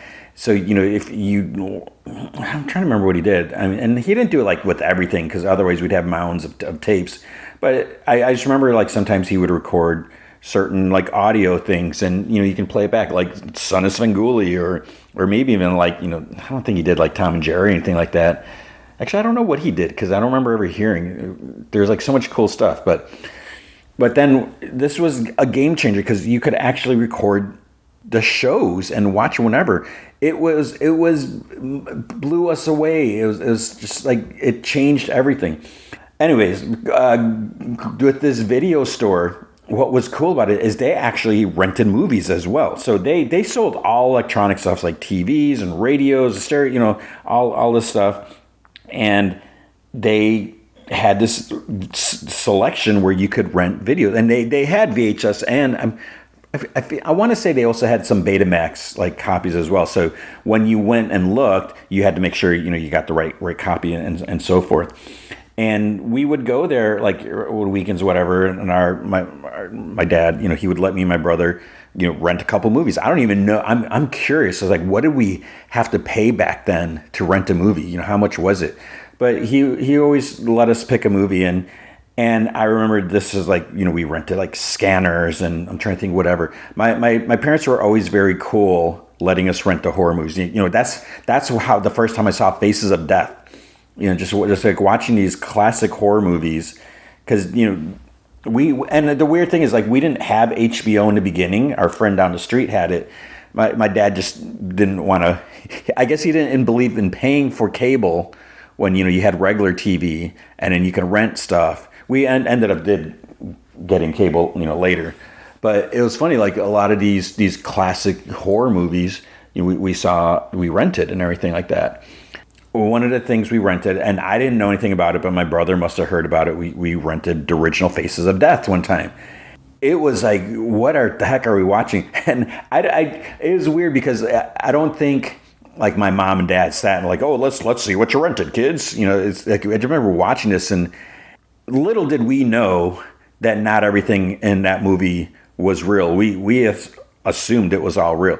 And if you look into it, there are some things that are faked. And like, one of the disturbing scenes is like some exotic restaurant. I forget where they said it was supposed to be. This part I hated. They would, in the middle of a table, there's like a little hole, like a cage in it. They would put a little monkey in there. And they would, the table would close around its head. So it's only his head's, sticking out. And then the guests, it was the dudes at the table. I think there was like maybe two or three couples. They would have these little hammers. And again, this is graphic. This is Faces of Death. So this is not. So kids, you shouldn't be listening to this. You keep that in mind. But it was disturbing, because then they would take, and here's the thing, it wasn't real. This part I read, because I looked up, I was like, what was real, what was not. If you look on the the Wikipedia page, they talk about like some things that were faked. And I had heard later, that not everything was real, but we were under the assumption it was. But they take these little hammers, they start hitting the poor little monkey, and then the waiter or someone comes, they peel back the skull, and then it's supposed to be a delicacy to eat the monkey's brain. It's like, this is disgusting. What I read just before recording is they use like cauliflower and something like ketchup or something to simulate the monkey's head. But then the people were acting, because you see, I think the dudes were eating it. Some of the women were like disgusted or whatever. So that wasn't real. There was like, and then there's, this part is mentioned in the movie, which is why I'm doing this long segue to it. And then there's a scene where a guy gets electrocuted, and apparently they film it, and you see where they tape over his eyes, and that was one of the things that taught me when you watch these movies, and someone's getting electrocuted. I'm like, this is not real because they didn't cover up the eyes. The eyeballs are gonna like pop out or anything like that. I forget if they pop out or they melt or whatever it was. But when you watch some of these like movies and shows, I was like, this isn't real. This is like so fake. They've never seen Faces of Death. They don't know what a electrocution really looks like. And then, the guy's mouth foams and everything. But I guess they use like toothpaste and stuff like that. They simulated it. But there is some like real footage, archival footage that they used in the movie. But that's what it was. So the movie was garbage. It was supposed to be like a documentary about death. Why would anyone want to watch this movie? It's so dark and disturbing. But it was just like one of those things you hear about. So my brother, I don't know if he heard about it from friends or whatever. It's so weird. And I never really think of like my brother like and his friends, like the conversations they must have had. And then when my brother would bring this information to me, it's like, I guess he was my brother's older than I was, but I never really sat and imagined like sitting at the lunch table talking about like, hey guys, there's this movie Faces of Death, and then somehow he just knew it, and it's just like weird to think about it now.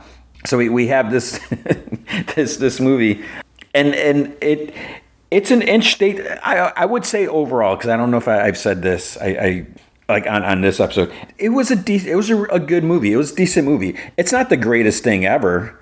The budget's only $7.4 million, which it seems a little high, but I guess there's a bit that they had to do and everything. But for what it is, it's Legendary Pictures is involved with it too, but it is an independent movie. It's small. And what I like about, I appreciate that, watching these smaller budgets, there's something about it where it's like you don't have like all this air of not superiority or anything like that, but it's like, okay, you got this little movie, and they're just gonna, it's almost like they have to work harder to make things happen, to get it to be a cool movie and all that. So I really have a lot of respect for these movies.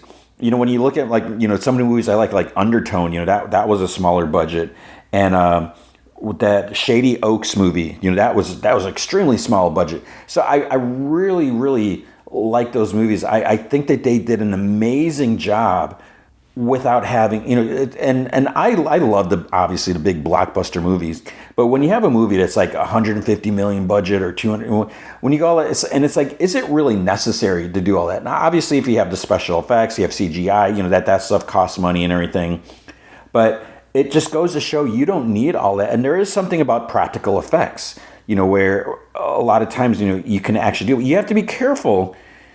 I guess it goes both ways, because when you're using practical effects or using CGI, both can look fake if you're not careful. It's so easy to miss something or whatever.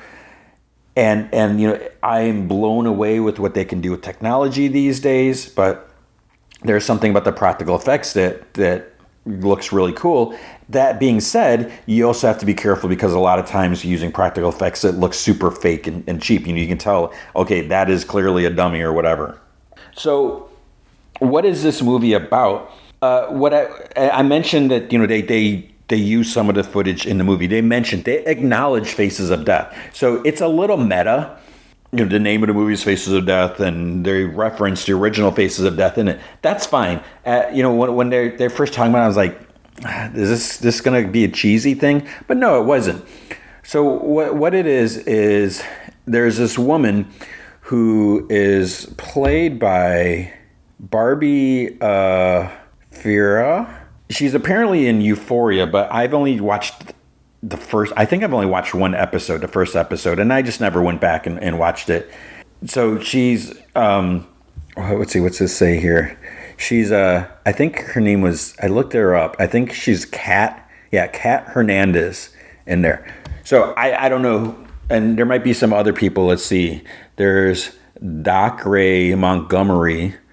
I don't know. He was interesting in this movie. He's an Australian actor. A Few Less Men, 2017. I don't know what that is. Josie Tota. She was in a she had a recurring role in a Disney Channel series, Jessie. Huh. JJ Tota. Josie. Oh, she's formerly known as JJ Tota. I mean, I've seen a handful of episodes of Jessie because my daughter watched that.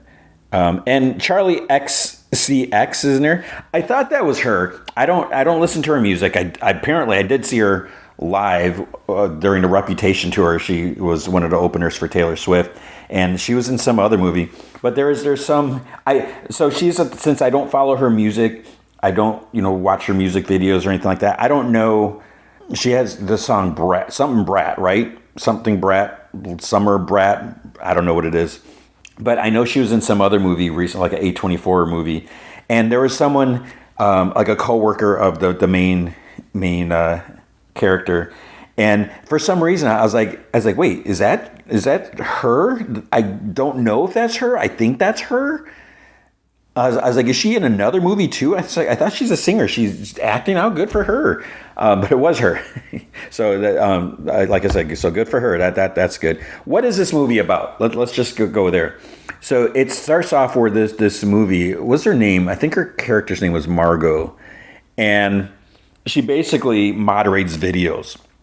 It's basically she works at it's like TikTok, where someone's got to do this, and I don't know if it's actual people doing this, because I've had TikTok videos. I've had a couple that have been flagged, and I think it's just like the algorithm that somehow does it. But who knows? Maybe there are people who watch these, and I don't know if these are new videos that are added that she's watching, or it's just things that are whatever submitted. But basically, she has to look at these videos and watch a little bit of it, and then you make a decision right away, like whether it should be allowed to be published or stay up, or should it be flagged. And some of the things are like drug use, and it was weird because some of the things that they were allowing is like way worse than like, oh, someone's doing drugs, you got to remove that one, versus someone that's like, here's this violent scene. And and sometimes you'd have to put a little comment like "looks fake?" ?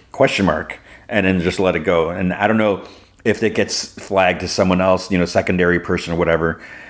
But that was basically her job. Is there anything that's like super violent? And something like, there was like one video where like a girl's passed out and it was flagged, and she put like possible sexual assault.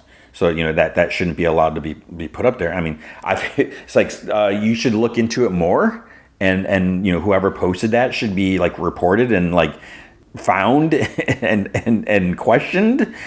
But that's her job. And as she's doing this, she sees this one video, and it's kind of disturbing.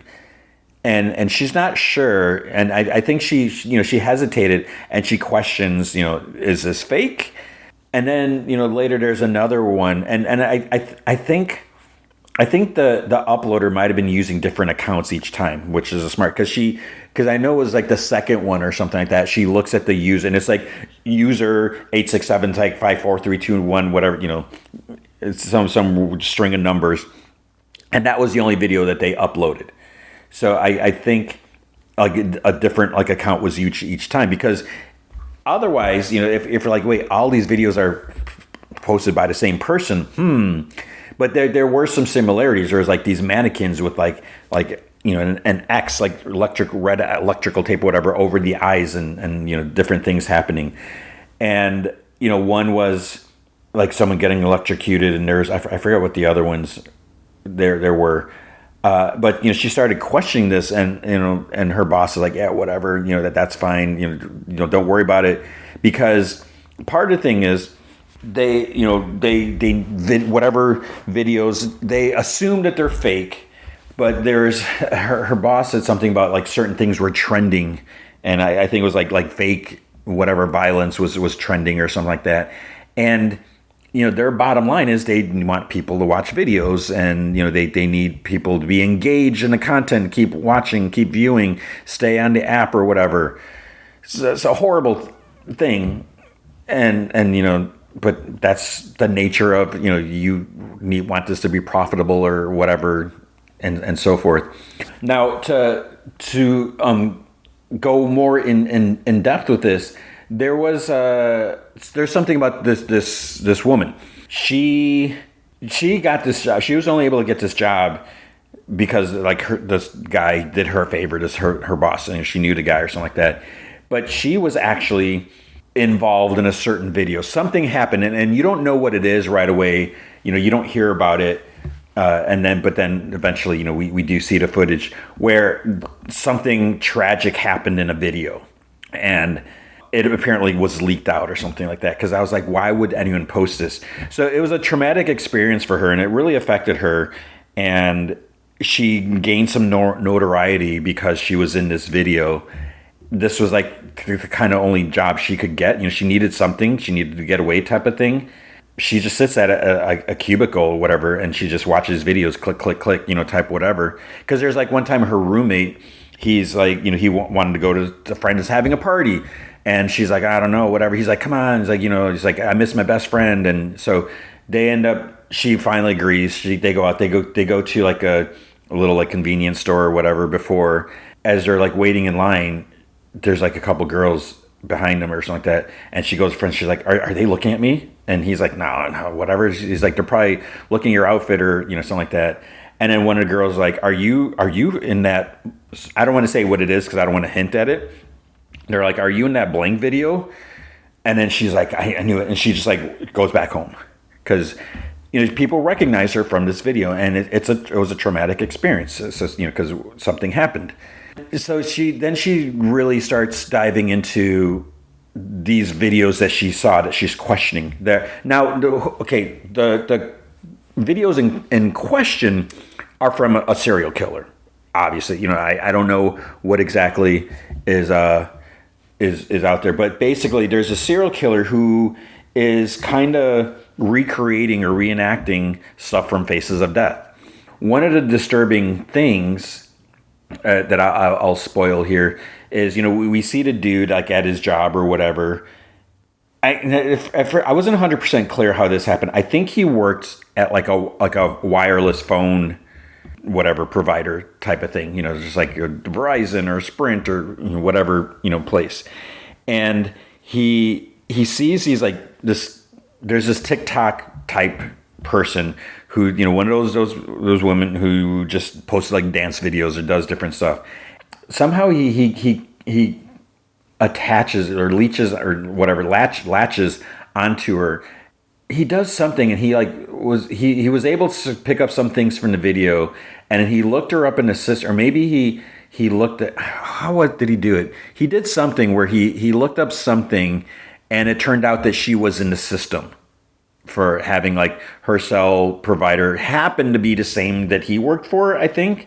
And then he was able to figure out like her location. And I think she was local or something. She must have been local.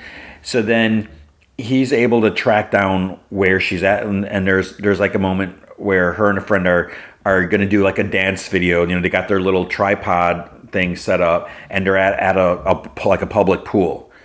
And her friend's like, there's a lot of people here. And she's like, well, we can wear bikinis here or bathing suits, and, the video won't get taken down because they're at an actual pool place. So, they're not going to say you can't post that. It's too risque or whatever. It turns out he's like sitting outside in a car with like tinted windows while, they're in the pool. So he's able to track her down. And that's like the kind of scary thing. You do see like it is a little cringe when you see like the behind the scenes of someone doing one of these videos, and they're sitting there doing it, whatever, and then he's going to target this woman. So this is a lesson about the whole thing in the movie. You got to be careful when you're posting stuff online. I always wonder, like, when you look at celebrities posting, like, oh, I'm on vacation, I'm on, the island and, whatever, Hawaii island, whichever one.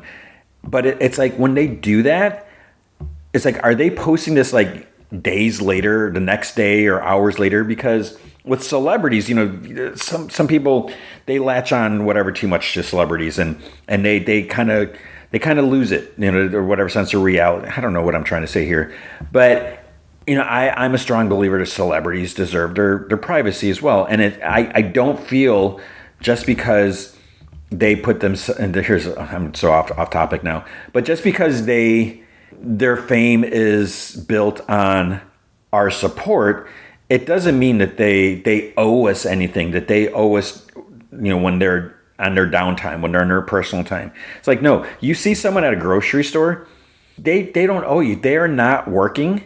That is their time.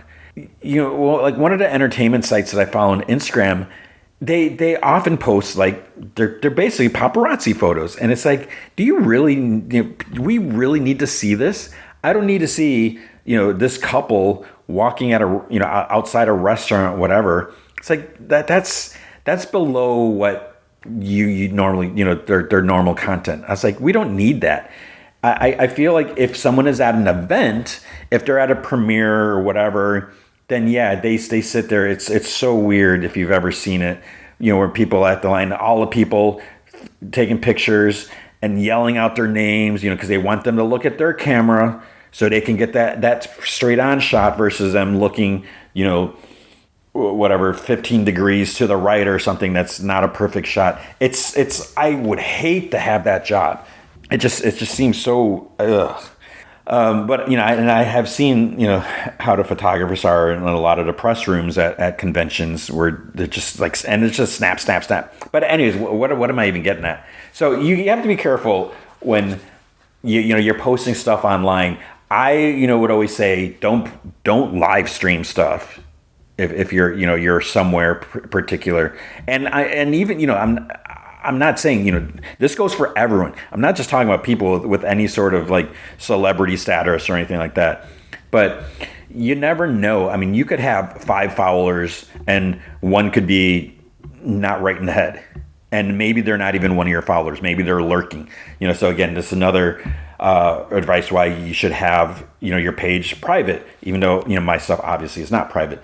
But I really think you have to be careful what you post and when you post it. Like if you're going to, let's say, the grocery store, because I mentioned that earlier. I don't know why I said AM PM, because I don't think there's any AM PMs around me. But I'm at the AM PM on 2nd, 3rd Street or whatever, and look at what they have in stock. If you post that right then, there might be someone nearby. And again, if it's someone who's following you and has weird intentions, you don't want to let them know where you're at.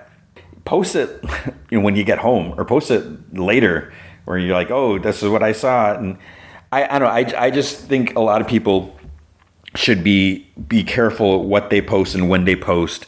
And, they always say, not to put, like, don't post outside your house. Don't post any, like, a lot of times people are like I was watching, or there's something where people were able to figure out, like, because some people really get into it, like, oh, there's, this shot from this window, there's a tree outside that matches this tree here, so they must be on this street in the suburb. It's crazy how people just get so into it. So that being said, back to the movie. Oh my gosh, should I edit that? Jeez. This serial killer is able to track down this one TikTok type person. And Margot, our person, she's like really getting into it, because she's like, I think this videos are real. No one's taking her seriously. So she ends up going to Reddit, and there's like is this real subreddit or something like that. And she's trying to get other people's opinions, because no one's listening to her. And she's just like she's starting to get obsessed with this. And things like escalate and stuff like that. And obviously things aren't going to go well. Because you're messing with someone who's like unbalanced and all that. So it's not like the most amazing movie ever, but I again, if you look at it as this is like super low budget, and it strips off a lot of the not the gloss, the glaze. What am I trying to say here? It kind of pulls the curtains back a little, and it gets a little, not more real, but more raw. What am I trying to say? Obviously, this is not scripted at all, but I feel like, it raises the stakes a little bit because it relies more on the story, the acting, and just a production like that, where you have to do more work versus, okay, just act. And again, I'm not trying to knock any of the big stars or actors or studios, but a lot of times just film this scene, we'll clean it up in post, we'll fix the lighting, we'll add the music, we'll put the filters on the whatever, and do all this stuff. And then it looks like, oh, look at this work of art. Wow, this is so cool looking. With the smaller movies, like, you don't have all that. So, there's a lot more at stake that, it really, you have to work at that. So I feel like they did a really good job with it. And again, I paid $5 to see this movie. So that is great. Normally, as much as I, nostalgic towards the original, I probably wouldn't have gone to see this movie. Honestly, I didn't even think this movie was going to play in my theater, and I don't even know. I would imagine that they're going to show this, but this movie wasn't even on my radar.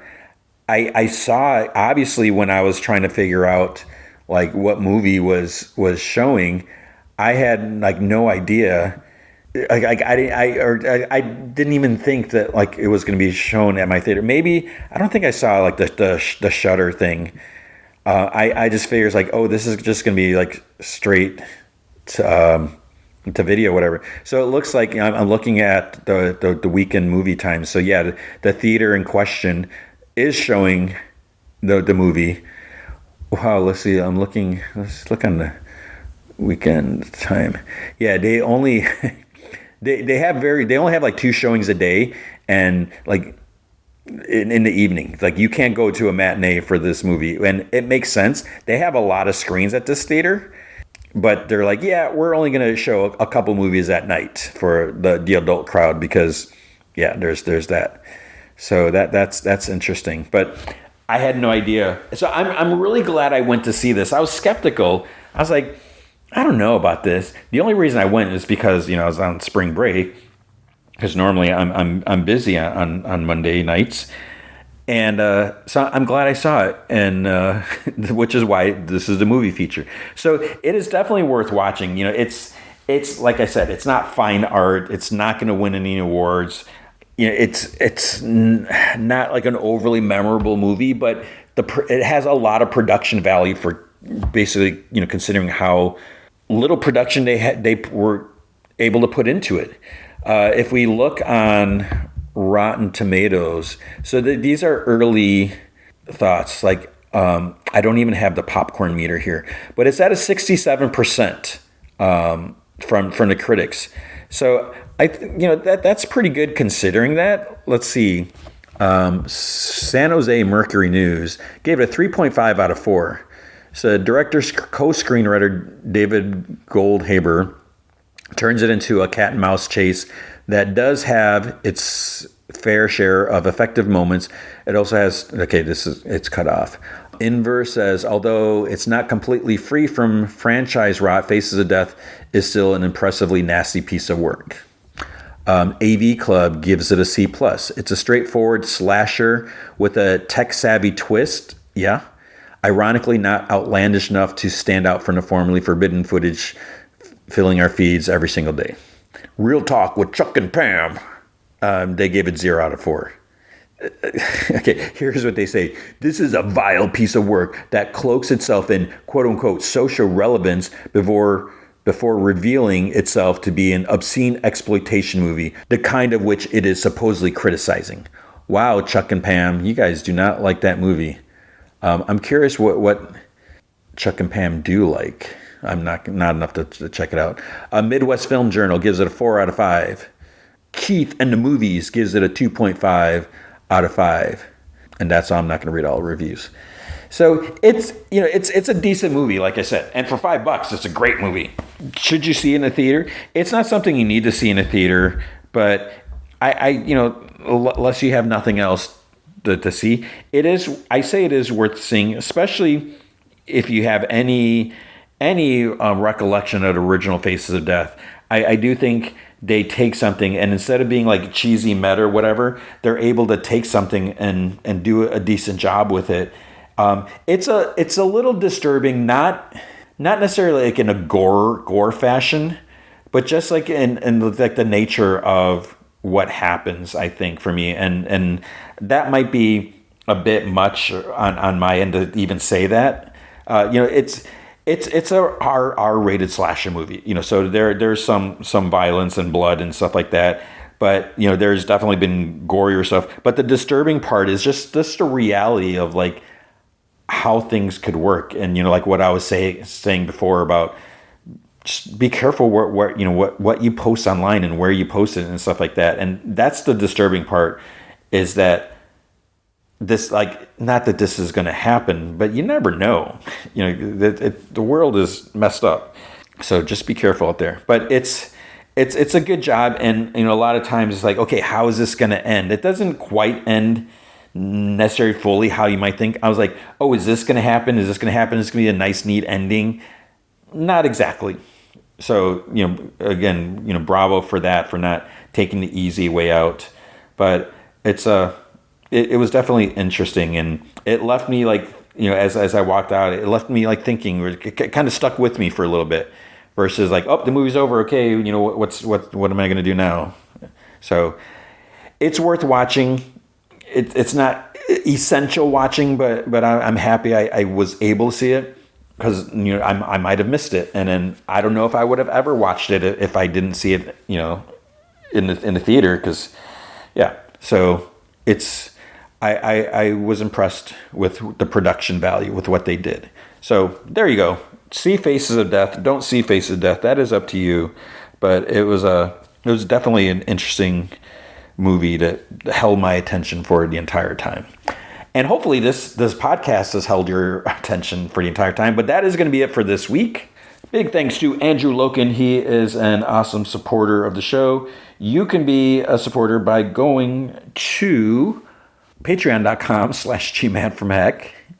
Any amount you can commit to will be awesome. If you commit at the Rick Jones tier or higher, you get access to the Secret Podcast from Heck, which is an additional 30-ish minutes of extra podcast entertainment every single week. I have been doing a lot of the DC Silver Age comics, the weird, wacky, goofy covers. I've always loved these, and I always think it's so interesting how creative they were. Did they come up with these absurd comic covers? And it's like, how are they going to explain this? There's so many times like Superman's like killing someone or about to kill someone, or just weird things happening. And they always come up with and it's not always like, this is a dream. No, they come up with different ways to explain it. And it's just, I don't know, I just find them hilarious and entertaining. Sometimes I do an off my mind. I should probably do an off my mind topic soon. I want to do one a month, but at the same time, I don't want to force it. I need to have a good topic. Last month, it was a bit of a train wreck. Don't ever do them at like midnight after a long day of work, because that's just kind of crazy. But if you can't commit to a monthly commitment, you can also help out by going to coffee.com/gmanfromheck, and you can buy me a virtual cup of coffee or 3. That's ko-fi.com/gmanfromheck. Does coffee still work? It's like I don't know if anyone uses the coffee thing anymore. I haven't had any coffee in a while. Anyways, what is going to be next week? So next week is going to be The Mummy. Lee Cronin? Is that his name? I've only seen the first trailer. It looks kind of freaky. Yeah, I think it was last week. There's another trailer. I don't want to watch any more trailers. I'm definitely going to see this movie, and I don't really know what else to expect. I don't remember everything fully. I don't like memorize or just really overanalyze trailers, because I don't want spoil. Man, I'm just looking now at I have the Rotten Tomato page open for Faces of Death, and I'm seeing exit dates at a 93%. Dang it. I really wanted to see that movie, but I don't want to go into the city. So next week, I definitely will have to watch Exit 8 at some point when it's streaming somewhere. I will definitely buy it. So next week's going to be The Mummy. And then we will have, we're going to have more Daredevil, more Monarch, more Star Wars Maul, Shadow Lord, and probably The Boys. So now with The Boys, obviously This week they dropped 2 episodes. I can't do 2 episodes a week. There's just so much. We are starting to get to the point where, I think I mentioned I was hesitant. Should I do Star Wars Maul? And I'm not even sure. I want to do it only because I really like Star Wars. I like Darth Maul, and the show's already renewed for a second season, so I kind of want to cover it. But at the same time, it's like it's been nice when there's only 2 shows to cover because it makes things more concise. So we'll see. But yeah, because Monarch's just got a couple more weeks, right? And then I don't know how many more episodes the other. So and because The Boys. I definitely want to do The Boys because I've done the other seasons. This is the final season, but we're going to be behind because if 2 episodes are already out there, and then next week I'm gonna be like 2 episodes behind. But yeah. Do you have time to keep up with everything? I don't know how. I wonder how other people do it, because maybe you're not jotting down notes as you watch stuff like I do, and it just takes a lot longer. But that is going to be it for this week. I hope you are doing well. I hope you enjoyed. Thank you for 450 episodes, 450 weeks of support. I'm so appreciative of you being here. Hopefully this was a fine 450th episode. I didn't do any bells or whistles or anything for it. Maybe just a slightly little longer, but hopefully you enjoyed it. I appreciate you being here. I kind of joked, was like, maybe once we get once we get to episode 500, that'll be the final episode, or will we do another 450? I don't know. We'll see. You will determine this, because this is exhausting sometimes. But I appreciate you being here. As you keep listening, I'll keep doing this. If no one's listening while I keep doing it, I don't know about that. But thank you for your support. Thank you for being here. And like I said, every little bit helps. Post reviews, comments, click on the stars or whatever, and anything you can do, to support, whether it's going to patreon.com/gmanformech, buying an Off My Mind episode. You for $3, you get more contents, and there's a coffee.com. So anything you can do to help, thank you. I hope you're doing well. I hope you're taking care of yourself. Be careful what you post online when you post it, and make sure you remember to be good to each other.